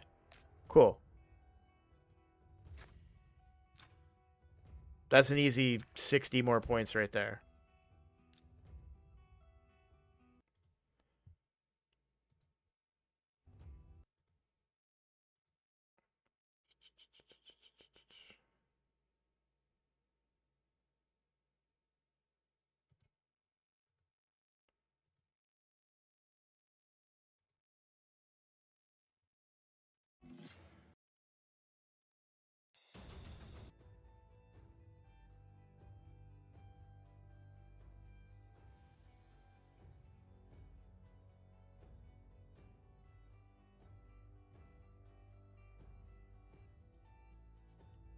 Oh, I have 2 cold hearts that are built that could do that. That's a good idea.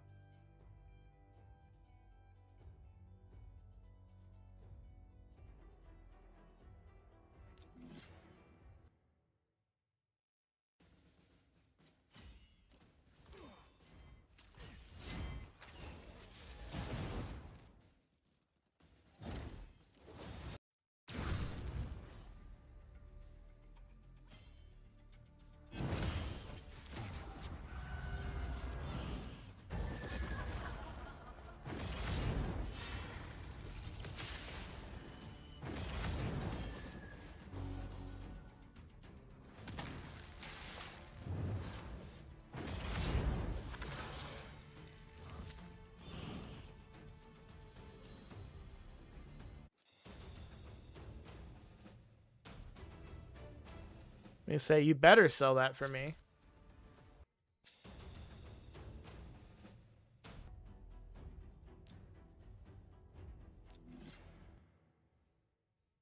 What's up, Zen? I'm just about to get off.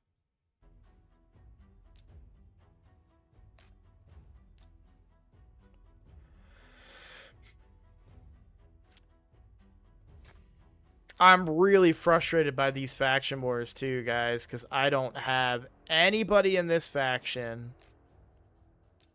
And the one guy in this faction, I suppose I could use, I don't know, maybe, does this, let's see. Let's run this. Let's run this.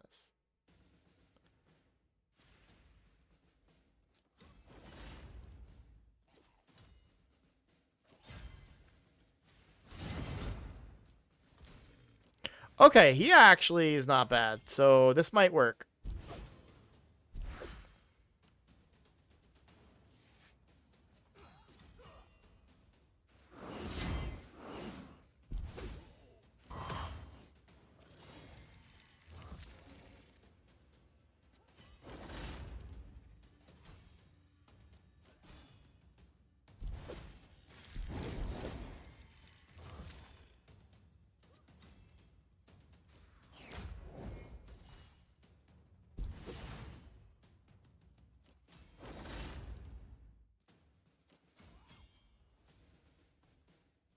Does he have his AoE up here?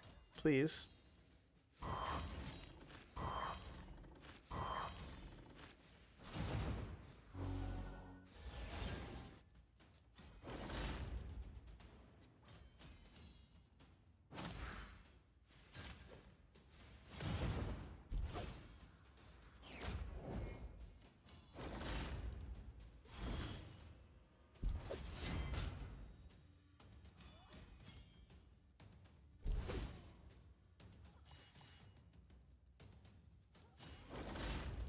All right.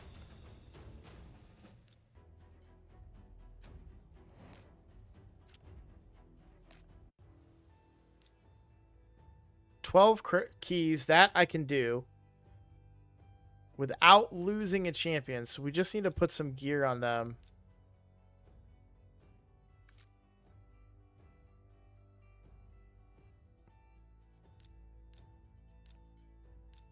I put gear on her.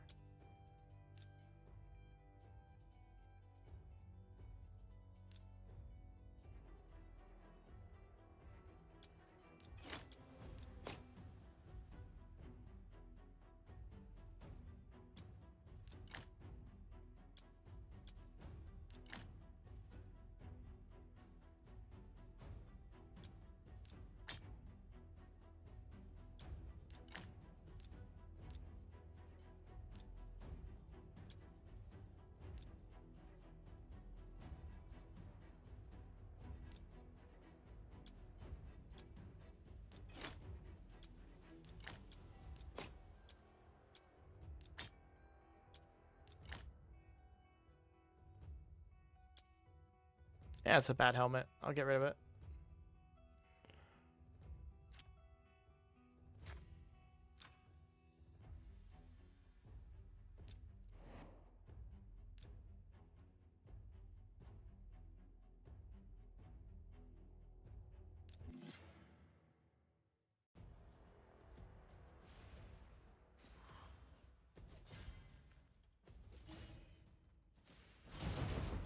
Oh, nice.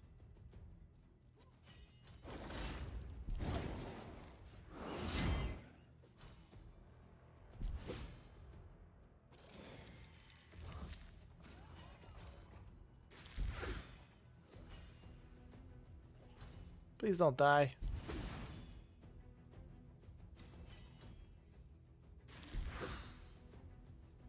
AoE?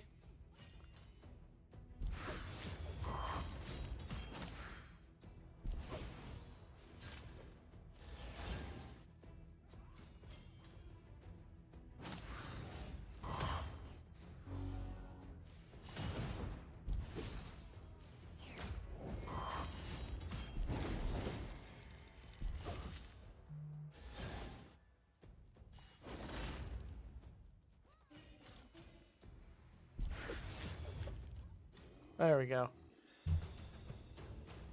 I think it was 3 times though. So I gotta be careful here. All right, well I'm gonna log out so I don't get too distracted. I'm gonna say bye to everybody. Well, not log out, but I'm gonna sign off. Great account takeover. If you guys want a takeover, follow the instructions in the video. Go to the Discord and sign up for an account takeover. Very, very easy to do. Next week, clan members. I'm going to do account takeovers for clan members. Just post in that channel in the clan chat, in the clan Discord, guys. I want to do takeovers for you guys. I want to do it. I know a lot of you need help progressing, and a lot of you might be making very simple little mistakes on your accounts. It doesn't hurt to get an extra set of eyes on your account, or you can brag about your account to everybody, even if that's the case. But I need people to sign up for these takeovers from the clan, or I won't do clan-only ones anymore. And I don't know when I'm going to be able to do them for the clan if I do that. So, all right.